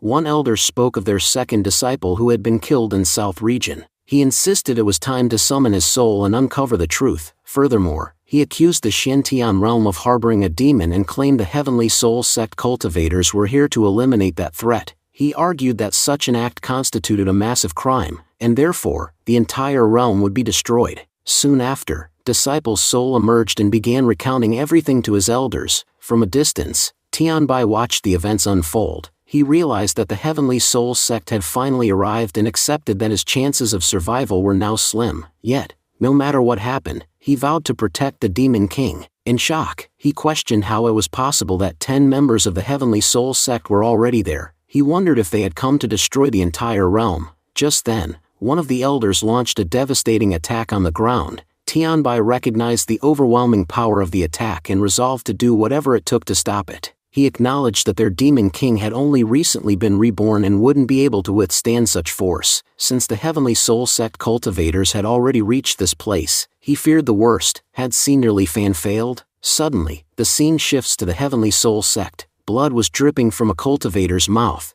and he muttered weakly that he never expected there to be a true immortal hidden within the Shantian realm. As music played, Nan Fang was lost in thought. She realized that the people who had arrived here were incredibly powerful, far beyond what she anticipated. Normally, her music would have already killed someone by now. Meanwhile, the Demon King was sobbing, expressing her fear. She admitted that she was terrified. Li Fan reassured her calmly, telling her, "Junior sister, there's no need to be afraid.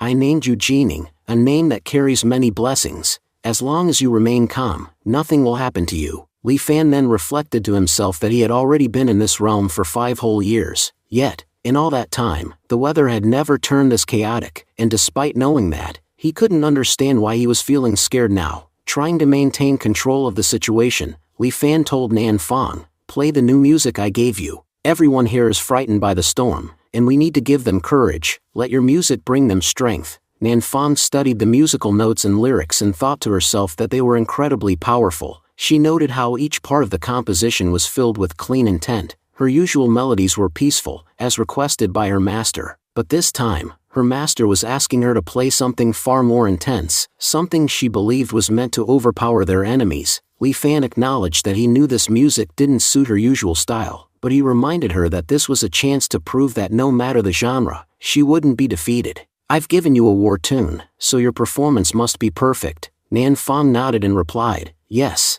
Master, I understand what I must do." As she began to play, Dugayukin turned to ask his senior sister what she was playing. The energy released from her music was immense, dark, violent, and powerful. One of the Heavenly Soul sect elders observed that the sound waves themselves held incredible power. He concluded that the demonic cultivator they were facing was not ordinary. Realizing the danger, the elder stated he would have to use his ultimate technique. With that, he sacrificed his own heavenly soul, resulting in a massive explosion. Nan Fong stood in shock. She thought to herself that the explosion was far more devastating than anything she had anticipated. Her opponent clearly wasn't as weak as she had hoped. Suddenly, Li Fan began tapping his fingers rhythmically on the table. Nan Fong recognized this as his way of guiding her, just like he had done the last time. She thought, if I follow his rhythm and guidance exactly, I might be able to defeat them. Then, in front of over 10 people, an enormous manifestation of Nan Fong's spiritual body appeared.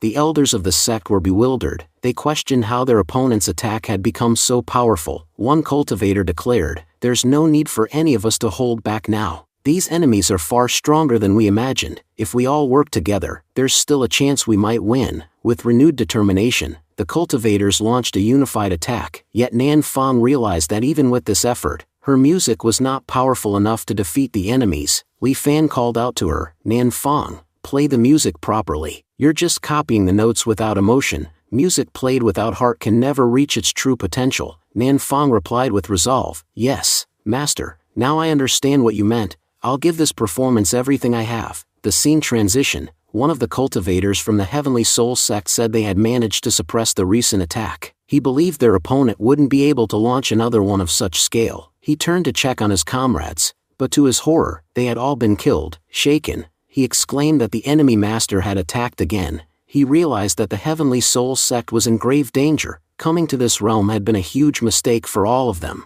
Suddenly, golden rain began to fall throughout the realm. Ling Chao observed in awe and said, "This is golden rain. History says that whenever it falls, the mortal world is on the verge of evolving. The power of the world itself will increase significantly." Mu Qianning remarked that their senior, Li Fan, was an incredibly powerful existence. He had effortlessly defeated multiple true immortals. Because of him, their world itself was beginning to evolve. Thanks to Senior Li Fan, everyone here will gain amazing powers. His arrival in this realm is truly a blessing. Ling Chao added that the lyrics of the song they had just heard were written by Li Fan himself. However, it was played using a lute, which meant the performance had been executed by Miss Nan Fong. His disciple, Mu Qianning, found herself deep in thought, wondering if Nan Fong had really become that powerful. Jilling, on the other hand, was contemplating how her elder sister had already achieved a breakthrough. She had just recently reached the immortal realm, and now, so soon, she had even become a true immortal. It seemed like she might even become an immortal king within a few days. In admiration,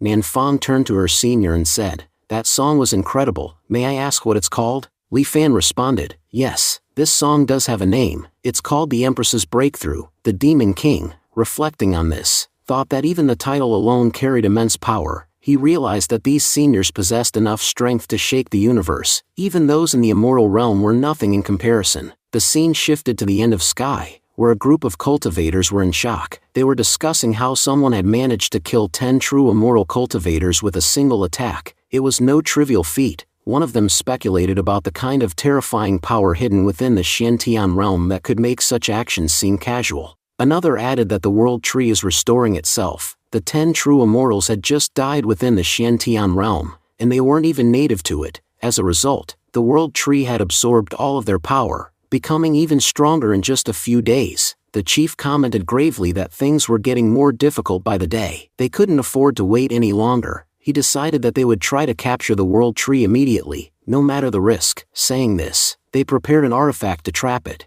But just as they made their move, the world tree began to vanish. Alarmed, the chief shouted that they needed to act fast. It was fleeing toward the south and must not be allowed to reach its destination. Chasing after it, one of the cultivators muttered, "This is bad. It's entered the forbidden area." That was the place where the senior master resided. The world tree found refuge in a small village and thought to itself that it was a safe place. It then suddenly ambushed the chief and killed him on the spot. As the chief's soul drifted into another realm, he encountered a powerful figure who questioned his presence. "How dare a mere soul appear here?" The chief replied, "I'm not an ordinary soul. You know me." Recognition dawned on the other. "Shin Bing, weren't you in the Xiantian realm? How did you end up as a soul here? Where's your body?" The chief responded, "Please listen.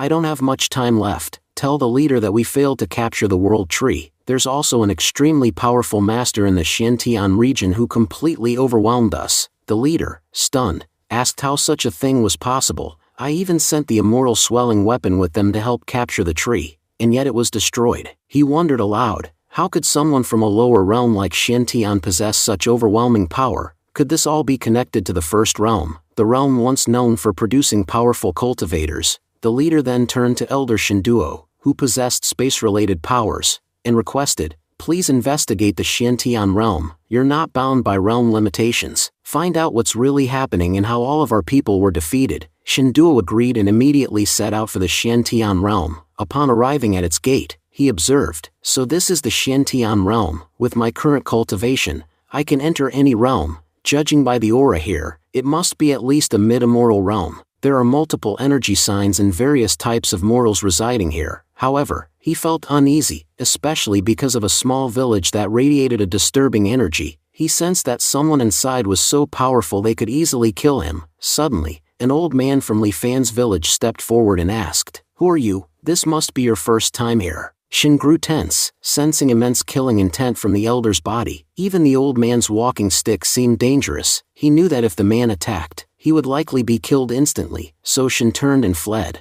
The elder shouted after him, "Who was that, and why did he run?" Escaping into the distance, Shin sighed in relief. That place was terrifying. "Thank goodness I prepared for this and escaped without hesitation." Angrily, he muttered, "Damn you, Shin Bing, you almost got me killed. I'll make sure you pay for this." In the next scene, Shin Bing was seen thanking his master. "If you hadn't helped me, I would have died for sure." Just then, Shinduo arrived and said, "You bastard, so you're safe and sound?" Shin Bing, surprised, greeted him respectfully. "Elder Shinduo, you're back. How did your trip go?" Just then, Shinduo appeared and struck Shin Bing. Furious, he shouted, "Because of you, I almost died." The master, alarmed by the situation, asked Shinduo what he was doing. Shinduo replied, "Master, I barely survived in the Shantian realm because of this idiot. Do you even know what I saw there? There's a small village hidden inside the Shantian realm, and I swear, an old man appeared before me. He was so powerful he could have killed me effortlessly." The master responded,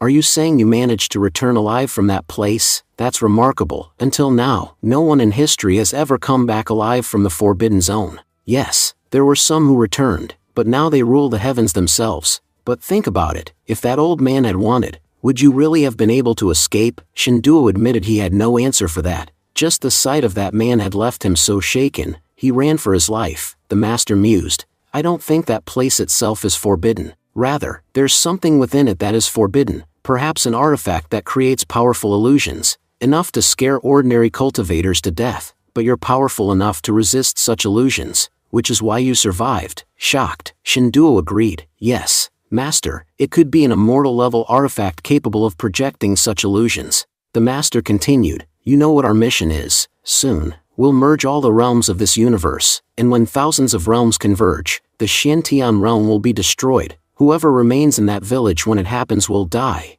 But this might present us with a great opportunity, one we can use to steal that artifact. Until then, we just need to wait." Shinduo nodded, agreeing with the plan. Meanwhile, Shin Bing protested, "But what did I do wrong? Why did I get attacked?" In Shingon Castle, a white-haired master spoke sternly, "Are you saying that because of a single song, all the heavenly cultivators we sent have been wiped out?" Elder Luo replied, "Master, what do we do now? Our sect's power has been significantly weakened, and if the other forces find out about this, they won't spare us." The master instructed, "Spread the word that the Jianjin formation-breaking song is located in the Shantian realm." Elder Luo hesitated, "But master, how is that even possible? How can the Jianjin formation-breaking song exist in the Shantian realm? If this news is true, the entire northern realm will go mad trying to obtain it. They'll tear Shantian realm apart." The master confirmed, "Exactly, that's what we want. The power you speak of can only be drawn out through the Jianjin formation-breaking song.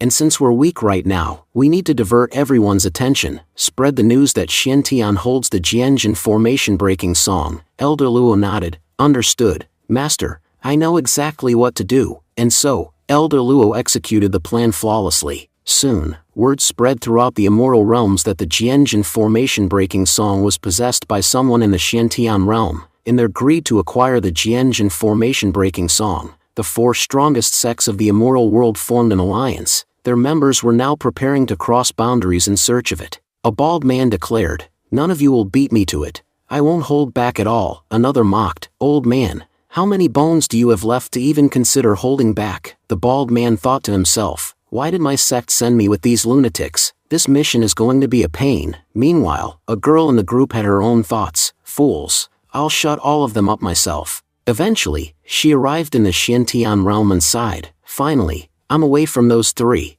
I'm here for one reason only, to protect my demon king. Later, Tianbai arrived and greeted her. Demon Commander, I'm Tianbai. It's an honor to meet you. The demon commander asked immediately, where's the demon king? Ever since I arrived in this world, I haven't been able to sense her presence. Is she safe? Tianbai assured her. Don't worry, the demon king is safe. She's currently under the protection of a very powerful senior. That's why I can't be with him. The commander was surprised. She's with a senior. But Tianbai, wasn't it your responsibility to protect him? How could you entrust her to a stranger? Tianbai tried to explain. Please don't misunderstand.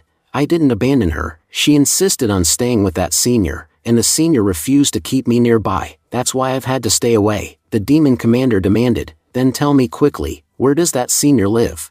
I want to meet him myself and see just how capable he really is. The demon commander changed her attire. Tianbai looked at her and said, Commander, you look even more amazing now. The commander said quickly, Tianbai, let's head straight to Senior's house. Tianbai responded, we're almost there. That village ahead, Senior lives there. As they approached, the commander began to sense something strange. Even though this village looks small and ordinary, she thought, there's an unusually dangerous energy here. It's unsettling. She warned Tianbai, stay close. I have a bad feeling about this place. Anything could happen. If we're attacked, I may not be able to protect you. Tianbai tried to reassure her. Don't worry, Commander, this village isn't as dangerous as you think. The people here are just regular villagers. They don't have any special powers. But the commander wasn't convinced. Every house here is giving off a threatening aura. She thought, it almost feels like each one is hiding some kind of immoral artifact, especially that stone house. It feels extremely dangerous.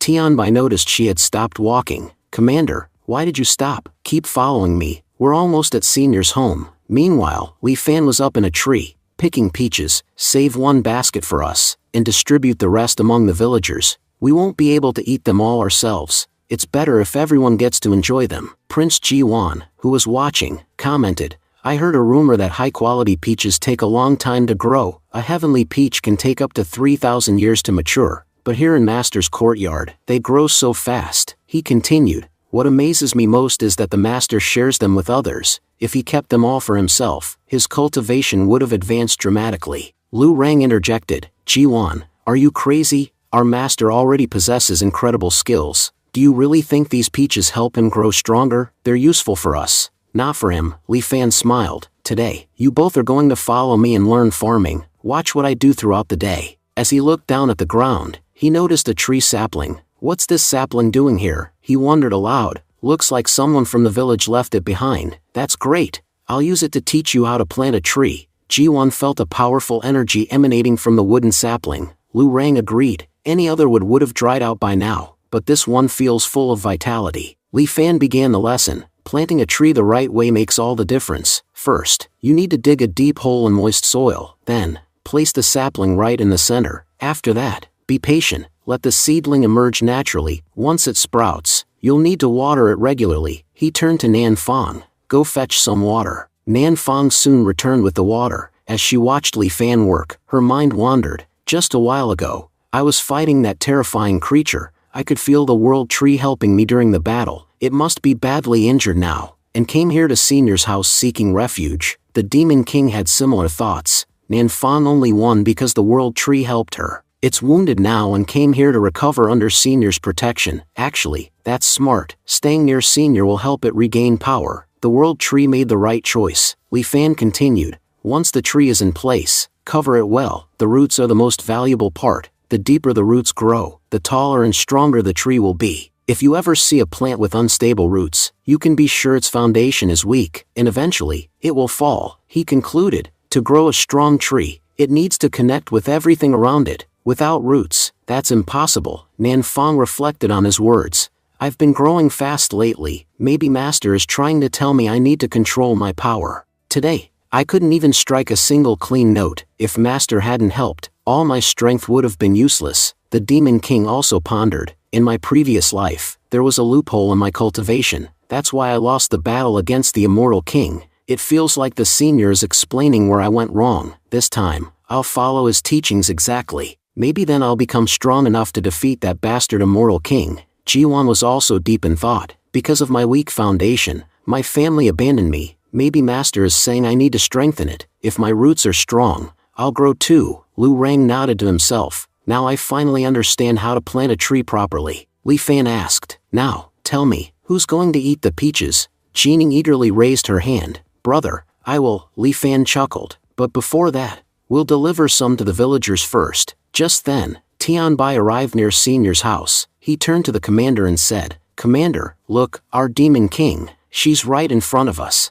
The commander was deep in thought, puzzled by the man standing beside the demon king. There's no spiritual energy in his body, so how is he standing so casually next to the demon king? She grew furious. This man is disrespecting our demon king. I won't let him get away with this. Fuming, the commander yelled at Li Fan.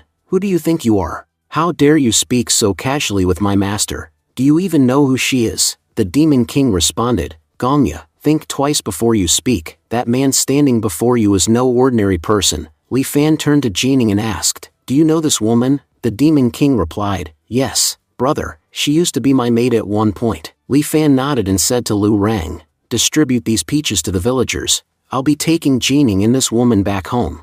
I want to know why she came to our village. Lu Rang replied respectfully, Yes, master, leave it to me. I'll finish the task and return shortly. Meanwhile, Gong Yan was shocked. These peaches, they're heavenly peaches. It takes at least 3,000 years for them to grow, yet he's distributing them so casually. Who exactly is this man? She thought, trying to make sense of it all. Outside Li Fan's house, Gong Yan observed the surroundings and realized, this entire place is a forbidden ground, and its master is none other than him. That's why I couldn't detect any cultivation within the area. I'm certain, no one in the Xiantian realm is as powerful as him. Li Fan noticed her hesitation and asked, Miss, is something wrong? Why aren't you coming inside? You must have had a long journey. You seem exhausted. Would you like to try some peaches? They're quite delicious. Gong Yan was stunned again. He gave me such a precious peach without a second thought. And just outside his home, there's a magnificent calligraphy. What kind of incredible powers does this man possess? As he served her tea, Li Fan asked, Miss, have you come to take Jining back with you? The demon king quickly interjected,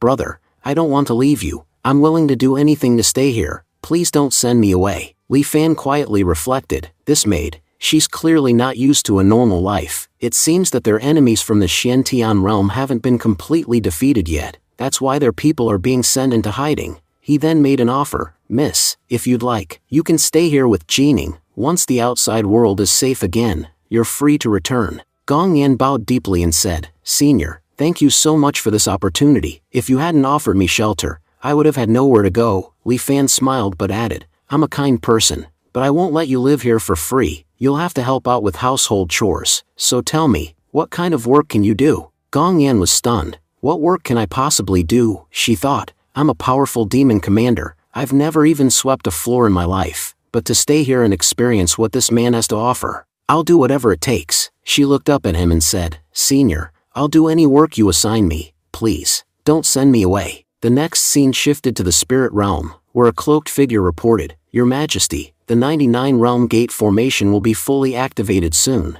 The master looked pleased. You managed to activate it in such a short time? That's impressive. Once the Xiantian realm merges with the others and becomes the weakest, it will surely collapse. We don't care about the realm itself, we just want the immortal weapon. With it, we'll be able to create incredible illusions. Suddenly, someone's voice rang out from behind, Yuan Tian. What are you doing? Yuan Tian turned, recognizing the voice instantly. That's Elder Song's voice. Why has he come to me directly? He wondered. Bowing quickly, he said, Elder Song, it's an honor to meet you. May I ask what brings you here? Elder Song cut him off. No need for formalities. I'm here for that immortal weapon you mentioned. Because of your claims that it can create powerful illusions, I gave you my immortals. If this turns out to be a lie, I won't spare you. You know I can kill you anytime, anywhere, so you better pray the weapon is real. Yuan Tian gulped and responded, Yes, Elder, I understand. At that moment, Elder Song's subordinates began activating the formation. Meanwhile, in the Sea of Emptiness, another intense scene unfolded.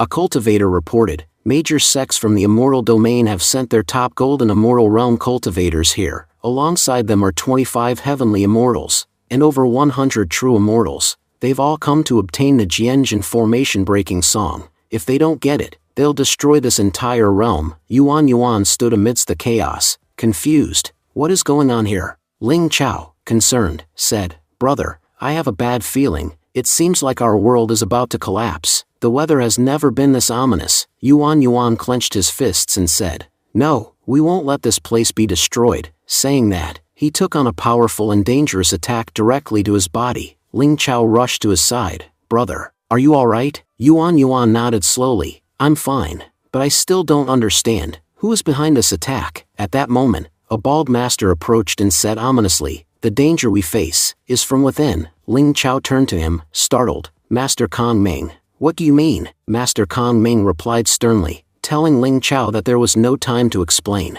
He instructed him to hurry and bring Goddess Lingner and Saint Mu Qianning for help, emphasizing that they were the only ones who could support them right now. He added that if things got worse, they might even have to call for Senior Li Fan, as the enemy's powers were too dangerous for them to handle. With urgency, the group left to summon the goddess and saintess. Kong Ming, flying into the air, decided to go investigate the source of the disturbance himself, but what he saw shocked him. He exclaimed in disbelief that it was the devouring Buddha, known for consuming everything in his path in mere moments. Kong Ming was stunned. He realized that if the devouring Buddha had truly arrived in their realm, it meant the end of their world was near. No one could stop a threat like that. The devouring Buddha began devouring everything around him. Kong Ming tried to escape but found himself trapped. He thought to himself that he had tried everything but couldn't get out. Soon, the Buddha would consume him too. Suddenly, another master arrived and shouted to Kong Ming to hurry. If they didn't leave immediately, they would both be killed. He added that there was only one person left in the entire realm who could possibly save them all, Senior Li Fan. The scene then shifted to Li Fan's home. He was deep in thought, recalling how the weather had changed drastically the last time too, but this time, he could sense that something much bigger had happened in the realm. The shift in energy was so intense he could feel it in the very air. Suddenly, Mu Qianning came running to his house and called out, asking if he was home. Li Fan replied that she could come in.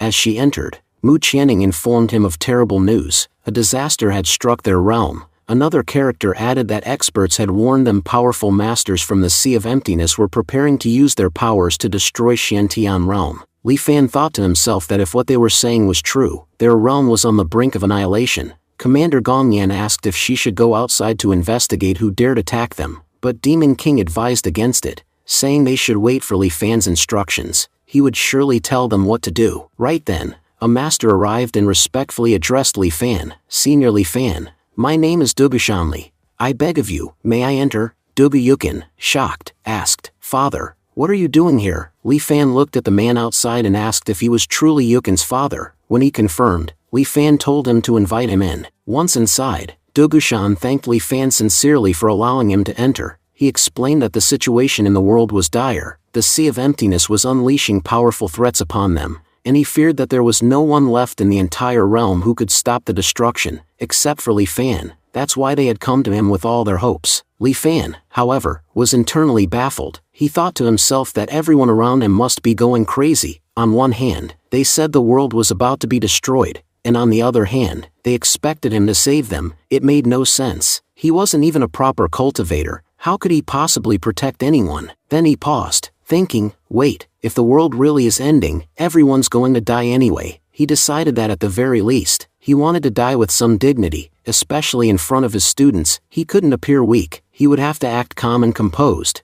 maintaining his facade. Li Fan told Gongyan to bring him some tea. He added, now is not the time to panic. Dugushan, observing him, thought that Li Fan's calm demeanor might mean their realm could actually be saved. The others present were all thinking the same. They had always believed Li Fan was extraordinary, and even in a moment this critical, he was calmly sipping tea, showing no signs of fear. As Li Fan held the cup of tea in his hand, he thought to himself that it had become quite cold. Deciding to show off a bit, he casually tossed the tea aside. He flung the tea onto the world tree. Watching this in shock, Dugushan began to wonder if this truly was the world tree. In the past, many had come to hunt this tree, and due to their attacks, it had grown significantly weaker. It seemed the world tree had moved close to Senior Li Fan in search of safety. Dugushan realized that if the world tree, which was considered the real protector of their realm, trusted Senior Li Fan to protect it, then he too should place his faith in his senior. Without a doubt, their senior would help them. Meanwhile, because of Li Fan's discarded tea, the world tree began to surge with power. At the same time,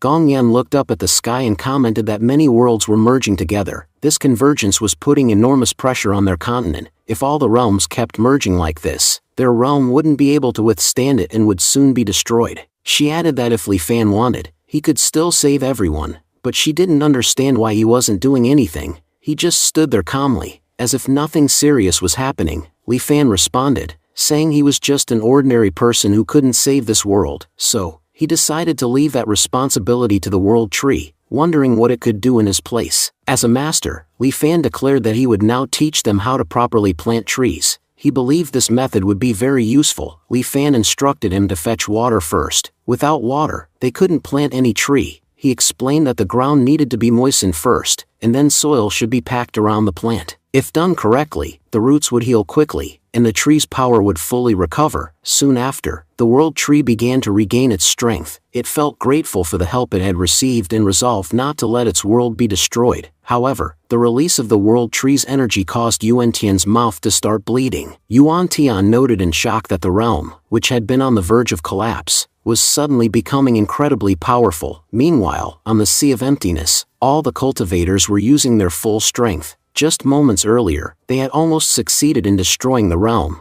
but now its power had risen drastically. If it kept increasing at this rate, they feared they would all be wiped out. Then, using the energy of the world tree, a heavenly fire was summoned. This divine flame annihilated all the cultivators present. Shocked, Yuan Tian muttered that he couldn't understand what was happening. Their formation had been immensely powerful, capable of destroying almost anything, yet this area remained untouched. He lamented the loss of so many immortals and worried about what he would tell Elder Song, who would no doubt be furious. Soon, the skies of the Xiantian realm cleared. Ji-Wan exclaimed that he couldn't believe his eyes. The master's method had worked, and the world tree had truly saved their realm. Li Fan, meanwhile, was confused. He wondered what he had actually done. People were saying absurd things about him. He thought a tsunami was approaching and had gotten emotional, but he hadn't done anything himself to stop it. Overjoyed, Lu Rang said he never imagined that planting a tree could save an entire nation. He vowed to never practice the martial arts technique again and to dedicate himself solely to farming techniques from now on. Gong Yan couldn't believe that such powerful masters were sitting in front of her. He had used the world tree to save everyone, a feat no ordinary person could have accomplished. The Demon King added that their senior was a genius. Though he had used the world tree to save the realm, it couldn't be said that he took advantage of it. In fact, thanks to him, the world tree had become more powerful than ever, now containing the energy of both heaven and earth. She was amazed that he had saved everyone with just a single branch, yet still acted as though he had done nothing. They had faced a calamity capable of destroying both heaven and earth, and yet the master had solved it with ease. Qin Cheng thought to himself that he now understood what the master had been trying to convey. Ji-Wan then pointed toward Qin Cheng and declared that he had made a breakthrough. Their brother Qin Cheng had now become a true immortal. Scene shifted to the people of the Xiantian realm kneeling and saying with deep gratitude, "If the world tree hadn't intervened, we all would have been dead. Thank you so much." Next, the scene shifts to the Zhaoman sect of the Yuan realm. Several men are shown running in panic, shouting,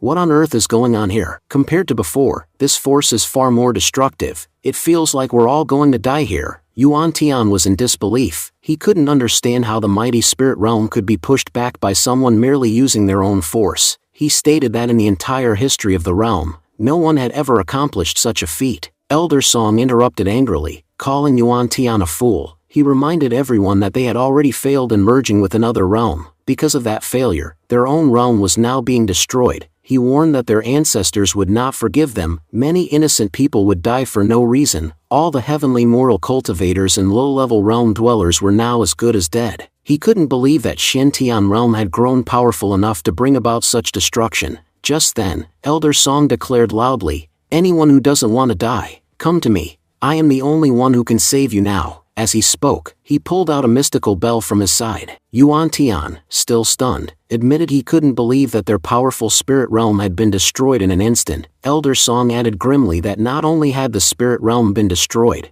but even their gate formation had been dismantled. He blamed the alliance of different sects, calling it a major mistake. Their cooperation had only brought loss and suffering. He felt that even worse things were yet to come. Just then, Shan Duo behind them called out urgently, "Elder, look over there." He pointed at the Shantian realm in front of them. Its force was now pulling them inward. Yuan Tian was shocked, saying, "This is impossible. Normally, only higher realms can absorb lower ones. How is the Shantian realm, a weak one, managing to absorb us?" Elder Song replied grimly that their knot formation had already been absorbed. Soon, their spirit realm would follow. He said there was a huge mystery hidden in the forbidden land of the Shantian realm, and they needed to uncover it, because whatever was happening now was rooted in that area. The scene then showed a massive explosion in the spirit realm, which completely destroyed it. Scene shifts again. Li Fan looked at the aftermath and said, "Now that this matter is resolved, I should finally take care of the things I've been putting off." He smiled,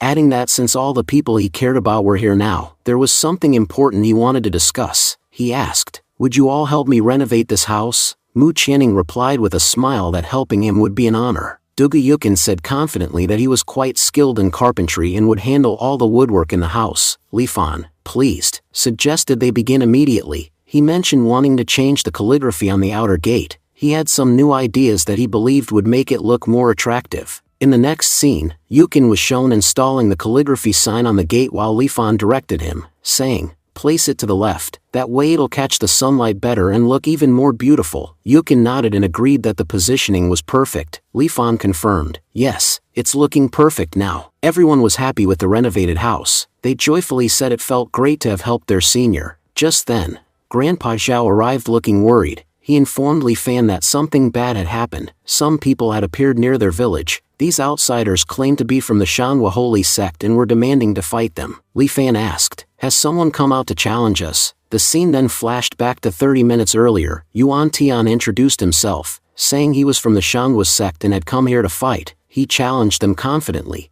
declaring that if they had the courage, they should accept his challenge. Back in the present, Li Fan wondered aloud, asking what kind of sect the Shanhua holy sect was. He turned to Nan Fang, asking if she knew anything about it. Nan Fang apologized and admitted that she had never heard of the sect before. Lu Rang added his thoughts, saying, "Master, if something isn't well known, it's probably worthless. The Shanhua sect must be a weak one trying to gain fame by coming here." Gong Yan chimed in, pointing out that these outsiders were proving they were just village folk. They didn't even know about the powerful sects of a mortal realm. Demon King snapped at Gong Yan, calling her the foolish one. She argued that anyone who had the strength to destroy an entire realm would surely know what exists within it. Their senior is powerful enough to even peek into the future. Assuming he didn't know anything was stupidity. Grandpa Zhao then recalled how angry he had become listening to their insults. He even had a heated argument with one of them, and because of that, declared that they wouldn't stay hidden like scared children. They would go out and fight. Li Fan urged Grandpa Zhao to go, then asked curiously, "How many people have come to fight us? And what are they like? Are they young or already old?" Grandpa Zhao replied that only 4 or 5 people had arrived and they were all very old.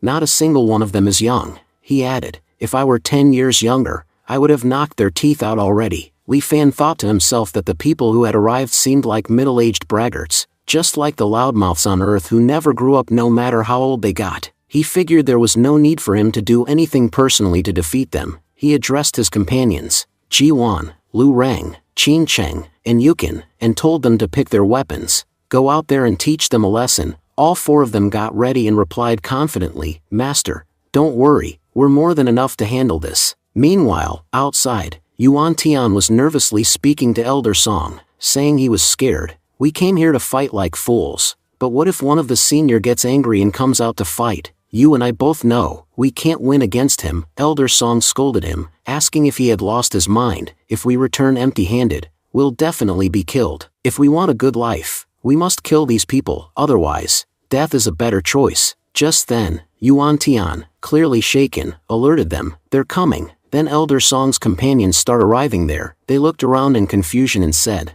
"This realm is really strange. No one even tried to stop us from entering." They speculated that the world tree had already been destroyed. An old master among them explained that there were 2 reasons they were able to enter so easily. First, the world tress had already been destroyed, so there was no one left to maintain barriers. Second, the realm had become so powerful that their presence didn't even matter. It knows we're here, but also knows we can't harm it. That's why it isn't trying to stop us. He then mentioned the small village nearby, saying, "It's strange. I can feel an immense number of powerful immortals in that village, and they're heading this way." Just then, Lu Rang arrived and asked mockingly, "So, "Who among you wants to die first?" The old master stepped forward and tried to act tough, saying Lu Rang was weak and he'd show him what real power looked like. But Lu Rang immediately struck, separating the master's head from his body. He sneered. "Who are you calling weak?" Yuan Tian, now trembling, muttered. "He killed the heavenly immortal in one strike. Just how dangerous are these kids?" He turned to Elder Song once more and pleaded.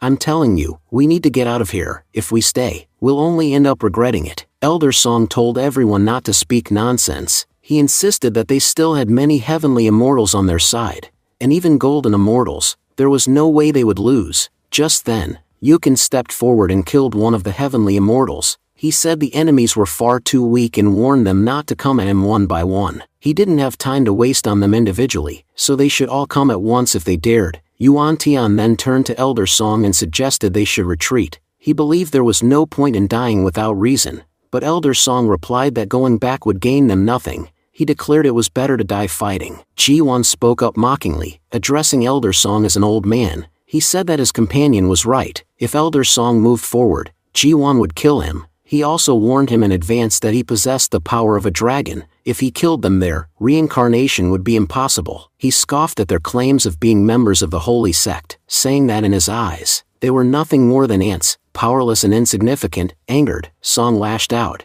demanding how Ji-won dared to speak so arrogantly. He declared that he would now show them how powerful they truly were. Meanwhile, Li Fan was watching the fight from home. He commented that the explosions from these kids' battle were quite spectacular. Dubushan, standing beside him, asked with concern if the kids would be safe, pointing out that they were up against some very experienced fighters. Li Fan acknowledged that while the opponents were indeed experienced, they were also very old. He believed those so-called elite soldiers wouldn't be able to do much. Then, he thought to himself that perhaps staying back was a mistake. Still, he couldn't help but enjoy watching the explosions. He remembered a show from his previous life called UFC and recalled how much he used to enjoy those fights. Watching these battles reminded him of that thrill. At the same time, Gong Yan was observing Li Fan. He was addressing the heavenly immortals as old man. It became clear to her that these immortals were no match for the senior. Outside, Ji-won announced that no one among the enemies could defeat him. Meanwhile, Yuan Tian, in tears, begged someone to save him, certain that these demons would kill him. Just then, Qin Cheng stepped in and declared it was time to clean up this mess. As he spoke, he began sweeping with his broom, which caused a massive tornado to appear. The remaining enemies were stunned. They thought to themselves that these young fighters were incredibly powerful. Engaging them would be foolish. Many heavenly mortals had already been defeated. They even began to wonder if the kids had Tianjin Immortal Formation breaking Song's power, but they weren't even using Song while fighting. At that moment, a guard rushed in and informed the masters that the remaining 2 masters from their sect had promised to arrive soon. Once they joined, they could take control of the fight and claim the Tianjin Immortal Formation breaking Song for themselves. However, one of the men nervously protested. He said if they stayed, they would surely die. They had to flee immediately. The guard was surprised by the master's fearful words. The man repeated his warning. If they didn't escape now, death was certain. Just then, 2 more masters from the side told him to shut his mouth or they'd all die for no reason. One of them then joked that he'd almost forgotten a battle was going on. He told the guard not to say another word. If the kids noticed them, they wouldn't survive either. After defeating all the enemies, Lu Rang returned. He proudly told Master Li Fan that they had beaten up a lot of people. Yukin added that half of the enemies had run away just at the sight of his sword. Li Fan wasn't impressed. He asked why they were so happy about defeating a bunch of old men. He reminded them they still had much to learn and needed to grow far stronger. He told them not to be content with such a low level of power. Lu Rang agreed, saying they would follow whatever the master said. Li Fan then thought to himself how incredible these kids were. No matter how much he made them work or how much he trained them, they were always cheerful. He realized they had never once complained. Meanwhile, Gong Yan was talking to Demon King, puzzled by the mysterious powers of the senior Li Fan. The more she got to know him, the less she could understand the extent of his abilities. Even the immortals of the Shanluan sect couldn't figure him out. In fact, he had even sent his own children to fight them, and surprisingly, the children had returned safely. That was the most astonishing part. Demon King then asked her to wait for a moment. She said she wanted to consult her master to understand his true intentions. What exactly was going on in his mind? She added that she had heard their Xiantian realm was about to merge with countless other worlds. After this merger, it would become an incredibly vast and powerful realm. but what would happen after it expanded? No one could say for sure. Li Fan, on the other hand, was trying to figure out what problem this child was having. He had told everyone that he was merely a farmer with a few basic skills, so why did this child expect him to be some kind of astrologer who could predict fate and fortune? Day by day, she was asking him increasingly strange questions. Trying to calm her down, Li Fan told Jining not to worry. Whether the realm became large or remained small, she could still do whatever she wanted here. There was no one in this world who could stop either of them. Gongyan finally began to understand the truth. Her master was far more powerful than she had imagined. She realized that perhaps, in their entire universe, there was no one capable of challenging him. After all, he had confidently declared that no matter how large the realm became, nothing and no one could threaten them. Jilin then addressed Li Fan, saying, "Senior, now that our realm has transformed into a new one, it can't be called Shintian Realm anymore. Master, why don't you give it a new name?" Li Fan responded thoughtfully, saying, "So, you all want to name our new realm? Then let's keep it simple. From now on, our realm shall be called the Heavenly Realm." And just like that, the name of their realm was officially changed. Elsewhere, a man in a mask commented on the boldness of these people, noting that they had named their realm Heavenly Realm. He acknowledged that it must be a powerful place, but added that no matter how powerful it became, it would never surpass the people of Earth Realm. Another man responded indifferently, saying the name didn't matter, whether it was called Shintian Realm or Heavenly Realm. What truly mattered was the emperor they served, the very reason they had come here in the first place. The narrator then explained the current situation. Over 100 realms had started merging together, forming an enormous new realm, but in the process, there had also been massive destruction. Without any warning, millions of lives had been lost. To save humanity from total annihilation, 4 alliances had been formed: Earth Yuan, Earth Wind, Earth Spirit, and Wan Ji. In the midst of all this chaos, only one realm remained safe, Shintian Realm, which lay at the center of it all, and everyone knew the reason for its safety was the man quietly sitting at home, feeding his pet. The scene then shifted to Taiyan Holy Land, where Kang Ming informed Yuan that envoys from the Earth Spirit Alliance were on their way. Yuan calmly replied that if they were coming, let them come. He said they'd observe their intentions. If their purpose was good, they would assist, but if their intentions were malicious, they wouldn't offer any help. Later, a man entered the main hall and introduced himself. "My name is Wang Juwen, a messenger from the Earth Spirit Alliance. I've been instructed to deliver a letter." Ling Chao looked at him suspiciously and muttered that this man didn't seem trustworthy. He had probably come for some shady reason. Yuan agreed, saying there was bound to be something wrong with the letter. Wang Juwen asked to know who was in charge. Yuan stepped forward and said he was the chief of Taiyan Holy Land and that Wang could speak to him directly. Without a word, Wang Juwen tossed the letter at Yuan. Yuan grew irritated. Though he knew Wang Juwen was an immortal, compared to his own powers, he considered him an insect. He wondered how this man even dared to show off in front of him. Was he trying to test their strength? Seizing the letter, Yuan snapped at Wang, demanding how he dared to behave so arrogantly. Wang Juwen thought to himself, "I was told this realm used to be weak. How do they now possess such immense power? And this man with immortal powers is far stronger than me." As Yuan read the letter, his anger boiled over. Enraged, he turned to Ling Chao and revealed what it said. "These people have given us only 10 days, and they're ordering us to abandon our Shintian realm." Ling Chao was fuming. He shouted, "You bastard! Do you really think we're so weak that it would be easy to kick us out of our own home?" He glared at the messenger and continued, "You're trying to drive us out with just a letter? Someone else tried the exact same trick before you, and today, that very man is buried under the soil of this very realm." The messenger, trying to stay calm, addressed the old masters. "Look, old masters, you may think I'm weak because I'm standing alone before you, but let me make one thing clear. I didn't write this letter. It was written by a protector of our Earth Alliance, and once you know who he really is, I assure you, you'll be shocked." He paused for a moment, then added, "Our protector is a heavenly immortal. For someone like him, destroying you would be child's play. That's why I'm warning you. Think 100 times before you speak or act." Yuan and Ling Chao stepped forward and said confidently, "Heavenly immortals, we've watched several of them die right before our eyes." Yuan then added, "There was a time when I was weak, yet even back then, I was able to defeat people far more powerful than me. Now that we're talking about a heavenly immortal, I feel no fear at all. If anyone wants to fight, just send them to me. Whether it's a golden immortal or a heavenly immortal, I'll handle them all." Wang Juwen stepped in and said, Wait here, once I return, you'll see what I'm capable of. Within just 3 days, our army will arrive here, then we'll see who has the guts to speak arrogantly. He turned away and began to flee. Yuan watched him go and scoffed. Brother, look at this coward. Just moments ago, he was talking big, and now he's running with his tail between his legs. Ling Chao nodded and said,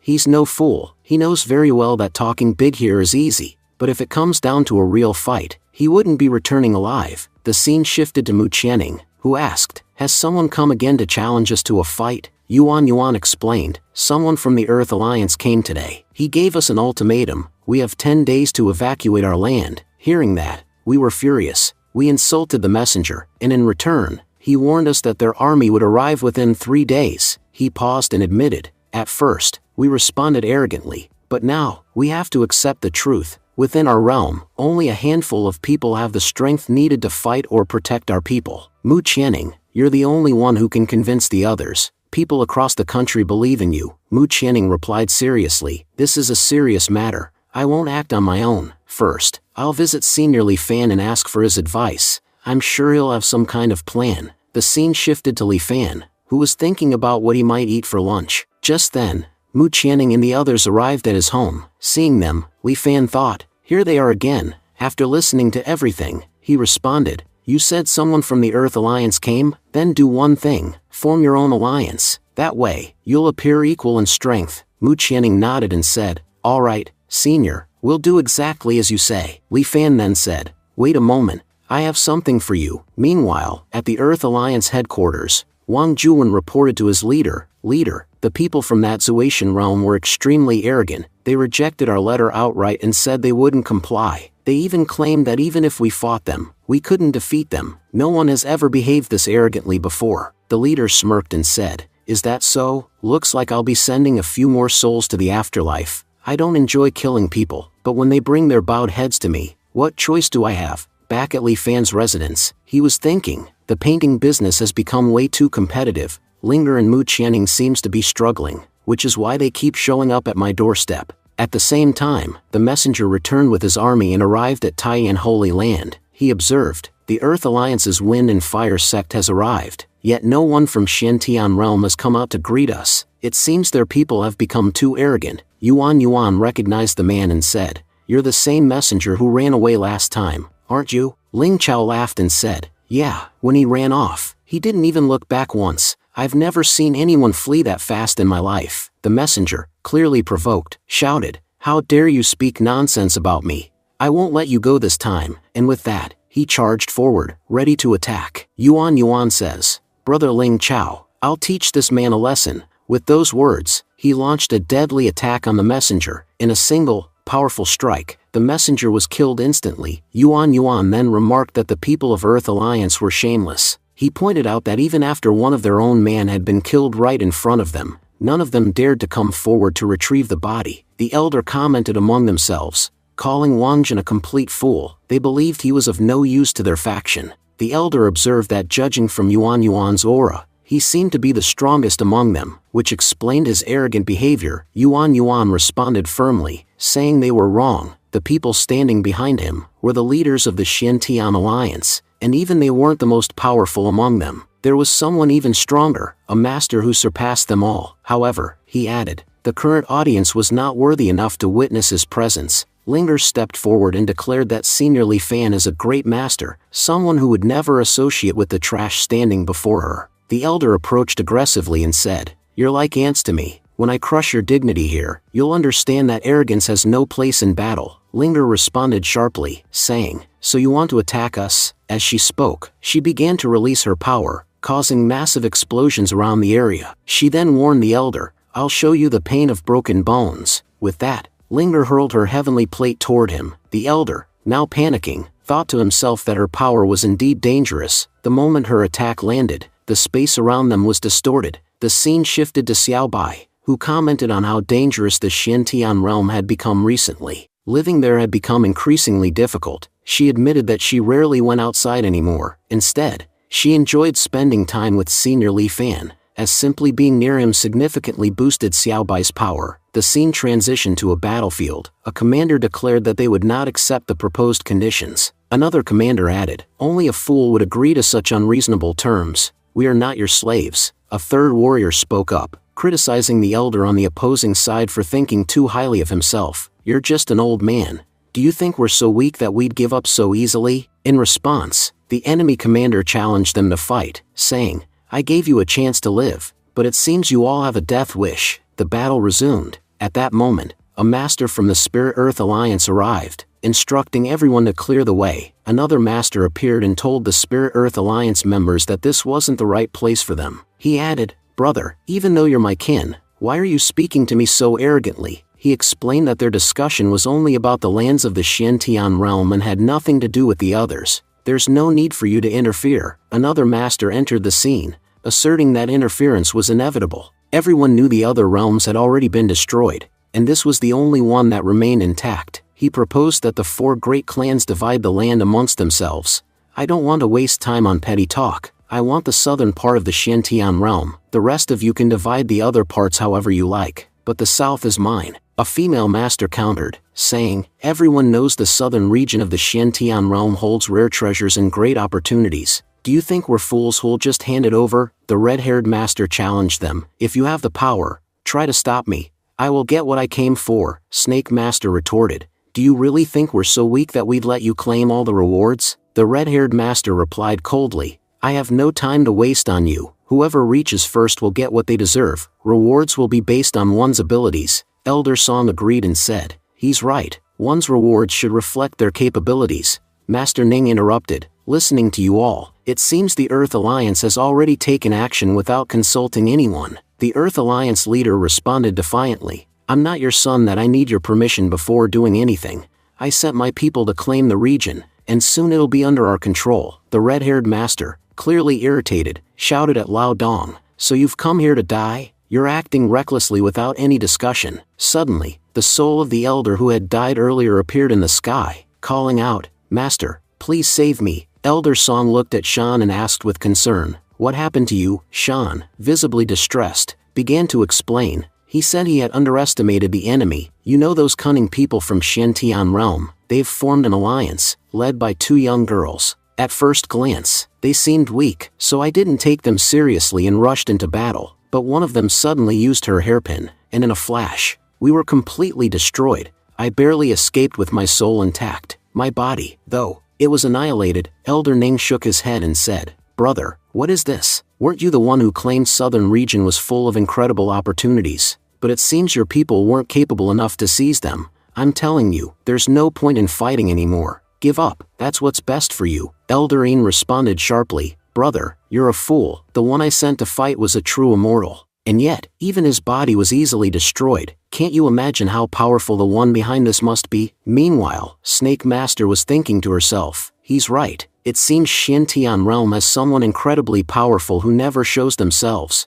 But anyone who enters their domain ends up dead, without fail." Scene shifted to Li Fan. He was feeding chickens and muttering, "If we don't feed them properly, they won't give us good eggs." Lu Rang, watching him, asked, "Master, what are you doing? Let me handle the feeding." Ji-Wan jumped in, scolding Lu Rang, "What were you doing just standing there? If Master has to do all the work himself while we're around, what's the point of us being here?" Nan Fong looked at the master and added sweetly, "Why are you working, Master? If you like, I can play some music for you. It'll be a delight to your ears." Just then, Jilin grabbed Li Fan and excitedly said, "Master, let's paint together. I enjoy painting so much when you're with me." Li Fan, flustered, replied, "Jilin, don't pull me, you'll spill all the chicken feed." Scene shifted to Ling Chao. He declared confidently, "We defeated them quite easily." Yuan agreed, "Yes, you're right. So many people came to fight us this time, but Goddess Linger took them all out in an instant. Honestly, everyone's power here keeps growing stronger day by day." Linger, however, humbly interjected, "It's not like that.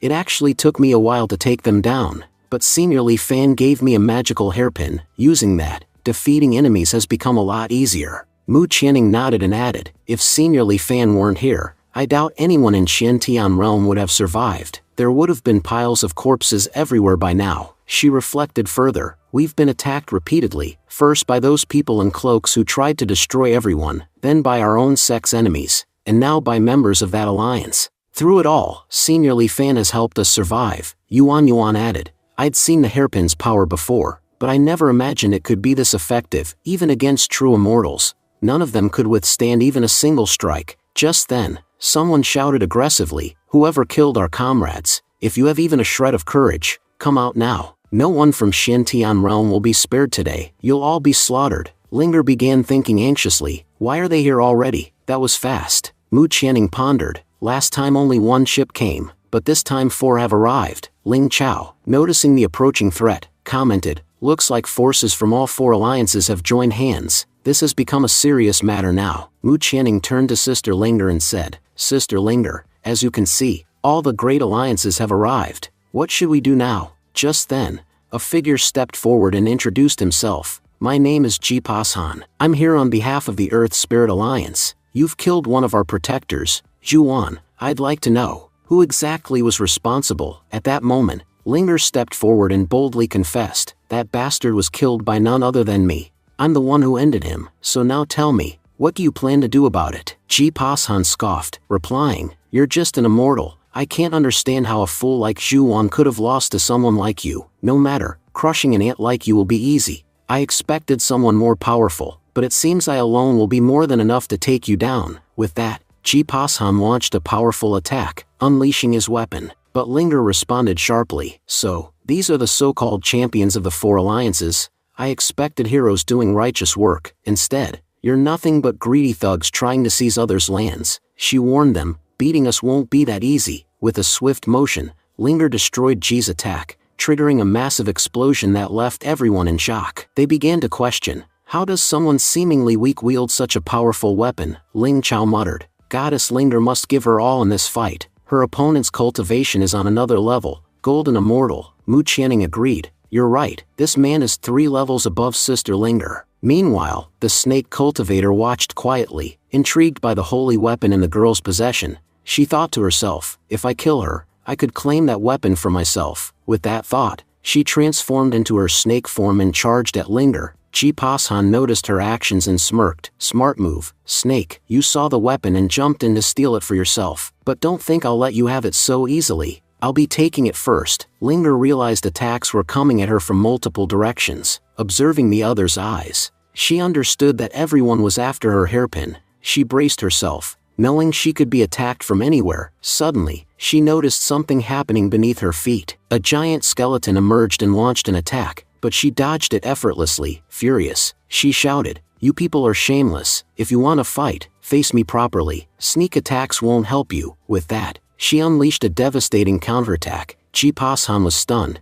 I used my full power in that last strike, yet she destroyed it so easily. I have to admit, this girl is extraordinary. How can she fight us so efficiently despite being only an immortal? The snake cultivator growled. She would have lost already if not for that incredible weapon. If a weak person can become this powerful with it, imagine what stronger cultivators could achieve. She turned to the others and said, we need to attack together. Let's defeat her first and divide the weapon later. Linger grew anxious and thought, Senior Li Fan, I'm in real danger now. Please guide me. What should I do? Elder Ning observed the situation and said, this girl has grown arrogant because of her weapon. We must strip it from her. Ji Pashan added, the weapon and the girl, they both belong to me. Another man joined in, saying, I'll enjoy killing her personally. Then, they all launched a barrage of powerful attacks. Yuan shouted, Goddess Linger, be careful, a series of deadly attacks are heading your way. Linger responded confidently, I trust Senior Li Fan completely. With that, she summoned the Heavenly Palace and commanded, Heavenly Palace, expand, now. Ji Pashan could hardly believe what he was seeing. She has 2 holy weapons,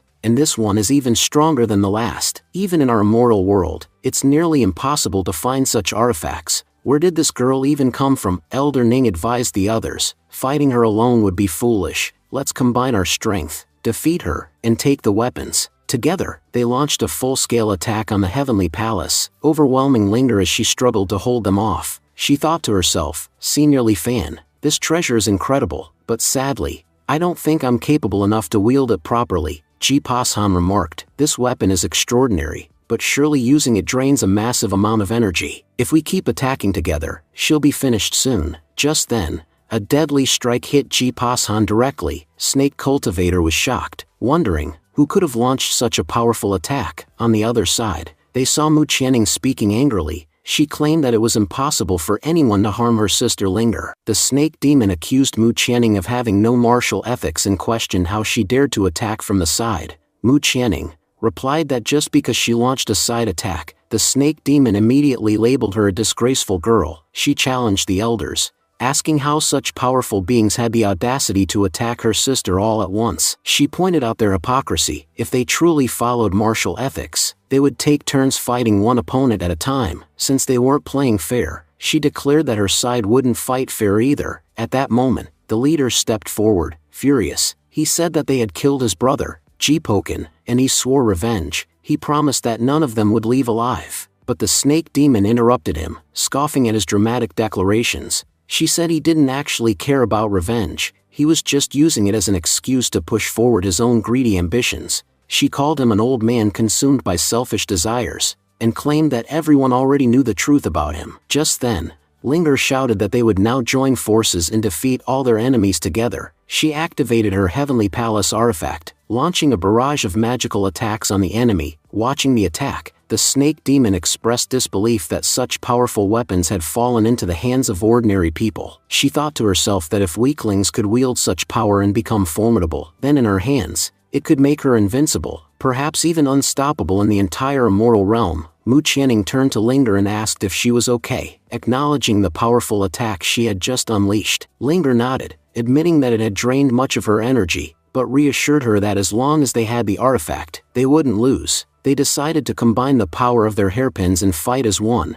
Meanwhile, some of the senior cultivators looked on in confusion. Elder Ning ordered everyone to dodge the incoming attack, warning that it could be extremely dangerous. As Linger and Mu Qianning launched their combined strike, they missed their intended target. The attack exploded across the battlefield, tearing through space itself. Mu Qianning admitted that they had failed. Their aim had been terrible. Linger agreed, saying that had their aim been better, they might have been able to win the fight right then and there. The leader laughed mockingly, calling them useless girls who couldn't do anything right. He then declared that they would all be destroyed using his true power. The alliance leaders moved forward in unison, ready to launch a final, devastating attack. At that moment, Mu Qianning cried out for them to stop. The leader turned to her, smirking, and said that her death was near, but he'd give her a moment to say her last words. Mu Qianning stepped forward and said, "You saw it yourself. I killed one of your elders, but to be honest, I had no choice. The attack wasn't even that strong, yet it still killed him. So don't blame me,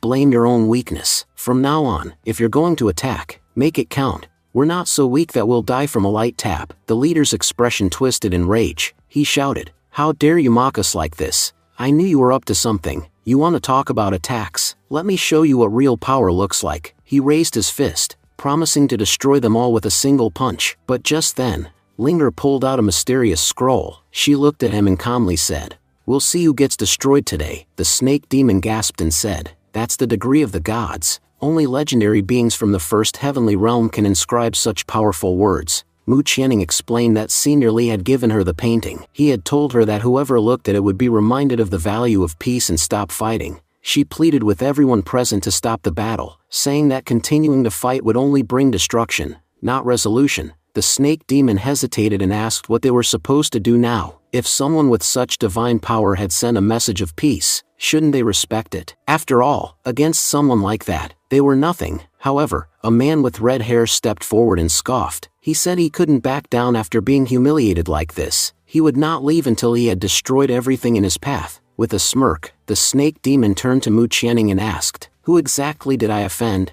Who is this Senior Li? Can you tell me about him?" Mu Qianning replied coldly, "Senior Li lives in seclusion, and you're in no position to question him. Also, why are you laughing like that? It's disturbing." Yuan agreed, saying that the girl's laughter was unsettling. It felt like she was hiding something dark. Suddenly, red-haired man clapped and stepped forward, saying, "This was quite the show, but I'm not really interested in watching a performance." The snake demon narrowed her eyes and asked what he meant. The red-haired man replied, "You all seem to have forgotten, you're godly vessels and leaders of your alliances, and yet, you were all fooled so easily by a simple trick." The snake demon asked, Are you saying that the degree is fake? He shook his head and clarified. I never said it's fake. Even a fool can tell that the degree is genuine. But that doesn't mean the one who created it is still alive. It could have been passed down from their ancestors, and now they're just using it to deceive us. The snake demon nodded, admitting that he had a point. She confessed that she had almost been fooled too. The girls were truly pathetic for clinging to their ancestors' belongings. But now, it was time to punish them for trying to deceive everyone. Mu Qianning said coldly that everyone present had refused to accept the existence of Senior Li Fan, and in her opinion, nothing could be a greater crime than that. Sister sneered, saying that there was no point in trying to talk to such people. If they were so obsessed with dying, then perhaps their dream should be fulfilled. She added that they had tried to spare these people for no reason. Snake responded calmly, saying it wasn't about trusting them or not. She just wanted to meet Senior Li. If he was as powerful as everyone claimed, then why was he hesitating to face them? Their leader suggested that perhaps Senior Li had become so terrified that he was hiding somewhere and had sent his followers here to die in his place. He recounted having encountered fake masters before, people who deceived cultivators and fled when danger struck. It seemed to him that Senior Li might be the same. Suddenly, a voice thundered from above. How dare you dogs insult Senior Li behind his back? A figure shouted as they descended from the sky. Even though he's not here in person, you still have the audacity to speak nonsense about him. I don't need to say much, just prepare yourselves. Mu Qianning was taken aback. She whispered that the voice sounded familiar. Snake thought to herself, I know exactly who that is. Red-haired man asked aloud, who's there? Show yourself. I have no interest in playing hide and seek. Your people have already driven us crazy. That's when Jiang Ji revealed herself. Mu Qianning and Linger were stunned, realizing their assumptions were correct. She was indeed Jiang Ji. Snake looked on in awe, thinking that if this woman was Senior Li's subordinate, she was incredibly powerful. Her cultivation foundation clearly surpassed even the golden immoral realm. Jiang Ji stepped forward and said, now that I'm here, tell me quickly, who has questions, and who wants to meet Senior Li? I'll personally answer anyone who needs clarification. Alliance leader stepped forward eagerly, saying he had admired her for a long time.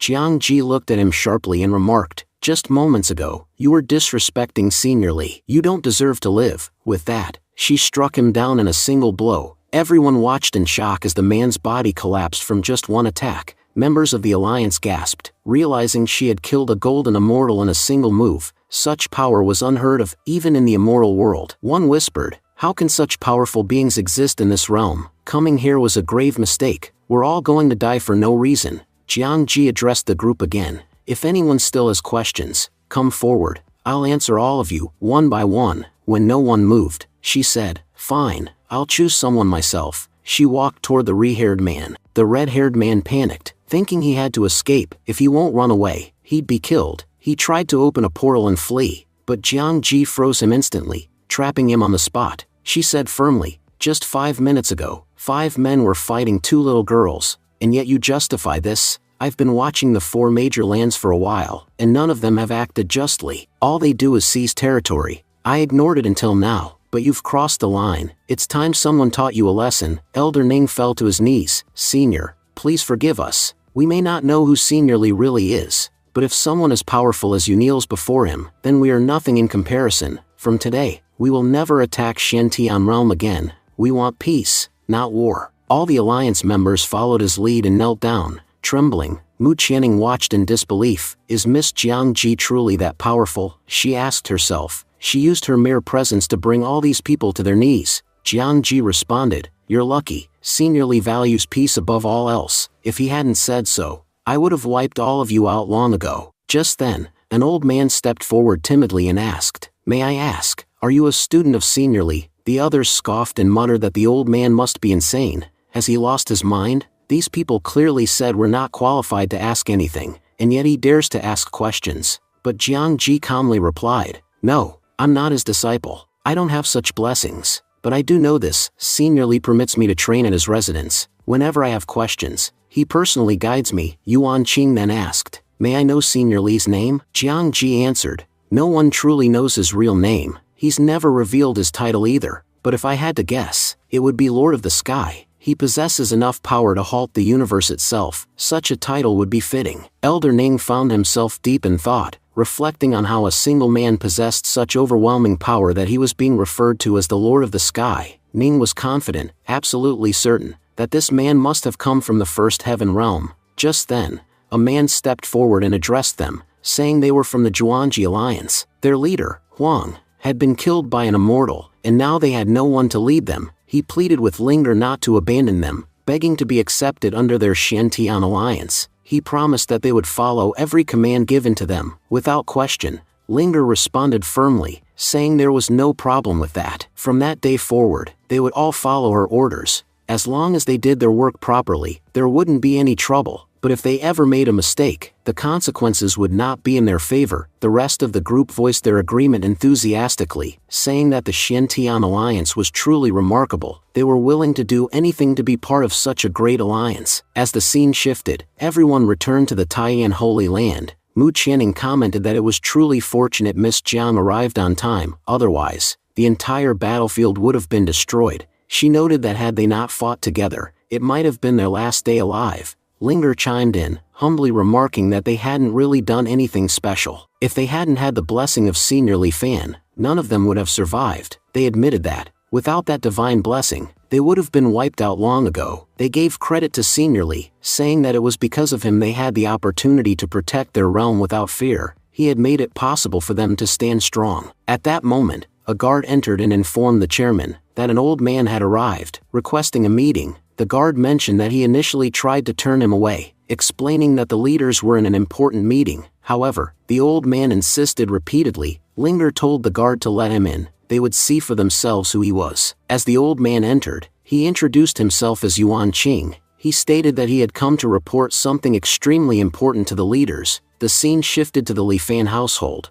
where Dubi Yujin was attempting calligraphy. Lu Rang entered and observed that his brother was still training and hadn't taken a proper rest. He warned that if Dubi Yukin continued like this, he would soon fall ill. Dubi Yukin confessed that he felt deeply troubled. Everyone was working so hard to protect their realm. Even their senior sisters were progressing rapidly. Yet, despite being by their master's side, they felt powerless. He admitted that the resources their master had given them were more than enough. If someone else had received such blessings, they would have made much better use of them. But they had only wasted it, letting the potential drain from their bodies. Lu Rang responded kindly, telling his brother that he couldn't speak for him, but he himself was doing exactly what he loved. Farming was his favorite task, and to him, there was no better job in the world. While working, he never worried about how good he was at it. He simply enjoyed it wholeheartedly. Back in the meeting, Yuan Qing continued. He told the leaders that what he was about to say was extremely urgent, and he wouldn't waste their time beating around the bush. He asked if they had ever heard of the First Heaven Realm. Ling Chao reacted,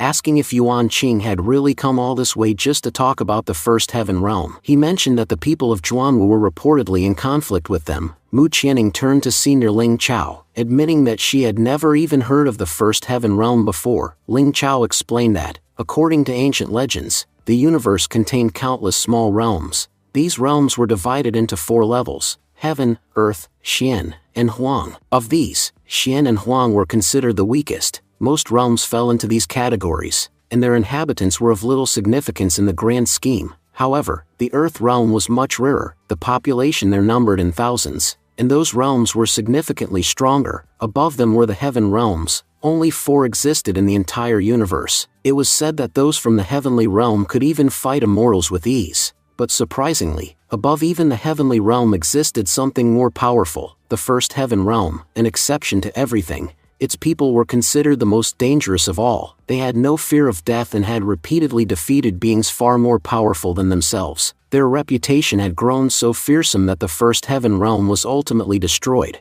No matter how powerful you were, you couldn't defeat everyone. Ling Chao added that if even one person from that realm had survived, they could have ruled over an entire realm with ease. Thankfully, all of them had perished long ago, or so everyone thought. Yuan Qing nodded and acknowledged Ling Chao's impressive knowledge, but he revealed that the First Heaven Realm had not been completely destroyed. It merely appeared that way. In truth, it had fragmented into smaller realms, and its powerful survivors had concealed their identities while living among the lesser realms. One of those fragments eventually became known as the Heavenly Realm. That name, he said, was chosen deliberately, so the people could remember their lost glory and strive to become powerful once more. Mu Qianning suddenly connected the dots. She recalled that only a few days ago, they had asked Senior Li what their realm should be called. and he had suggested Heavenly Realm. Now it made sense. Their Shantian realm must have once been a part of the legendary First Heaven Realm. That was the reason behind Senior Li's suggestion. Yuan Qing spoke up, saying that he knew so much about this because he originally came from the Heavenly Realm.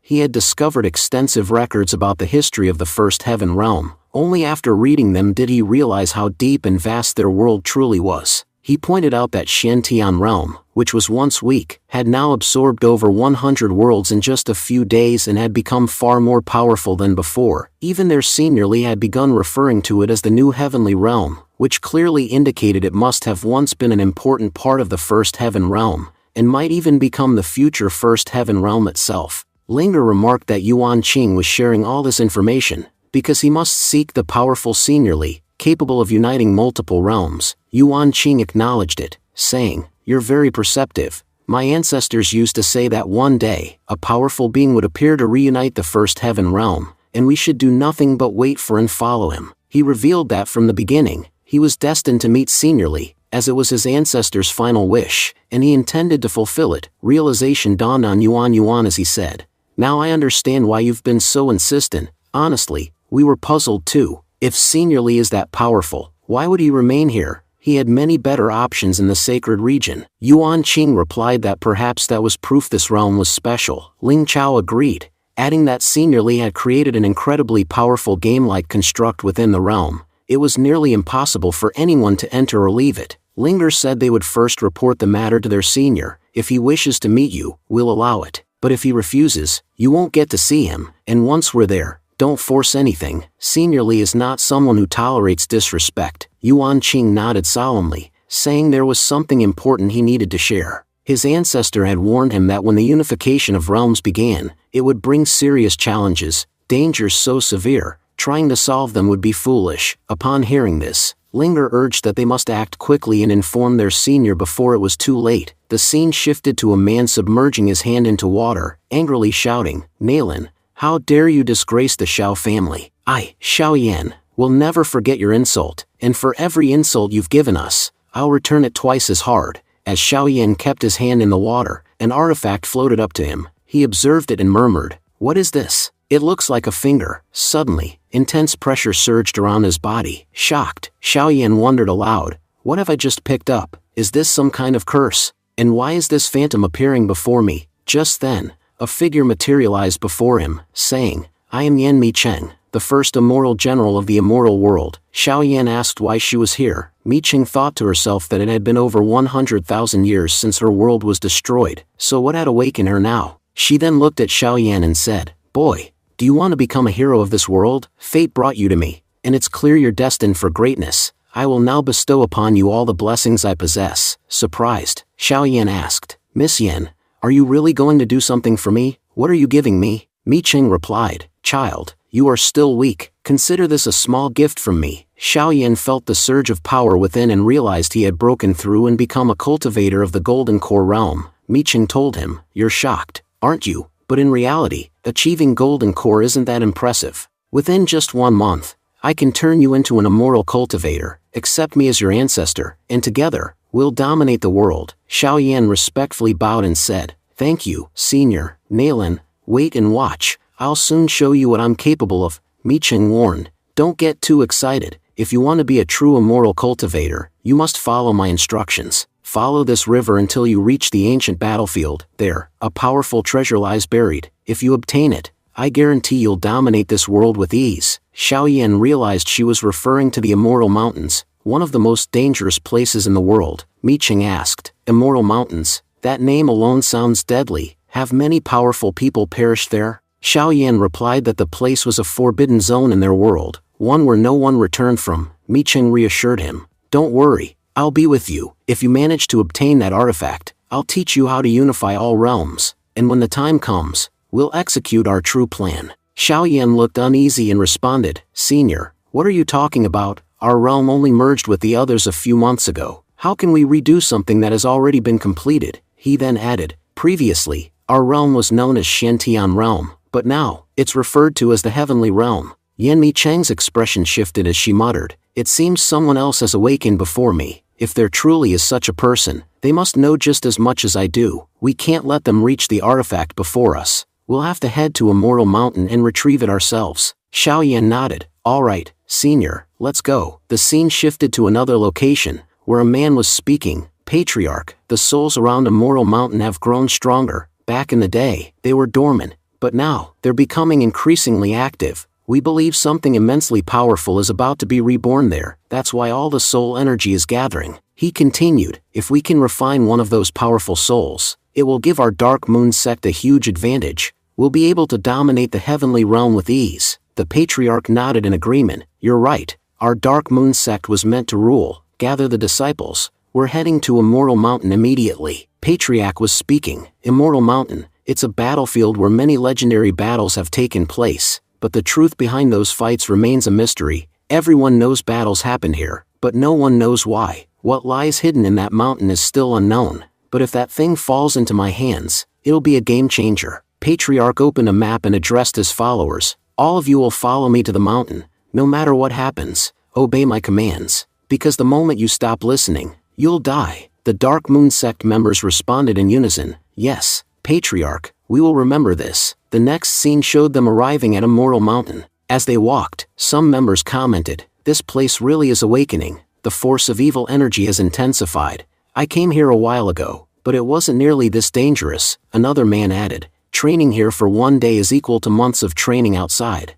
I agree the risk is high, but the potential rewards are too great. We can make serious progress here. Just then, one of the cultivators began glowing. Overjoyed, he exclaimed, amazing, I've broken through. I've advanced from the Mahayana realm to the Void realm. I feel incredibly powerful. His companions were stunned. He already broke through. We've only been here for less than 2 hours. The Patriarch stepped in with a stern tone. Everyone, listen carefully. Don't celebrate too soon. There are many powerful immortal souls nearby. They died tragic deaths and remain furious. If they sense your joy, they'll be enraged, and dealing with them will be nearly impossible. But it was already too late. Before they could react, a swarm of ghostly spirits appeared before them. The Dark Moon sect disciples panicked. Leader, what do we do now? Patriarch snapped back. I told you to follow my instructions. Why didn't you listen? Now, do exactly as I say, because I won't be saving you twice. He launched an attack and cleared the way. The group saw countless corpses lying ahead. Terrified, the disciples whispered, look, this place is getting even more dangerous. They noticed a soul sitting quietly deeper in the forest. The soul spoke in a haunting voice. Would you like to play chess with me? I promise, it will be quite enjoyable. Patriarch trembled. This soul, it's incredibly powerful. As he said that, the soul stood and began to approach, muttering with eerie delight. Finally, someone worthy of playing with me. Patriarch looked around, confused. What is happening here? We can't move. Something is restricting us. The soul smiled darkly. So many young men here. With their blood, I can craft the perfect chess pieces. Fine then, I've chosen my target. He pointed to one of the disciples and launched a deadly attack. The targeted disciple thought to himself, there's no point in running. Since he's chosen me, I'll fight with all I've got. But the moment he rose, his body exploded violently. Watching their comrade die so suddenly, the others, including Patriarch, stood in stunned silence. Patriarch murmured, I can't believe it. He's dead. Patriarch said, you bastard. Do you really think using the same trick here will be enough to stop us? As he spoke, he clenched his hands tightly, drawing blood.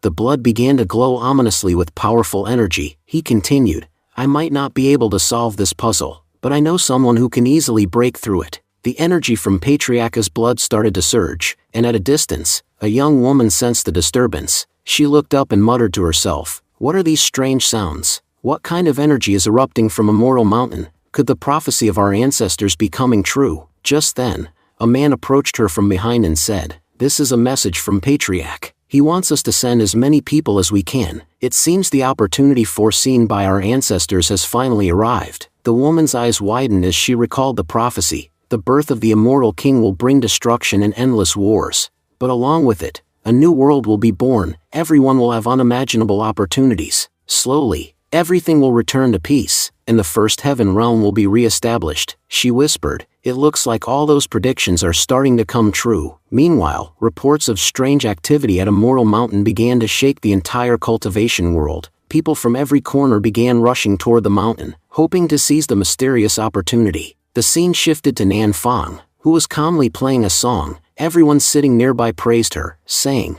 "This melody is amazing." Opening her eyes, Nan Fong smiled and said, "Finally, I've done it again." Jilling hugged her and exclaimed, "Sister, you've broken through to the next level. I'm so proud to have you as my big sister." Dugu Yukin added, "I still can't believe it. That song was so powerful, it could easily destroy a heavenly limitation. Our sister Nan Fong is breaking through at an incredible speed." Ching Ching chimed in, "Of course she is. She's personally trained by the senior himself." Yukin then revealed, "I haven't told you guys yet, but I've also made a breakthrough. I've now entered the true immortal realm. Earlier, my cultivation progress was the slowest, but now that title belongs to brother Lu Rang." Sitting next to some grass, Lu Rang muttered softly, "My dear grass, grow up quickly. I've put so much effort into nurturing you." Yukin commented, "Lu Rang, you're becoming really strange. You treat that grass like it's your child, but you do realize that once it's fully grown, you'll have to cut it, right?" Just then, Mu Qianning and Linger entered the scene. Seeing them, Li Fan remarked, "They're back again. I wonder what problem brought them here this time." Mu Qianning bowed and said, "Senior Li, thank you so much for your advice. Following your counsel, we were able to peacefully resolve things with alliance leaders. Now, no one has any issue with us." Li Fan smiled and replied, "That's great news." Inwardly, he thought, no matter how many problems arise, as long as we maintain peace, others will follow. And when there's peace, any problem can be resolved easily. Nothing could be better than that. Mu Qianning added, "By the way, Senior, there's an old man who's come looking for you. He claims he has a very important problem that no one else in any realm can solve, only you." Li Fan thought, "Looks like my calligraphy has become famous. I bet there's a competition coming up in the Xintian realm, and this man wants me to help him win using my calligraphy. That must be why he insists only I can help him." He replied aloud, "Tell him I'm not interested. I don't want to participate in such things.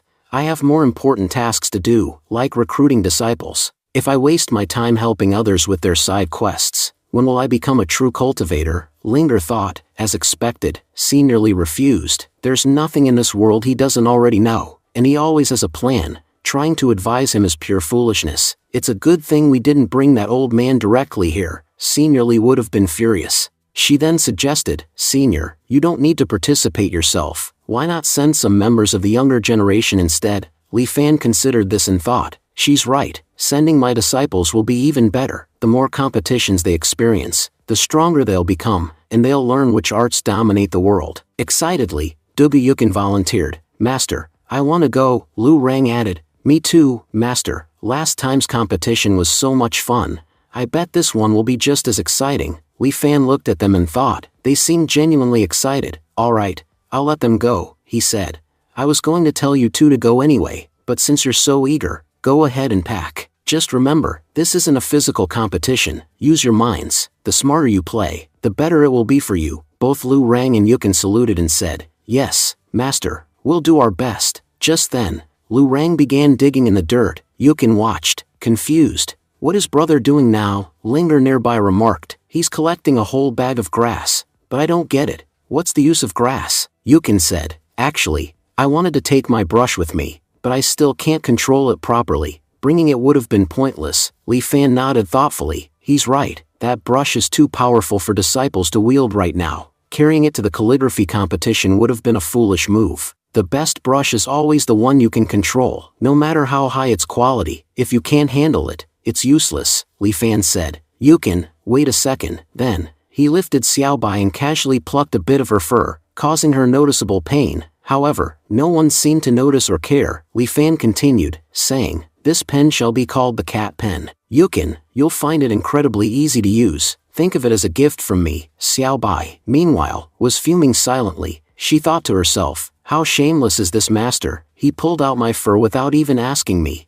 How am I supposed to show my face to the other cats now that I've gone bald? If it weren't for his power, I would have already scratched his face." As everyone turned their attention to the pen Li Fan had crafted, they were visibly shocked. Holding the pen in his hand, Yukin declared, "This isn't just a cat pen. This is the Tiger Immortal Pen. It holds extraordinary powers, and Master has even enchanted it for protection. That's why I'm able to use it now." He then turned to Li Fan and said gratefully, "Thank you so much, Master." Li Fan responded firmly, "How many times do I have to tell you? You don't need to thank me for every little thing. Now, do one thing. Go to the study room, there's a painting of a sunset there, take it with you. I believe it'll be very useful for your journey. As he watched them leave, Li Fan thought to himself, although Yukin's calligraphy is quite impressive, it's not enough to truly impress an expert, but if he also carries something crafted by me, it might increase my chances of promotion, maybe even help me get a disciple recruited. Yukin once again thanked Li Fan, thinking, Master knows how dangerous this journey is. He doesn't want me to fall into harm's way, so he gave me such a valuable treasure to protect me. He acts like he doesn't care, but deep down, he really does. As the group began to depart, Li Fan called out, take care of yourselves, and if you come across someone on the way who's willing to follow our path, bring them here. You already know, I don't value skills. I value people. If a person is good, they can learn any skill, but make sure of one thing, anyone you choose should have some remarkable hobbies. That'll make it much easier for me to train them. Yukin pondered over Li Fan's words, thinking, the path Master is talking about, it must be a terrifying one. Ordinary people definitely wouldn't be able to walk it. Lu Rang added, you know, Master has so many incredible skills. Right now, he's teaching us music, painting, and farming, but he has far more abilities than just these, and there's no way only the four of us can learn them all. We need to find exceptional candidates who can master his other skills as well. He turned to Li Fan and assured him, Master, don't worry, when we return, we'll bring some truly incredible people with us. You'll be pleased when you meet them. Li Fan replied with a smile, all right, just take care of yourselves.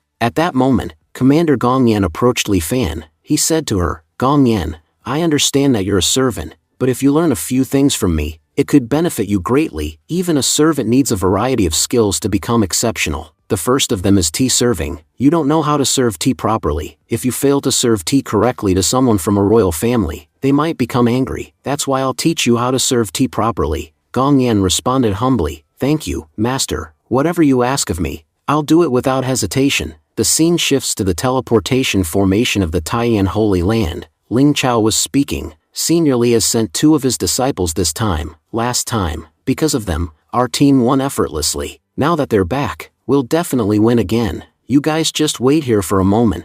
We'll open the teleportation arrow right away. Yukin added politely, thank you, seniors. Once the teleportation array opened, Yuan curiously asked. Mr. Lu Rang brought a pot of grass with him, but what could grass possibly be used for in this competition? Ling Chao responded with a serious tone. You already know that's no ordinary grass. I sensed a dangerous aura from it, almost as if it contained martial energy. Lu Rang, looking a bit fatigued, said, I'm feeling really exhausted after teleporting. Yukin held his head and muttered, my head's pounding. This teleportation magic, it's such a pain. Not far away, a flying boat carrying many people appeared. One man was speaking, this drink here, it's the sacred brew of the Duan family. Why don't you two give it a try? It'll instantly relieve the fatigue from your journey. Our Duan family's drinks are truly amazing. One of the girls replied, we haven't done anything yet, so we don't really deserve a reward. But still, thank you, Lord Duan, for offering it. Another girl pointed ahead, Lord Duan, look over there, someone's vomiting. After seeing that, would you still be able to drink this? Even if you handed me a divine elixir right now, I wouldn't drink anything in such conditions. Duan, visibly disgusted, shouted to his crew, turn the ship around, fast. Look what those guys are doing ahead. If you don't turn it quickly, I might throw up myself. Just then, Yukin and Lu Rang managed to board the ship. They approached the group politely and said, brothers, please forgive us. You both seem like kind people. Could you give us a lift? Duan Wu responded sharply, where the hell did these two come from? Get rid of them quickly. Other passengers chimed in, yeah, they look poor. How dare they board our ship? Just then, a woman intervened, wait a second. These two don't look like ordinary people. Our ship is big enough. What's the harm in giving them a lift? Duan Wu gave in. If Miss Qinglan says so, how can I refuse? If you want us to take them along, then fine, we'll give them a ride. Lu Rang and Yukin gratefully responded, thank you very much. May we know where you're headed? Judging from your direction, it seems you're also going to the Immortal Mountain. Duan Wu confirmed, yes, we're members of the Earth-Wind Alliance. That's why we're going there. Lu Rang smiled, that's great. We're headed there too. What if we formed a team and explored the entire mountain together? It'd be easier and faster. Duan Wu frowned. You want to team up with us? We don't even know who you are or where you're from. What sect do you belong to that you speak to us so casually? Lu Rang replied calmly, we're from a village nearby. Duan Wu added dismissively, sorry, but we have no interest in working with you. Right now, this ship is filled with the most talented young cultivators from the Earth-Wind Alliance. I don't think any of them would be interested in teaming up with you too. He continued harshly, we gave you a lift, so just sit quietly. Don't interfere with our matters. Whatever you came here for, just do it. Don't get involved with us. Lu Rang, getting agitated, muttered, how dare they insult us like this? They have no idea where we come from. Yukin tried to calm him down. Let it go. These people are fools. We would have only suffered losses if we teamed up with them. As they sat down, Lu Rang said with irritation, that guy was acting really strange. I wonder what made him so agitated. Yukin smirked and said, our master told us to explore the Immortal Mountain. Once we get there, we'll have plenty of chances to teach that guy a lesson. Lu Rang chuckled. I thought you were the sensible one trying to resolve everything, but you're also itching to beat him up, Yukin replied. After the way he insulted us, letting that slide wouldn't be right. As soon as we get the chance, we'll settle the score. Just then, Duan Wu approached and sneered. Do you even know where you are? This is the Duan family's ship. Only nobles are allowed on board. Consider yourselves lucky that you are even permitted here. And how dare you vomit in front of us before boarding? He clenched his fists in anger and continued, if it were up to me, I'd throw you off the ship right now. The only reason you're still here is because Miss Qinglan felt sorry for you. Otherwise, I would have never allowed it. Lu Rang, boiling with rage, turned to Yukin and said, don't hold me back now. I've had enough of this arrogant jerk's nonsense. Let's put him in his place. Suddenly, the other members of Earth Alliance's group appeared in front of Lu Rang and confronted him. They snapped at him, demanding, how dare you attack Lord Duan? If he commands it, you'll be thrown out immediately. They warned him to sit down quietly and keep his mouth shut, or else they would cut him down. Duan interrupted, saying, if Miss Qinglan weren't here, I would have already killed you by now. He then declared openly, you're nothing but a lowly villager who doesn't even know how to behave in a proper society. One of the girls from the crew whispered to her companion, wondering aloud why the ship's people were treating others so poorly after agreeing to give them a ride. She noted that Duan Wu was being extremely disrespectful, and said it wasn't right to behave so rudely with anyone. She questioned why Duan Wu was bullying them in the first place. Trying to calm things down, Duan Wu told his men, brothers, for now, let's stay quiet. If we take action, the ladies might get angry. We'll just have to tolerate them a little longer. The others muttered their frustration, saying, if Lord Duan Wu hadn't stopped us, I would have already blown that guy's head off. One added, I don't even know why, but just looking at that guy makes my blood boil. Yukin stepped in and reminded Lu Rang, we shouldn't fight. Don't forget what the master taught us. His guidance is more important than anything else right now. Lu Rang gritted his teeth and vowed that once they disembarked, he would be the first to kill that man. Eventually, they all arrived in front of the Immortal Mountain. Duan Wu looked up and said, this is the Immortal Mountain. Just stepping here, I can feel the immense power of the evil spirits growing stronger. Another group member chimed in, Lord Duan, I think we're about to receive an incredible opportunity. The more dangerous the spirit energy, the better the rewards. Duan Wu nodded and suggested, before we head in, let's relax and enjoy a dream. After a short rest, we'll move out. Qinglan agreed, saying there was no problem with that. Soon, they all began partying and enjoying themselves. Yukin, however, advised the ladies, you shouldn't drink this. It's not good for either of you. Annoyed, Duan Wu asked, what's your problem? Why are you causing unnecessary trouble? One of his men agreed, saying, this guy's really odd. Another commented, young master Duan Wu is wealthy. Maybe these two are just trying to get something out of him. Qinglan demanded, tell me, why exactly is drinking this a bad idea for us? Yukin replied, if you want the real answer, you should ask Duan Wu himself. He probably knows better than I do what's been mixed into that wine.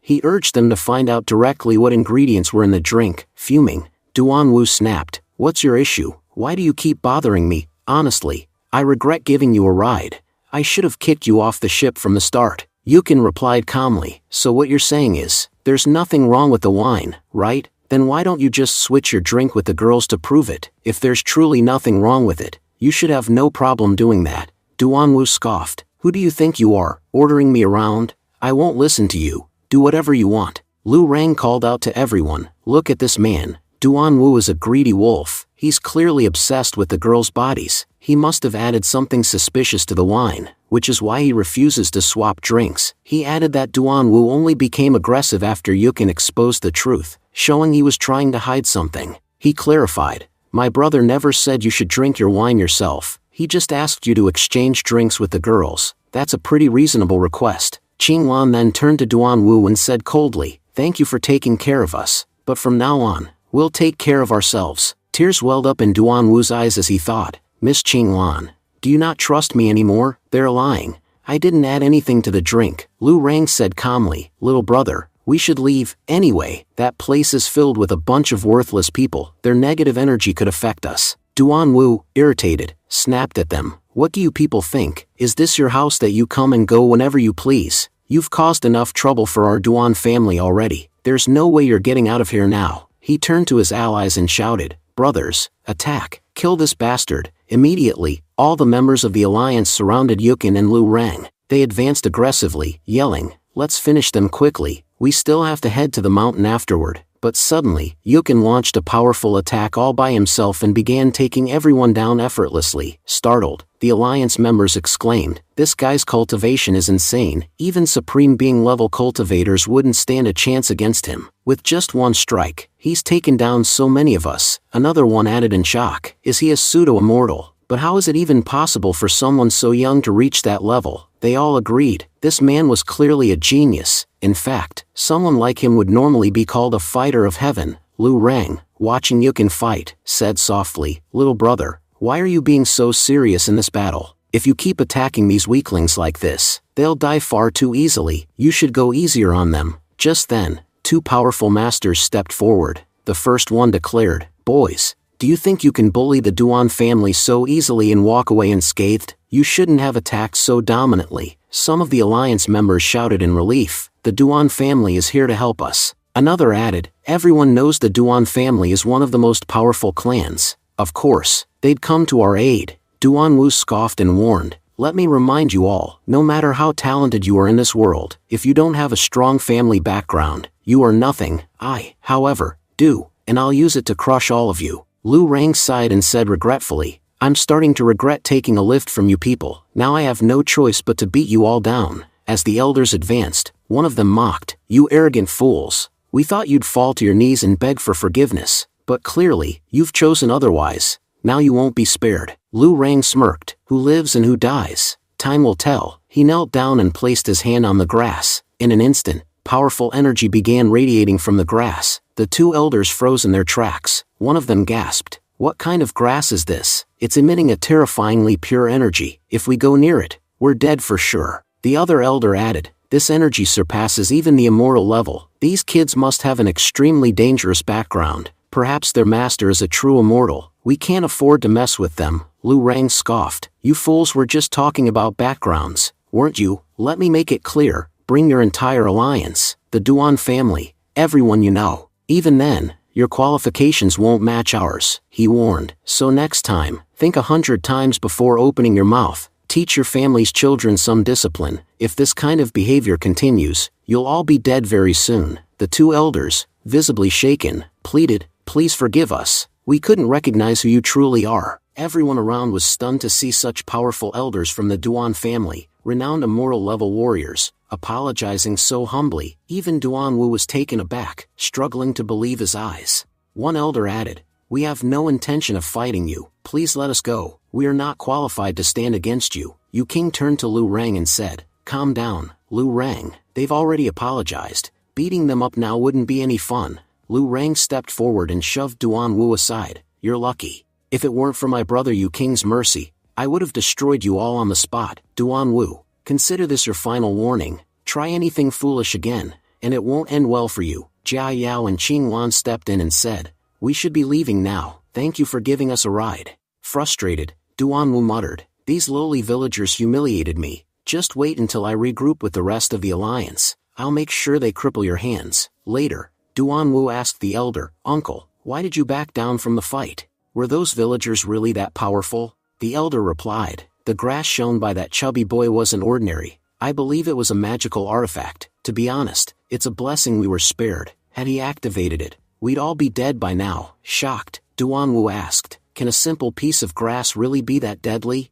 Meanwhile, after descending from the platform, Qing Lan and Jia thanked them. "We're truly grateful. If you hadn't arrived in time, Duan Wu might have succeeded with his plan." Yu King replied calmly, "It's no big deal. We were happy to help." Lu Rang then turned to Miss Qinglan and Miss Jia Yao, asking with a mischievous smile, "Do you possess any special talents, something that could really entertain us?" Qinglan blushed and responded, "What are you implying? We're not the kind of girls you think we are, we're from a noble sect, and conduct ourselves with grace." Lu Rang chuckled, "Relax, I was simply asking about your talents. If you don't know them yourself, that's your loss." Pointing ahead, Yu King interrupted, "Look, that's the immortal graveyard, let's hurry and complete Master's task." As they approached the grave, a female guard stopped them. "Who are you? Let me make one thing clear, only young individuals are allowed to enter. Also, you need to state where you've come from, without that, you can't enter." Qinglan and Jia Yao showed their sect tokens. The guard nodded, "You both have valid tokens, you may enter. Now, boys, where are your tokens?" Lu Rang replied, "We came here with them, that's why we don't have separate tokens." The guard scowled, "Do you take me for a fool? Everyone knows the fairy sect is female only, there's no way you belong to it." Qinglan quickly intervened, "They're not lying, both of them are our servants, please allow them entry too." The guard frowned, "That's strange, I didn't know the fairy sect permitted male servants, this is the first time I've seen something like this." Inside the competition grounds, many participants had already gathered. One of them greeted Qinglan and said, "You finally arrived, but where's brother Duan Wu? Wasn't he with you?" Just then, Duan Wu entered and called out, "Brother, I'm here." The participant looked puzzled, "You were traveling with these two young ladies, how did you arrive separately?" Duan Wu began explaining that he and both fairies had stayed together, but due to those two villagers, misunderstandings had arisen between them and fairies. That's why they arrived separately at this place. Interrupting him, Lu Rang shouted at Duan Wu to shut his mouth. He reminded everyone that they had clearly seen Duan Wu mixing pills into a drink, and everyone knew what that implied. He added that it was fortunate they were flying on the same boat, otherwise, Duan Wu's sinister plan might have succeeded. Brother Ning asked who they were. Lu Rang replied that they were from a nearby village, and questioned if that was a problem. Brother Ning then raised his voice, asking if mere villagers dared speak like that to Brother Duan Wu. He emphasized the vast difference in their statuses, stating that although he didn't expect effort from villagers, they should at least know their place. He warned them that disrespecting someone from the alliance could bring serious consequences. Lu Rang retorted that they weren't disrespecting anyone, they had simply witnessed Duan Wu mixing pills into wine, clearly with bad intentions. He challenged Brother Ning's stance, suggesting that if anyone needed to be taught discipline, it was Duan Wu. He warned that if Duan Wu represented the alliance, he would only tarnish its reputation wherever he went. Onlookers murmured that the young man was speaking confidently,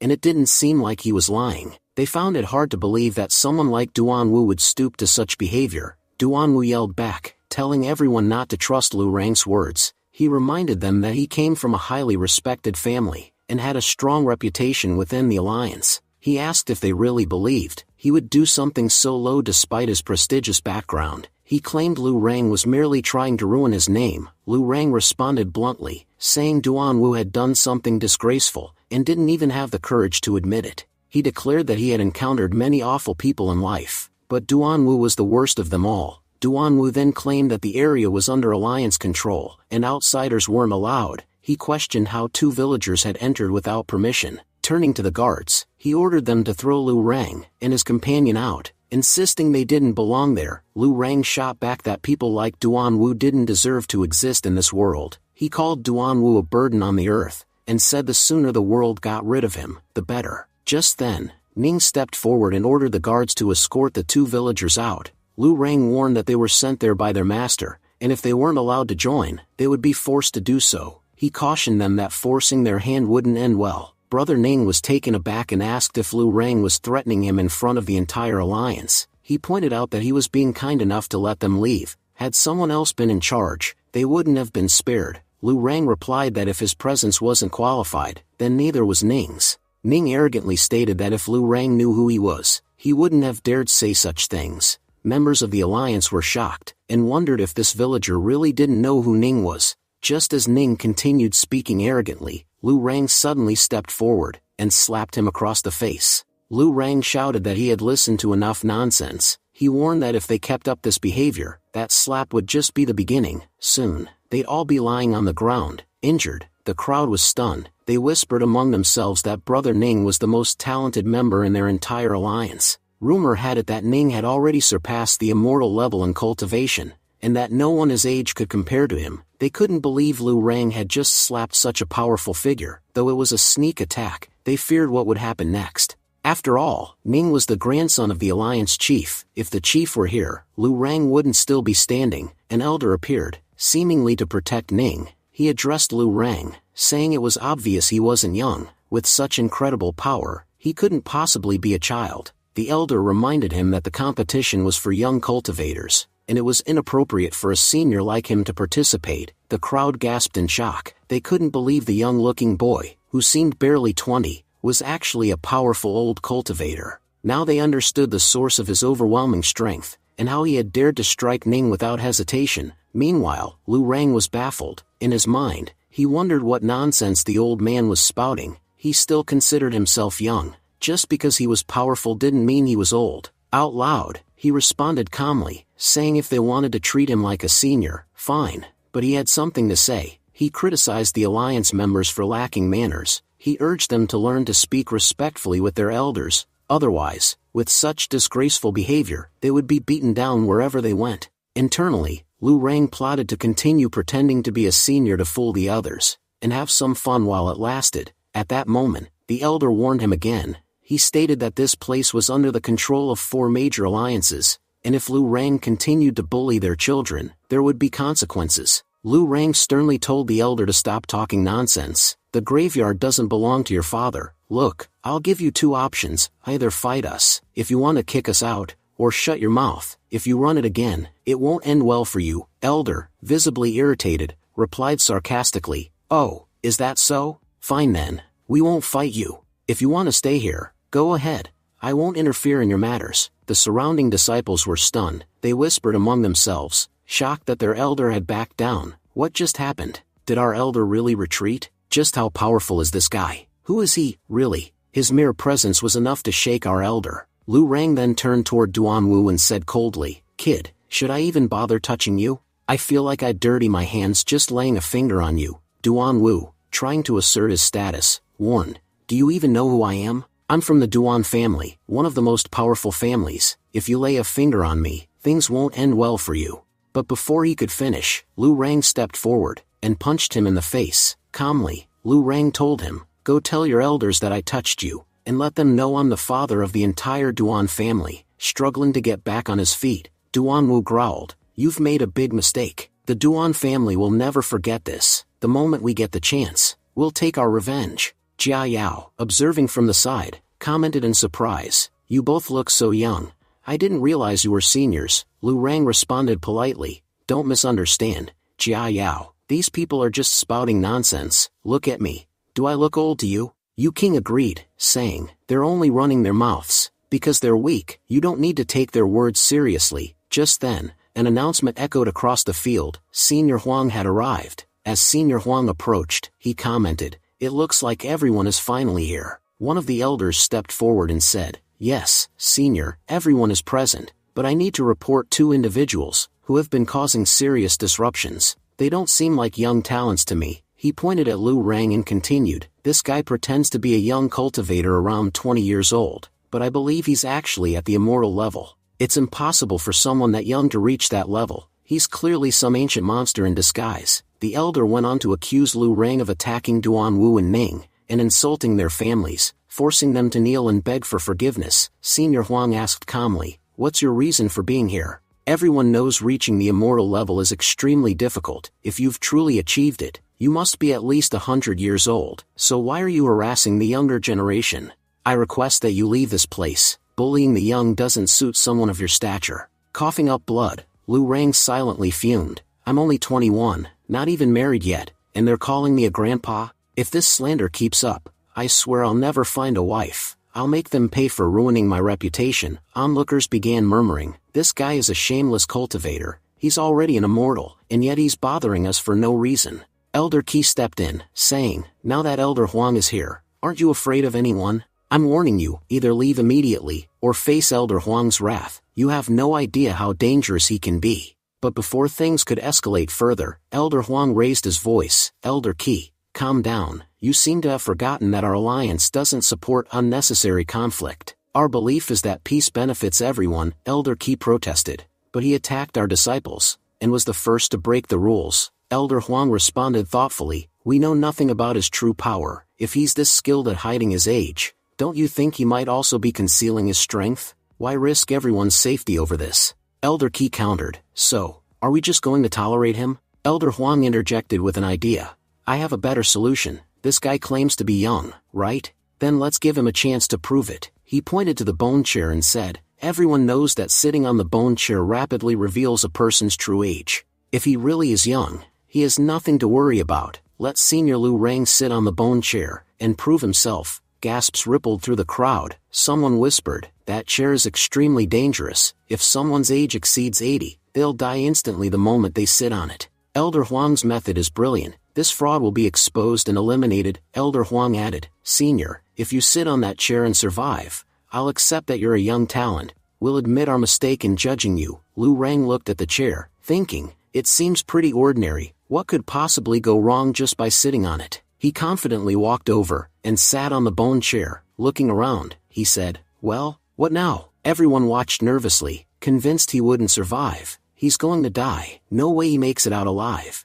But 10 minutes passed, and nothing happened. Things remained strangely calm. Lu Rang casually remarked that he was feeling quite sleepy. He questioned what the others had even gained by making him sit on that chair. At that moment, Elder Qi commented with surprise that the boy really did seem young, barely 20 or 21 years old, and that he hadn't been lying about his age. Everyone around was left in complete shock. They murmured, "An immortal at only 20? We've never heard of anything like this before." Only now did they begin to understand why no one in the alliance dared to underestimate Lu Rang. The truth was undeniable. This boy had achieved something not even all 4 alliances combined could manage. He was the kind of once-in-a-millennium talent that the world rarely witnessed. Even Elder Huang silently admitted to himself that he hadn't expected it either. This boy truly was a remarkable genius. Had someone like him been part of their alliance earlier, things would have turned out far better. Watching Lu Rang, the hero too stood frozen in disbelief. He thought to himself, to become immortal at just 20 years old, even I haven't reached that level.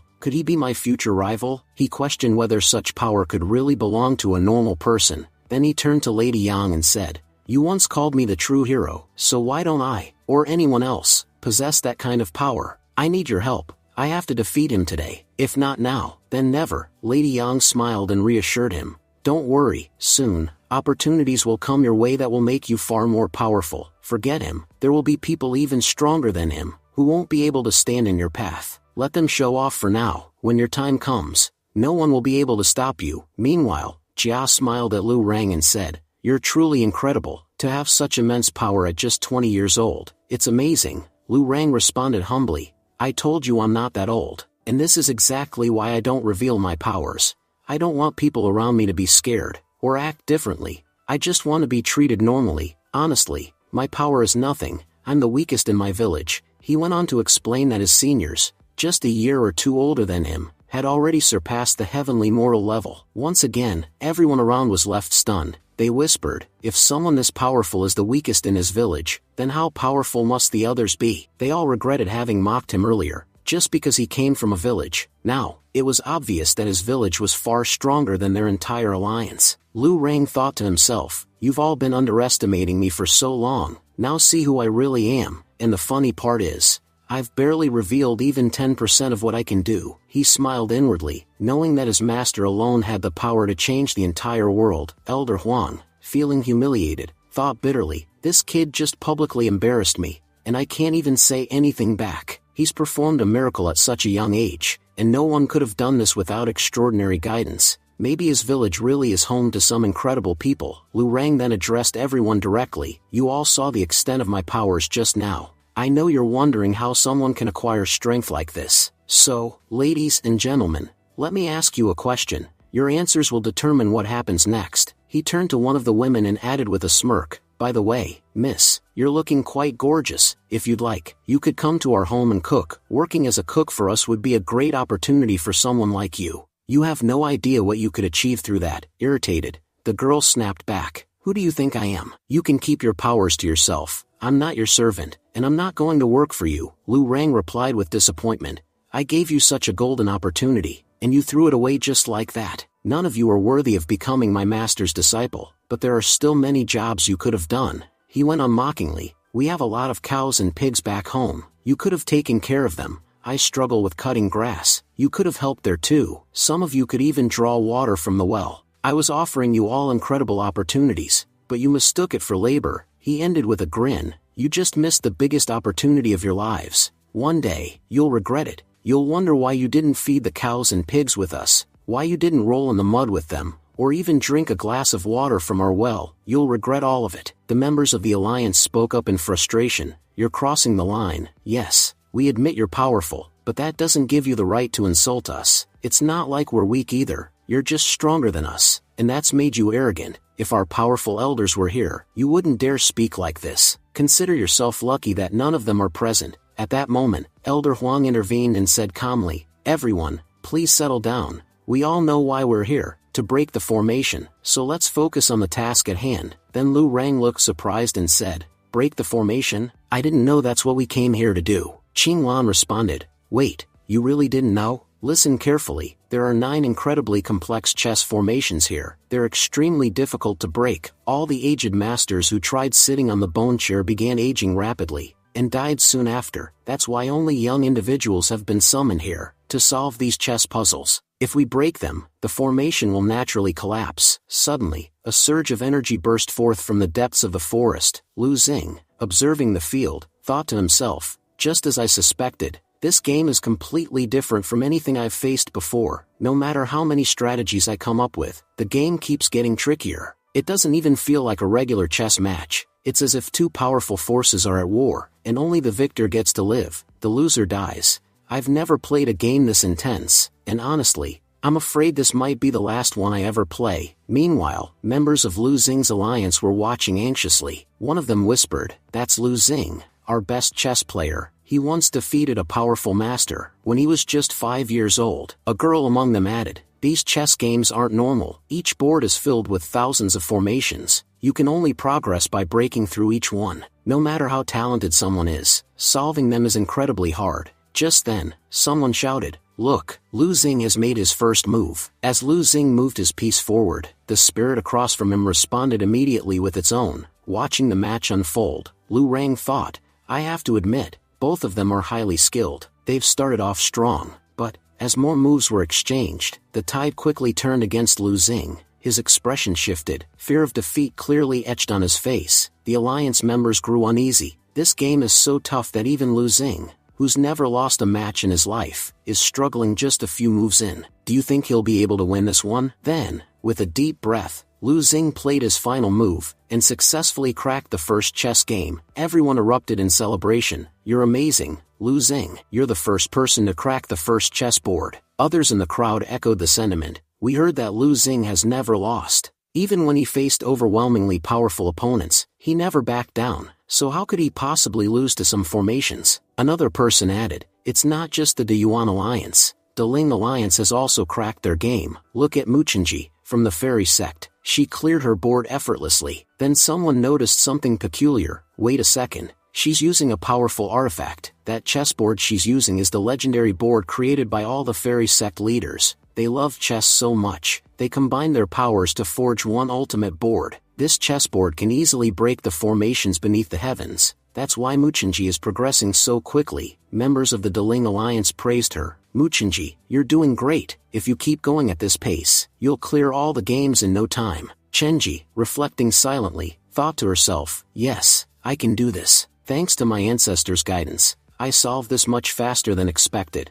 I may not be as strong as Lu Xing, but I still managed to win the first game before him. If I maintain this speed through the rest of the puzzles, it's going to be incredible." While all this was happening, the other members of the alliance watched on in silence. Then Ning stepped forward and asked with frustration, "Are we just going to stand here and do nothing? Will we just sit idle and watch the others?" The elders replied grimly, "Right now, we don't have anyone defending our side. That means we can't take any action. All we can do is stay back and observe the others. Unfortunately, we don't have any other options." Just then, Ning declared that they couldn't just sit around and do nothing. As long as he was here, he wouldn't let his team fall behind. Saying this, Ning pulled out a glowing orb from his side. Ning turned to Mr. Lin and said that he had immense trust in him. He was about to enter the formation solely relying on Mr. Lin's abilities, and asked for his help. Mr. Lin assured him not to worry, he was helping for a reason, He said his dream was to crack every chess game in the world, and if he could solve these 9 games, he believed there would be no puzzle in the world that he couldn't solve. Introducing himself confidently,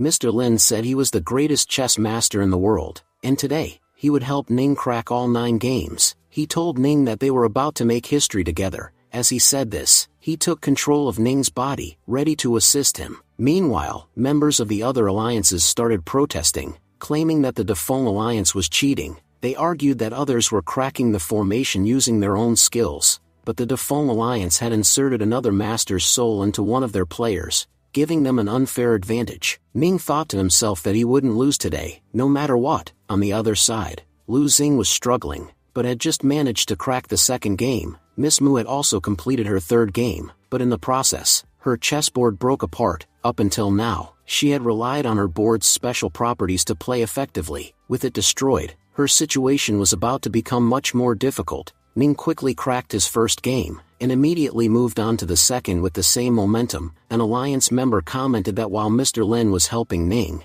he still felt Ning would face serious difficulties, especially the final game, which he believed Ning wouldn't be able to handle at all. Lu Rang scoffed and called Ning a fool. He claimed that Master Lin wasn't helping Ning at all. Instead, he was deceiving him. Lin Zhai was the #1 chess master in the world. If he were truly helping, Ning would have cracked the second game by now. Master Lin wasn't aiding him, and yet Ning still blindly trusted him. Annoyed, Ning snapped back, telling him to shut his mouth. He said he knew their Dafeng alliance wasn't liked by many, and understood that others had their reasons, but that didn't give them the right to insult Master Lin, who had chosen to support them. Just then, Lin Zhai suddenly withdrew his support from Ning. As a result, Ning failed to crack the game. Shocked, he asked how this could be possible. Why would Master Lin abandon him halfway through? Lu Rang turned to Miss Qing and said it was time to leave. He admitted that none of the participants seemed capable of cracking all 9 games. He had tried to help the foolish Ning, but Ning hadn't understood a thing.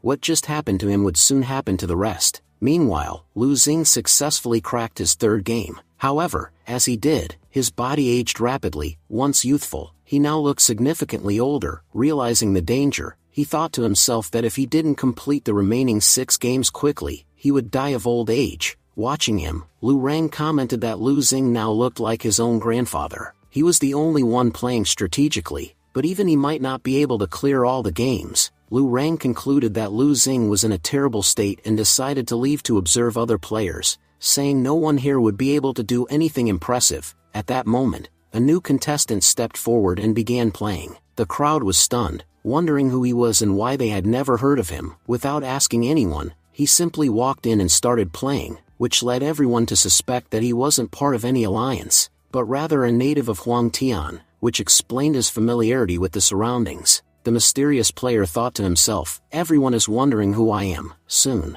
the entire world will know that I'm the hero of this world. He then called out to Lady Yang, asking her to assist him. He was confident about how to crack the second game. Her help had made the first one easy. Now, it was time to show off his skills to the world. Lady Yang hesitated and admitted she was still thinking it over. She told him the games were far more complicated than she realized. Each one required intense mental effort. The hero reassured her, saying he never implied she wasn't working hard. He knew how much effort she was putting in, and trusted her abilities. He simply believed that if she truly wanted to, she could help him win. Elsewhere, Elder Huang observed that the newcomer had already cracked 3 games. He admitted the boy was even better than Lu Xing. He wondered aloud, could this kid really be our last hope? Could he be the first to crack all 9 games? What happens next will be revealed in the next episode. Thank you for watching. Stay tuned.